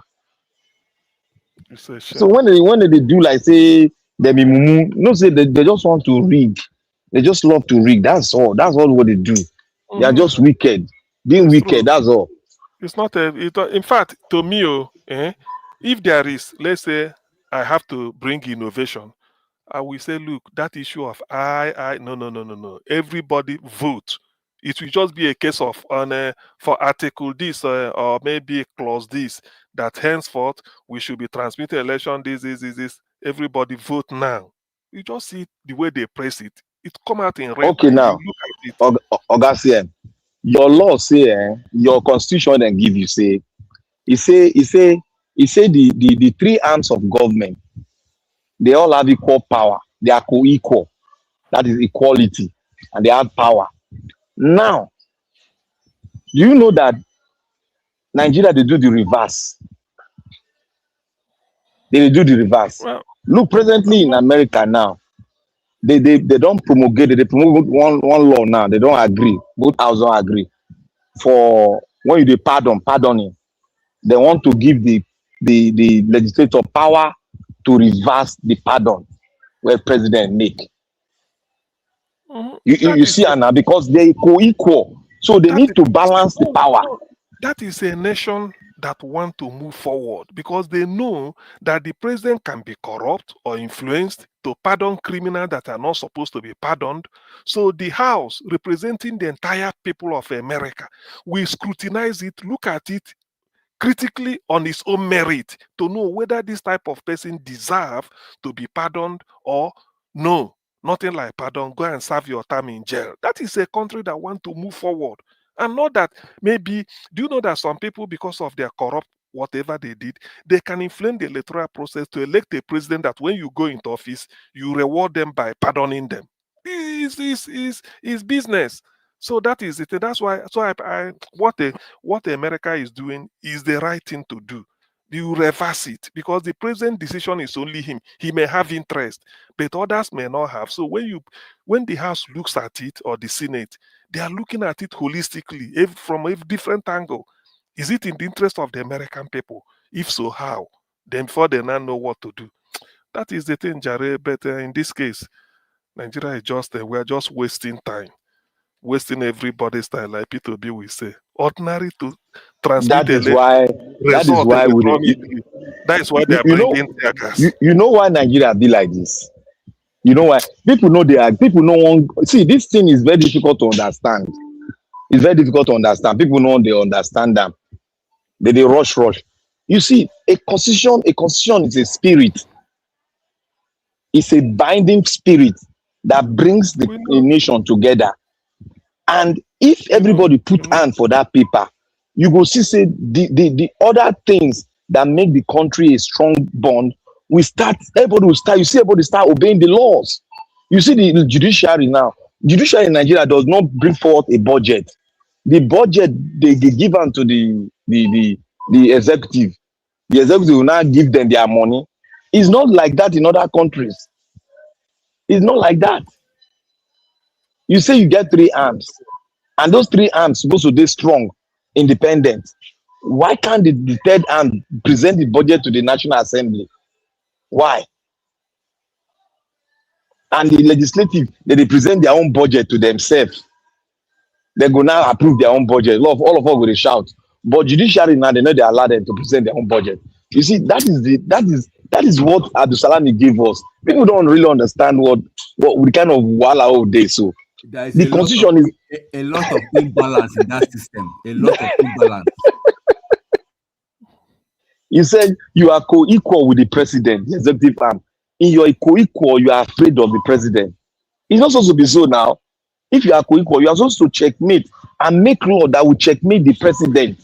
If the president does not sign it, because it's a majority law, then you have 30 days. After 30 days, they will lift a law and they will sign it themselves and it will become a law. They put up on that position now, but they don't. This Nigeria, we are illiterate, now they rule us very well.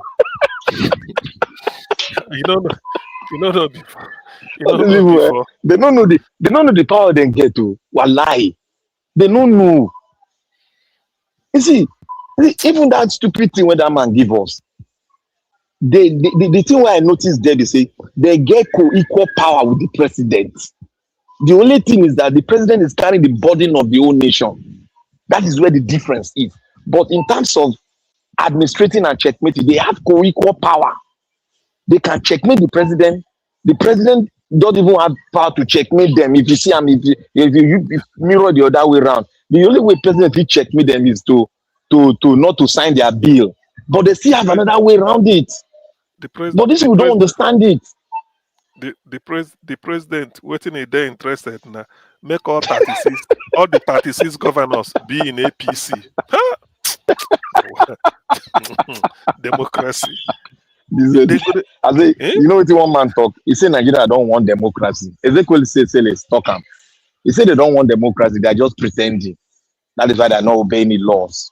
That is why they don't want to give you a constitution, they don't want to give you anything.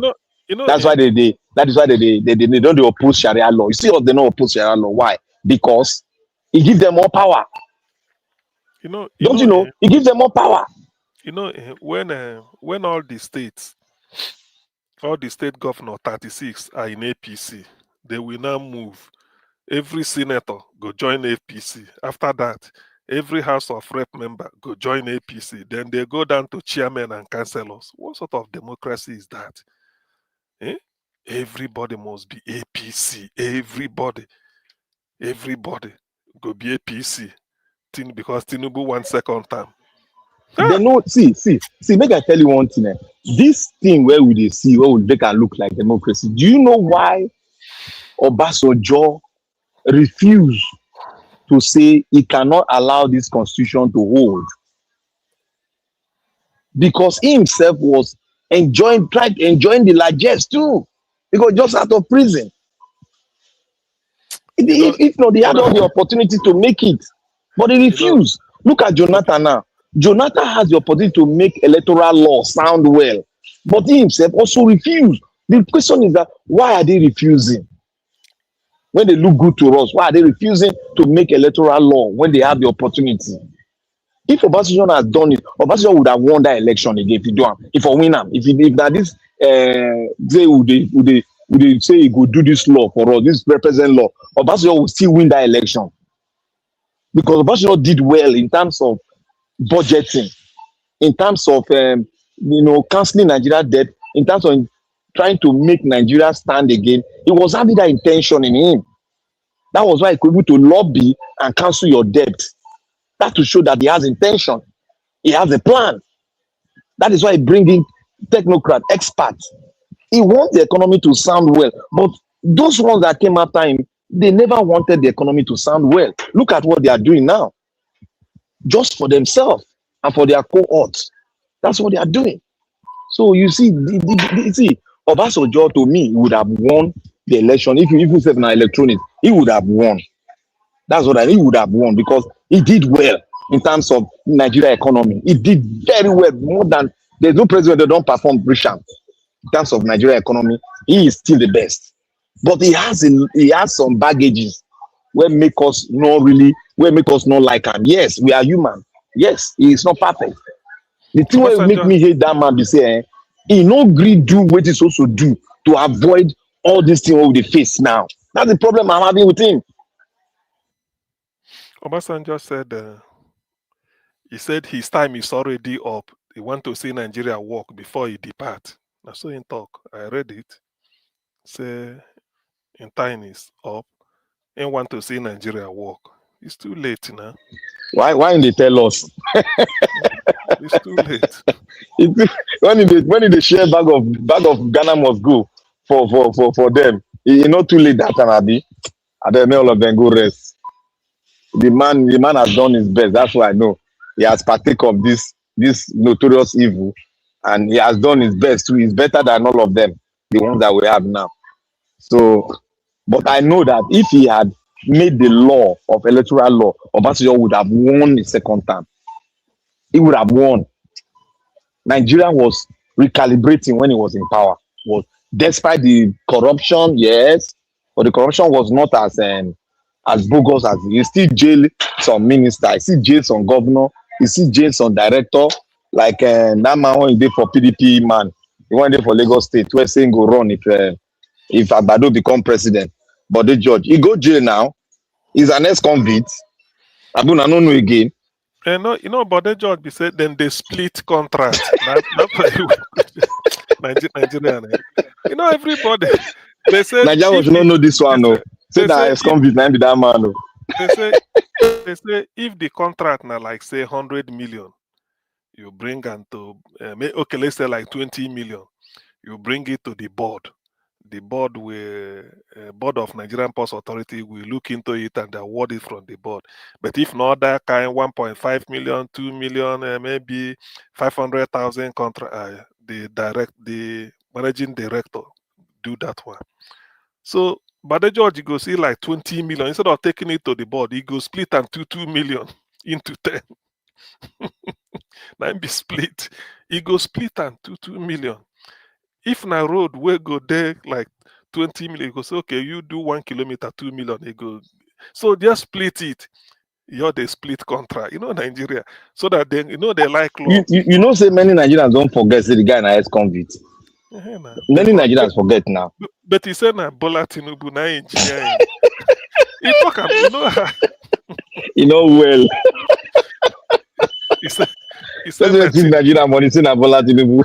He said, no, that time, because Tinubu don't want any rival for Lagos. So Bode George his profile is rising as the PDP man in Lagos, and the South, I think was the former deputy chairman, Southwest, later deputy national, the whole of the South. So he dey rise. What they say na Tinubu set him up with a. You see, anytime when the man talk, anytime when that man talk, anytime Bode George, anytime Bode George talk, Nigeria will go say, the man is talking right. I just they look and say, Nigeria will know this man at all. Bode George, na engineer. The man is a mechanical engineer now. No, that's civil engineer. Oh, civil, sorry. Civil from University of Lagos, and he did MBA.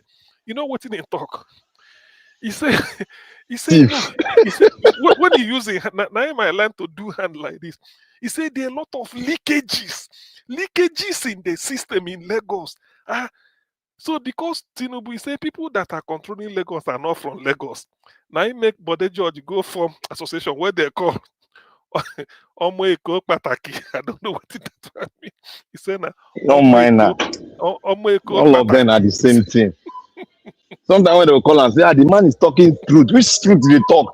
Which truth do they talk? They talk anything. May get there now, the same thing go do. But they say the truth. When you work our money for MPA, you work on another director on IBO. You see the billion where thief. No, I think na MD. They make him MD. So he go there. Not be director.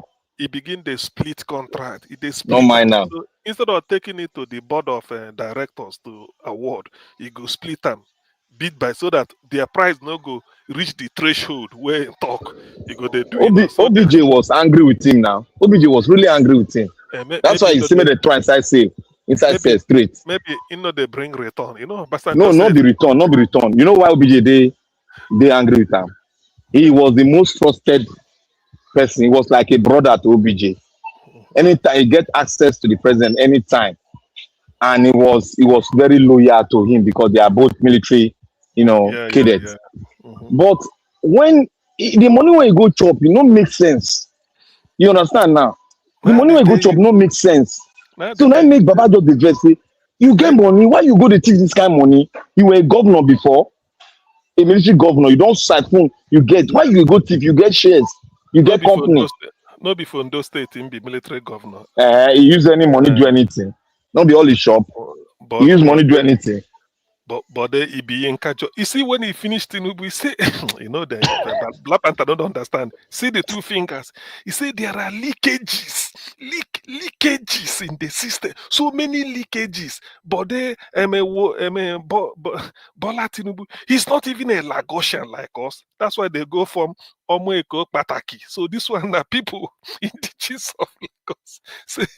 Indigenous where we thief the money. No mind now. He said, Omoeko Pataki.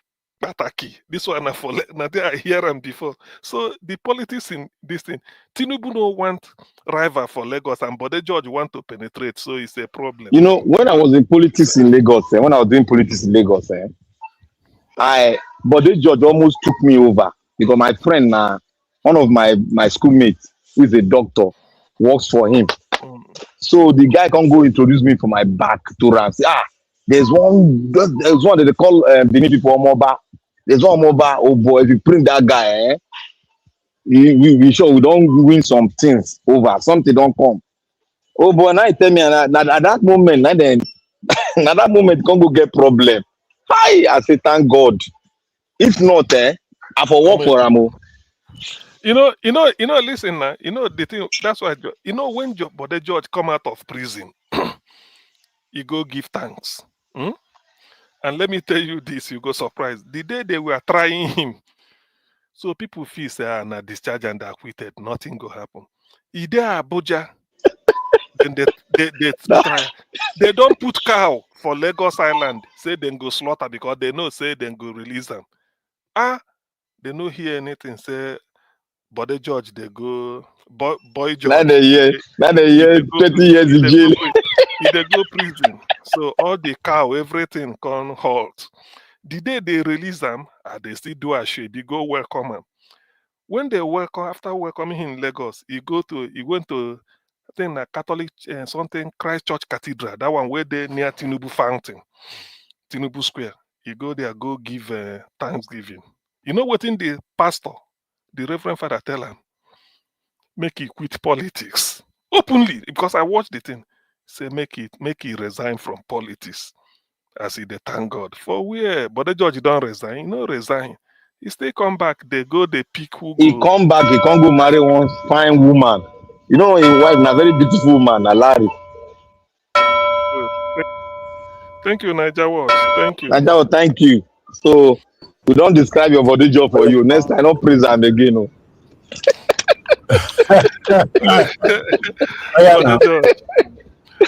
Not do well. Okay. We have done well. 5 hours, 18 minutes, still counting. Yes. Augustine, I say you. Thank you. This you're coming late. If you don't come late now, you call the call. Waiting beneath they call Ibota.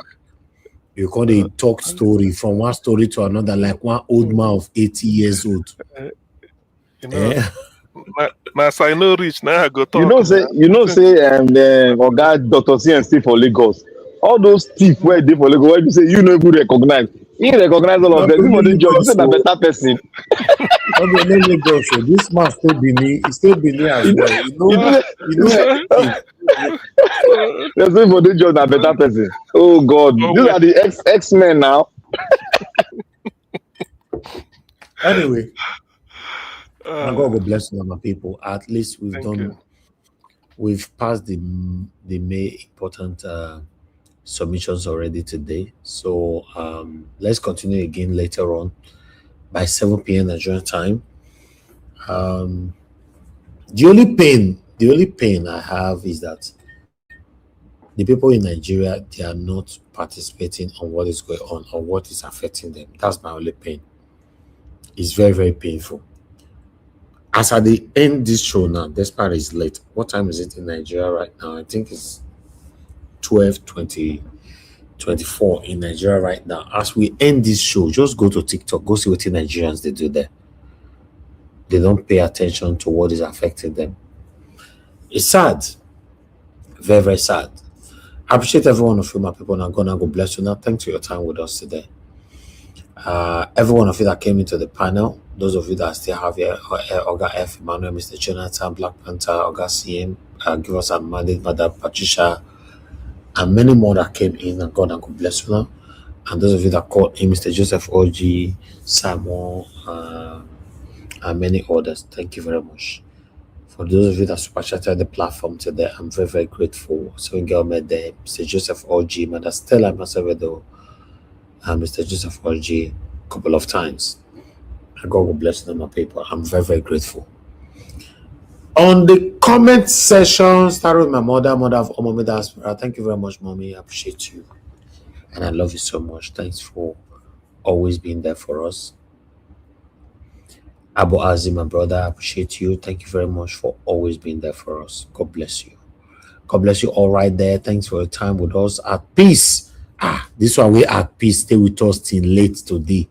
At peace. What did they happen? What did they happen? Tell me. What did they stop? Because this kind of time, you know, you will not vanish already. I'm always happy when I see my people. They are still there with me, regardless of the time and all that. You are still there with me. I'm grateful. Remember, we can't run this platform without you guys. That's just the truth. Even though we shout for this platform sometimes, we do basketballs, we scatter everywhere. The truth is you can't run it without the people that are standing with you. Yes, if I have to count my sources today, there's no way I will count my sources without you guys. Although some of my witches and wizards deal with, they attack me. They don't like this kind of thing where they talk. What is the fact? There's no way I will count my sources without not mentioning my panelists, my commenters, callers, supporters, financially and otherwise. Those sharing my videos, liking my videos. There's no way you will not be part of it. So I smile all the time when I'm ending the show. People who started with me from the first minute, they are still there. I say, wow.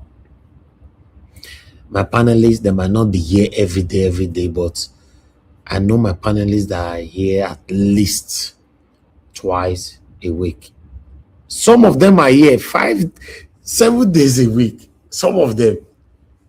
I don't like to mention names, but they are here. So I want to say I appreciate you all. I appreciate you all. And those of my panelists we will never see since for the past 1 year. We are waiting for you. Come and join us. Our voice not for carrying alone. We need your voice. You know, if you're this side, your house, the verse. You know, I know say the verse, a lot of you were disappointed what happened in 2022, 2023. But this 2027 don't reach now. Your voice is needed now. Come on, guys. Let's do this together. The people in Nigeria, they are not talking. Let's continue to do our part. I appreciate you all, my people. And God will bless you now. My callers, my panelists, my listeners, my commenters, my super chatters. In fact, all of you, including the witches and wizards when they watch us, we appreciate you. Because now you know, now you feel say you hate us, but you don't know say they bless us. So we'll be praying for you. It's okay. We'll be praying for you. Because you watching me every day, patiently waiting for you to fail. You are blessing me. So I will still wish you well. Don't worry. You know. Yes, we wish you well. All right, guys. My people, we've come to the end of the broadcast. Sometimes I don't want to end the show, but we still need to end the show. That's how it works. You know, now God will bless you now. My people, have a good night and bye for now. God bless you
Hey,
Hey,